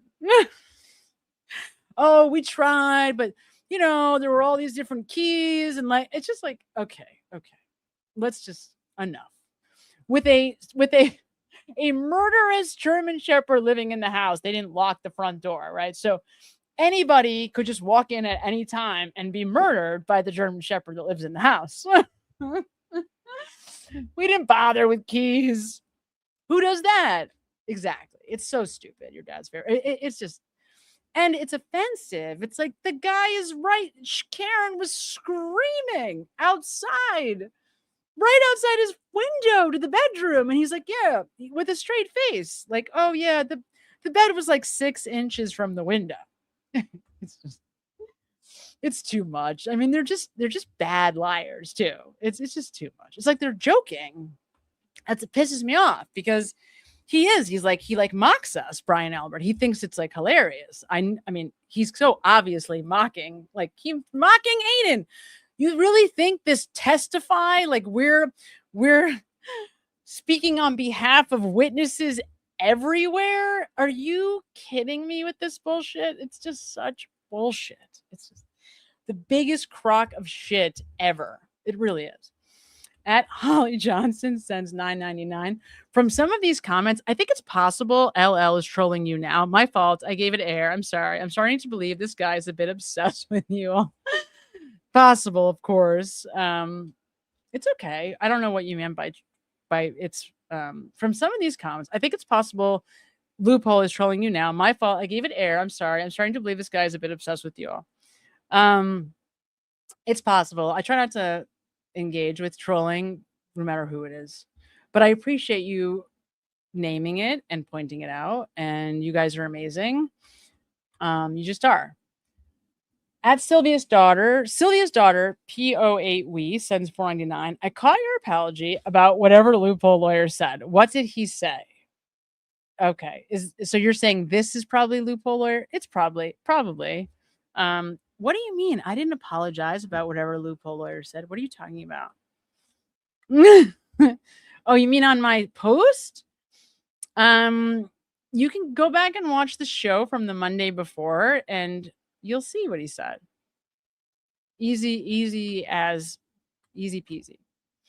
At VKinds80 gifted 5 memberships. You guys, you're amazing. You guys have gifted so many memberships. I am just honored. Thank you so much. Seriously. You're just like the best chat in the whole world. You really, really are. Thank you so much, VKinds80. At Miss Holmes, a member for 12 months. Have we really been together, Miss Holmes, for 12 months? That's crazy. Sam, even though Brian Higgins and Brian Albert tossed their phones, can we get info from Celebrite? I think so. Yeah. I mean, I think we can. Yeah. We don't need their physical phones depending on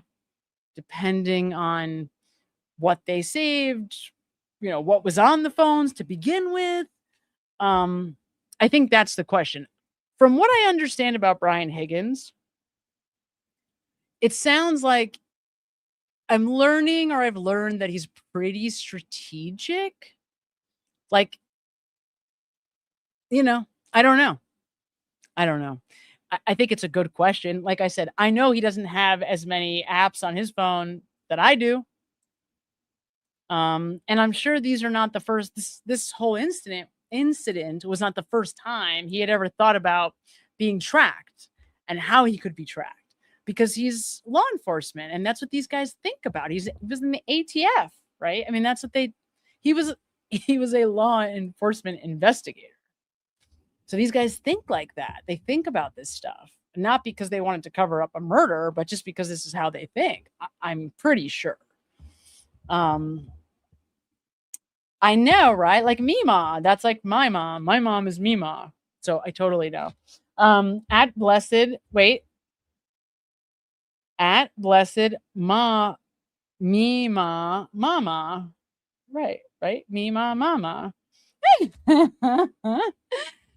But swipe and hype when we end. I love it. Thank you so much. Blessed Mama, right? Mama. Mama. No, it's Mama. It's Mama. It's Mama, not Mama. It's Mama. Like ma'am. Like ma'am. Which reminds me of Mackenzie Shirilla. It's ma'am. Right? It's ma'am. Definitely. It's ma'am. Definitely. I'm pretty sure. I'm like 90% sure. I'm pretty sure. And yes, don't forget to swipe and hype and like and all that shit that I'm very bad at always remembering to say. So thank you so much for reminding me. And I love it. I told you eventually. I'll get it eventually. Because I remembered Mima. Like that I know for sure, because that is like reminds me of my mom, and I know that's what she likes to be called too. So, or like to be called at some points. At Moladek sends $4.99. Do you think we could use reverse psychology to get Deitch in? How? It's hard to do. It's hard to do because, but yeah, it's not impossible. I mean, I just think he is what he is, though, right? He's either going to win because people want what he is, or he's going to lose because they don't want what he is. They want the status quo. And at the end of the day, I really think it just comes down to who comes out to vote, because I think there's enough of both for both sides to win. It's just really going to come down to who takes the time to come out of the woodwork to cast their vote. Because I think there's both. Like if you go around Canton, just the town, you go into like the shops on Main Street or Washington Street, whatever, you talk to anybody, pretty much anyone that you talk to is going to tell you that they were like supporting Karen Read. That's why her lawyers could just walk through town and, didn't have to pay for anything, probably, because people just wanted to support them quietly. So it depends. Like if all those quiet supporters just go to the ballot box, then Deitch is going to win. And if they don't, then Connor's probably going to win. I think that's really what it's going to come down to. And it might be like we just don't have enough information to say one way or the other until the very, very end. That's the truth. At Saucy Meat Sauce sends $10. Saucy Meat Sauce, you've already traumatized me tonight. Google can be subpoenaed and turn over all your data without notifying you. Right. Parties against Reckless Ben did recently, and he said they got all his location data. Wow. Yeah, Google can be subpoenaed. Interesting. God, don't you wish you could have like an off the books conversation with Adam Deitch about like what they got, what they didn't get, like what they know, what he knows that we don't, because he definitely knows stuff we don't. Like, what does he know that we don't, right?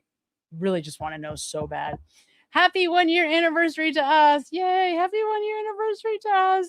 Miss Holmes sends $5. You are the best of the best, dear Sam. Oh, God's blessings for your dissertation decision. Thank you. I need I need it. I need it. But as somebody already pointed out, I think it was Saucy Meat Sauce pointed out, Veriscope is like a starting point. Like there's something there that like I can start with, but I have to go do the literature review. That's my next move. I know what the next move is. I'm just like dragging my feet all the way. It's partly true, partly not true. I have taken some big steps that I needed to take, but now I need to go take it the distance, and that will be next. Thank you for that. I really appreciate it. And I really appreciate you, and happy anniversary. Oh my God, it's been a year. That's crazy that it's been a year. What's up with that? It's so crazy. Saucy Meat Sauce sends $2. Search takeout in your Google and you'll be mind blown. Ooh, wow. Okay. In my Google account, I absolutely will. Very interesting. Note to myself, I absolutely will. At Chandra C 4911 sends $9.99. Question: if Deitch talks to and proves to the O'Keefes with cold hard evidence, yep, that Karen's car didn't hit John. No. Do I think they'll ever apologize to her? No. I mean, certainly not. No, I don't think either. Like I said, they're so deep. They are so dug in, and it is so hard to, on so many levels. I mean, you have to think about the layers of how they've been deceived. Think about Carrie. Carrie Roberts thinks Jen McCabe is her best friend. I mean, there's just no coming back. I mean, she's too stupid. She's completely, I mean, some of the things that she says, it's just, I'm sorry. But when she starts talking about John, like a drinking glass and a straw, and you're like, whoa, like some of the stuff that comes out of Carrie Roberts' mouth is just, it's like if she had a brain, all she'd have to do, I guarantee you, Chandra, guarantee it. There's been thousands of moments, literally thousands, where if she stopped for a second and reflected for a second on countless interactions that she's either seen, witnessed firsthand, been privy to, heard, had her on her own with Jen. If she stopped and reflected for a second, she would say, that's weird. That's weird. Probably thousands. But she's too stupid to do it and doesn't want to do it. They don't want to see it. They don't want to see it. They do not want it. They just want Karen Read to be guilty. Nobody wants to see it. It's very hard, very painful. It's terrifying. I mean, it means that you've been sleeping with the enemy, the person that murdered your best friend, your son, your cousin, your whatever.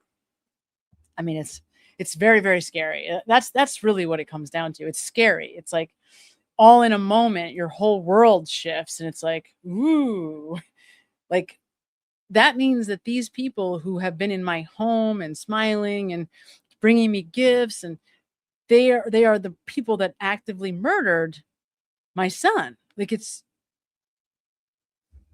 impossible. It's not impossible. It teeters on as close. Paul, I think maybe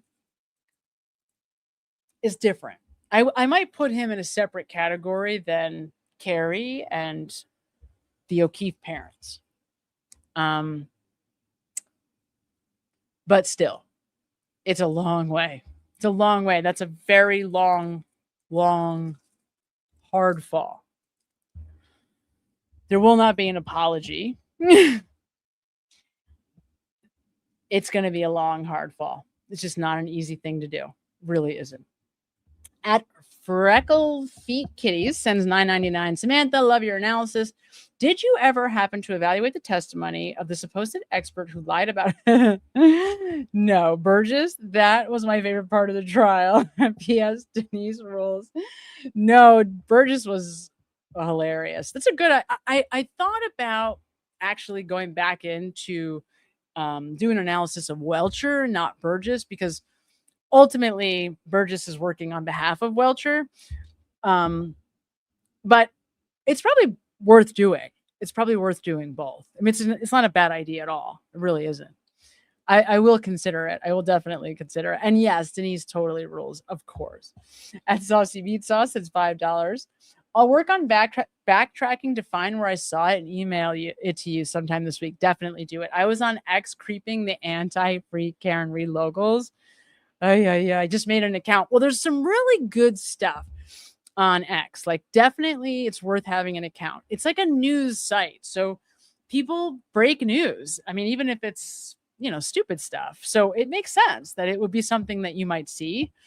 And it's definitely worth it to have an account. I just don't have time to do it all. I would love to post more on X, but it's too much to do it all. But there's a lot of good stuff there. I definitely encourage people to go there for information. Absolutely. Let me know. Email me if you find it. At Betsy Starry sends $1.99. Are Lank, Joseph Paul, and Guarino still there? Yeah. I mean, as far as I know, Lank is at the Canton PD. As far as I know, I don't see no reason why he wouldn't be. Guarino, I believe, is still there. I know that his family has a very famous bakery somewhere close by in town. So I feel like we would probably know if he wasn't. And I'm sure Joseph Paul is still there. I mean, we would know if they weren't, right? I have to believe we would know if they weren't. I don't see where they would have gone. I have to think they are still there. I have to think they are. I think we would find out if they weren't. I mean, I don't know if they're on the clock kind of a thing. Guarino. He's another one. Guarino's another one.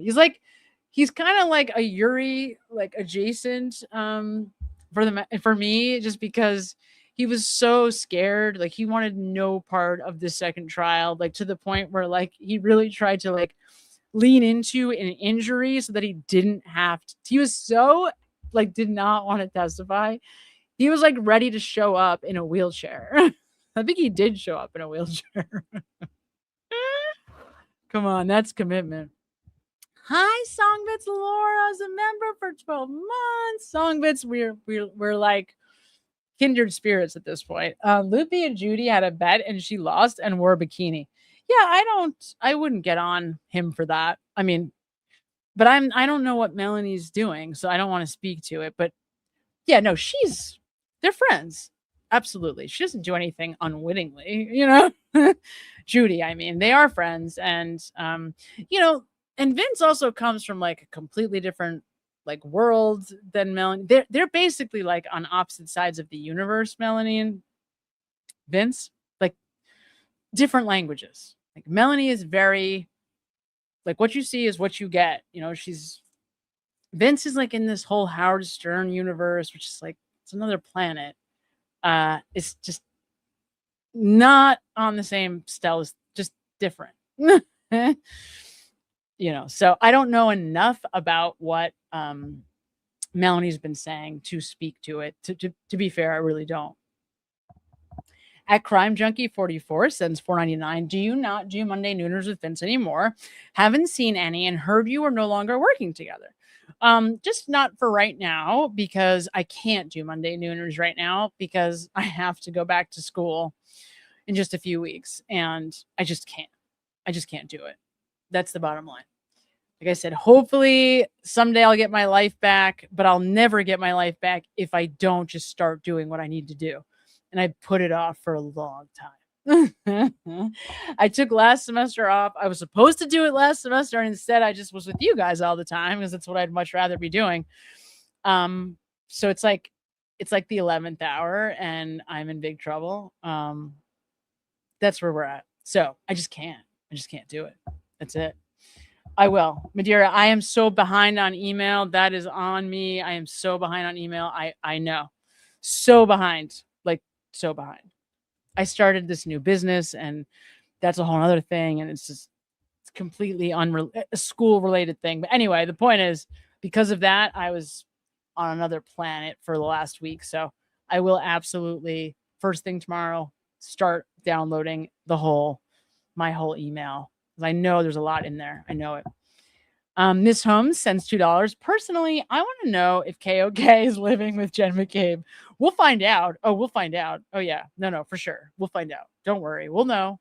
I don't want to know, but we will. We will certainly find out. At CC Headband Cupcake Law Nerd. Hi, CC. Sends $19.99. I just have a rhetorical question. Would Chris really have driven Colin's Ford Edge back to the very crime scene? It's a great question. I think so. I think it's a legitimate, very valid question.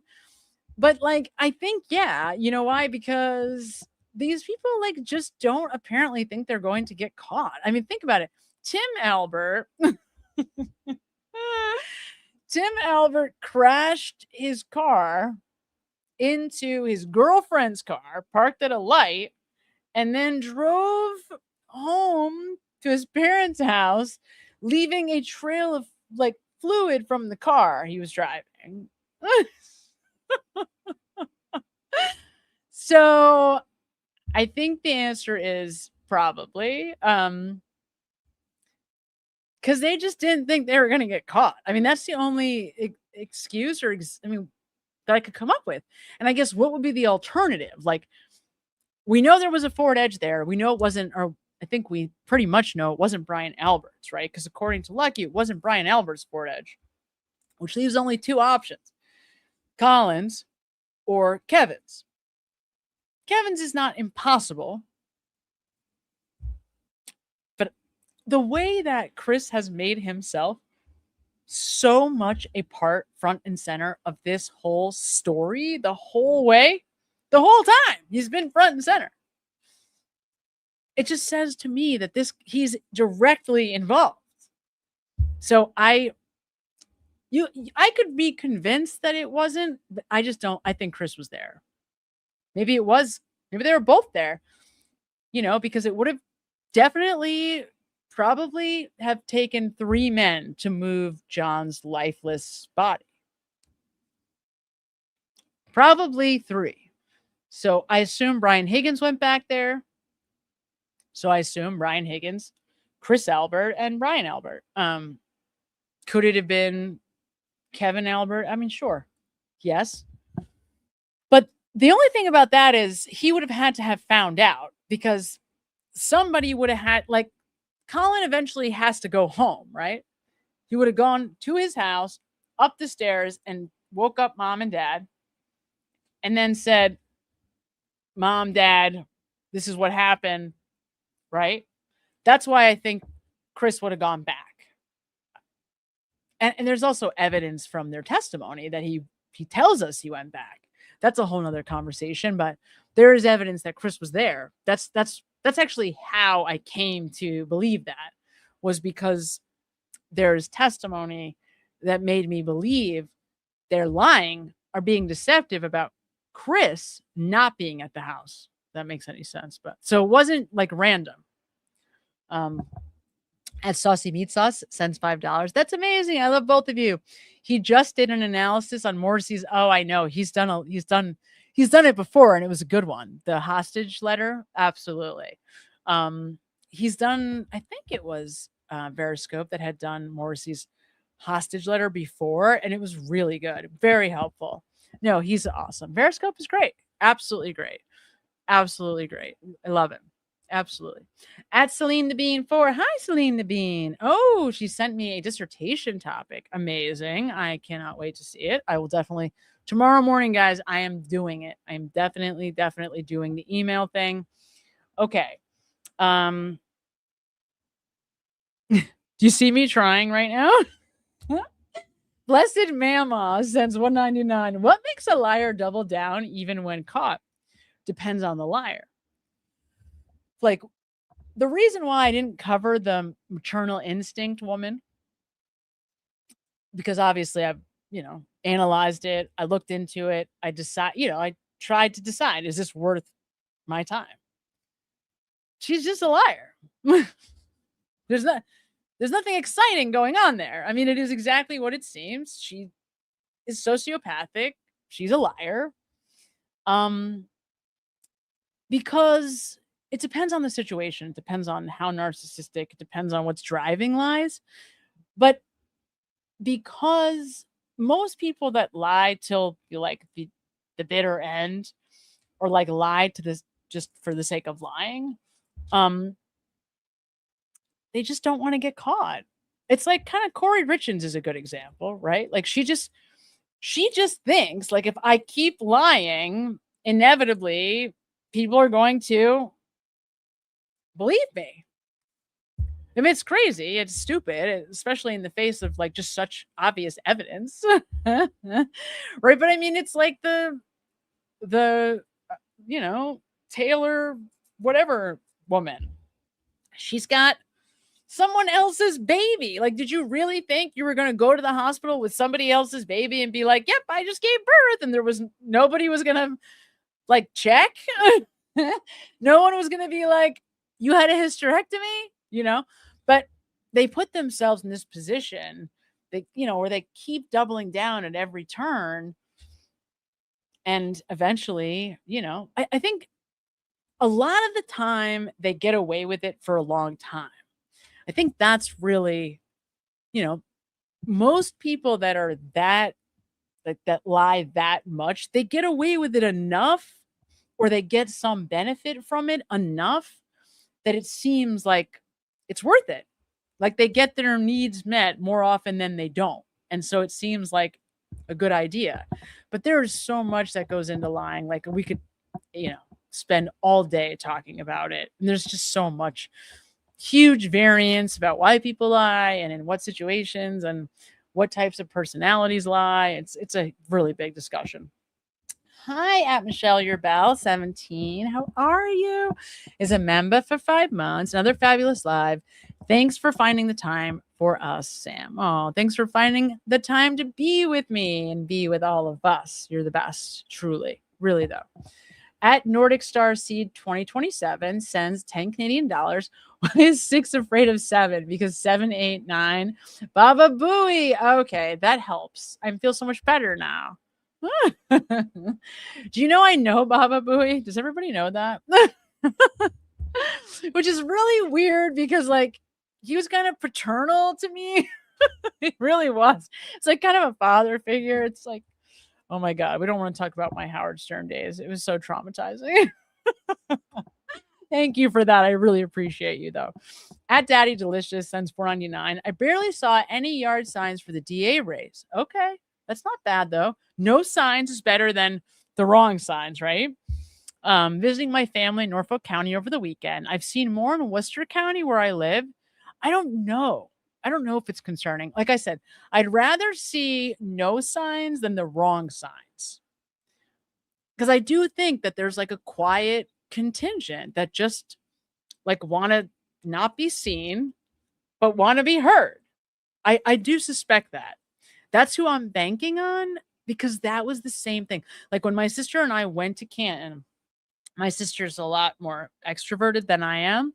And like she was talking to everybody everywhere she went.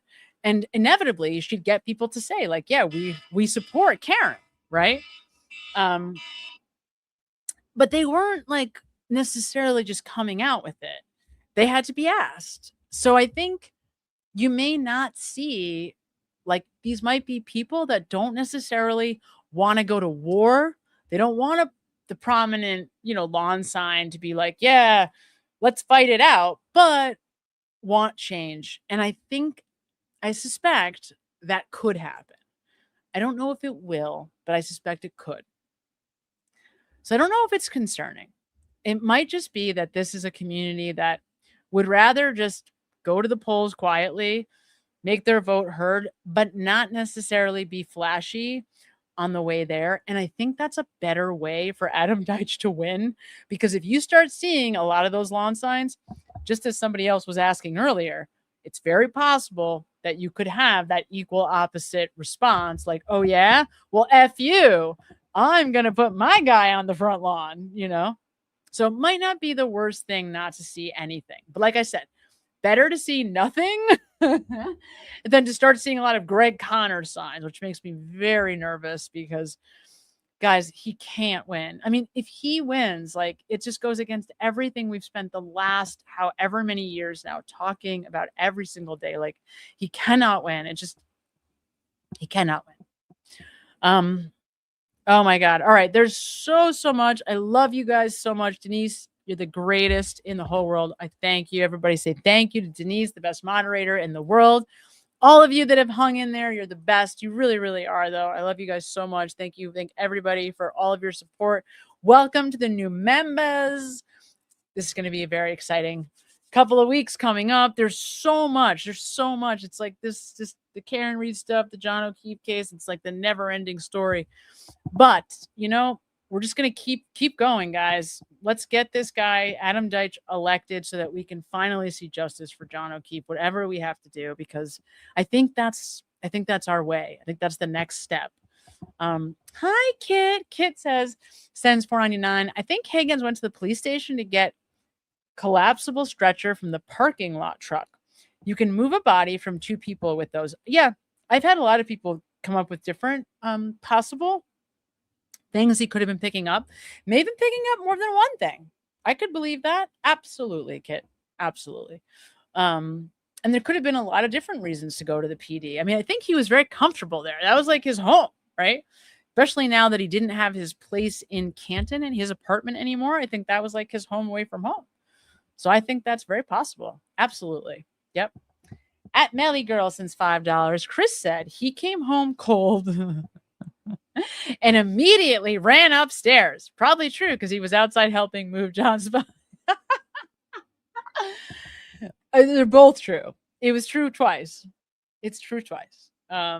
He came home the first time and he was cold because he walked home in the snow, which is true. And then he came home again the second time because he walked home in the snow.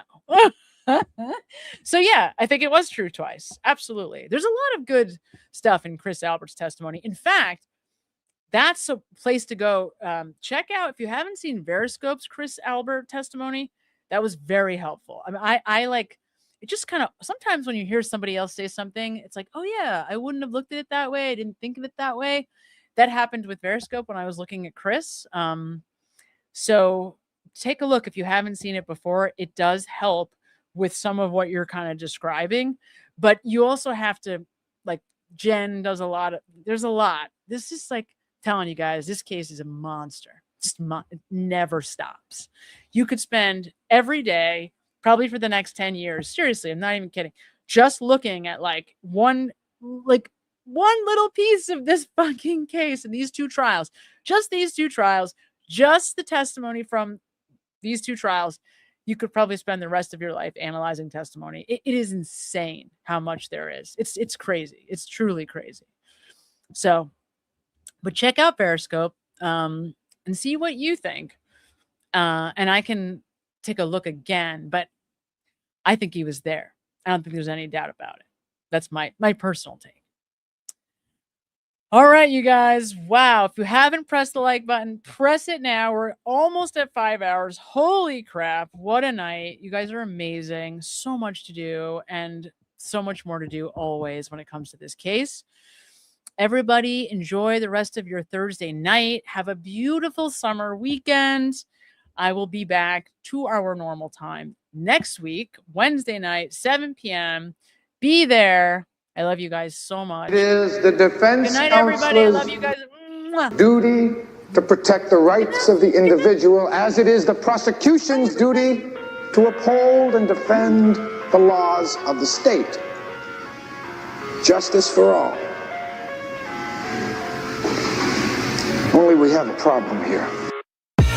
I live inside my own world of make-believe. Kids screaming in the cradles, profanities. I see the world through ice covered in ink and bleach. Cross out the ones who heard my cries and watched me weep. I love everything. Fire spreading all around my room. My world's so bright, it's hard to breathe, but that's alright.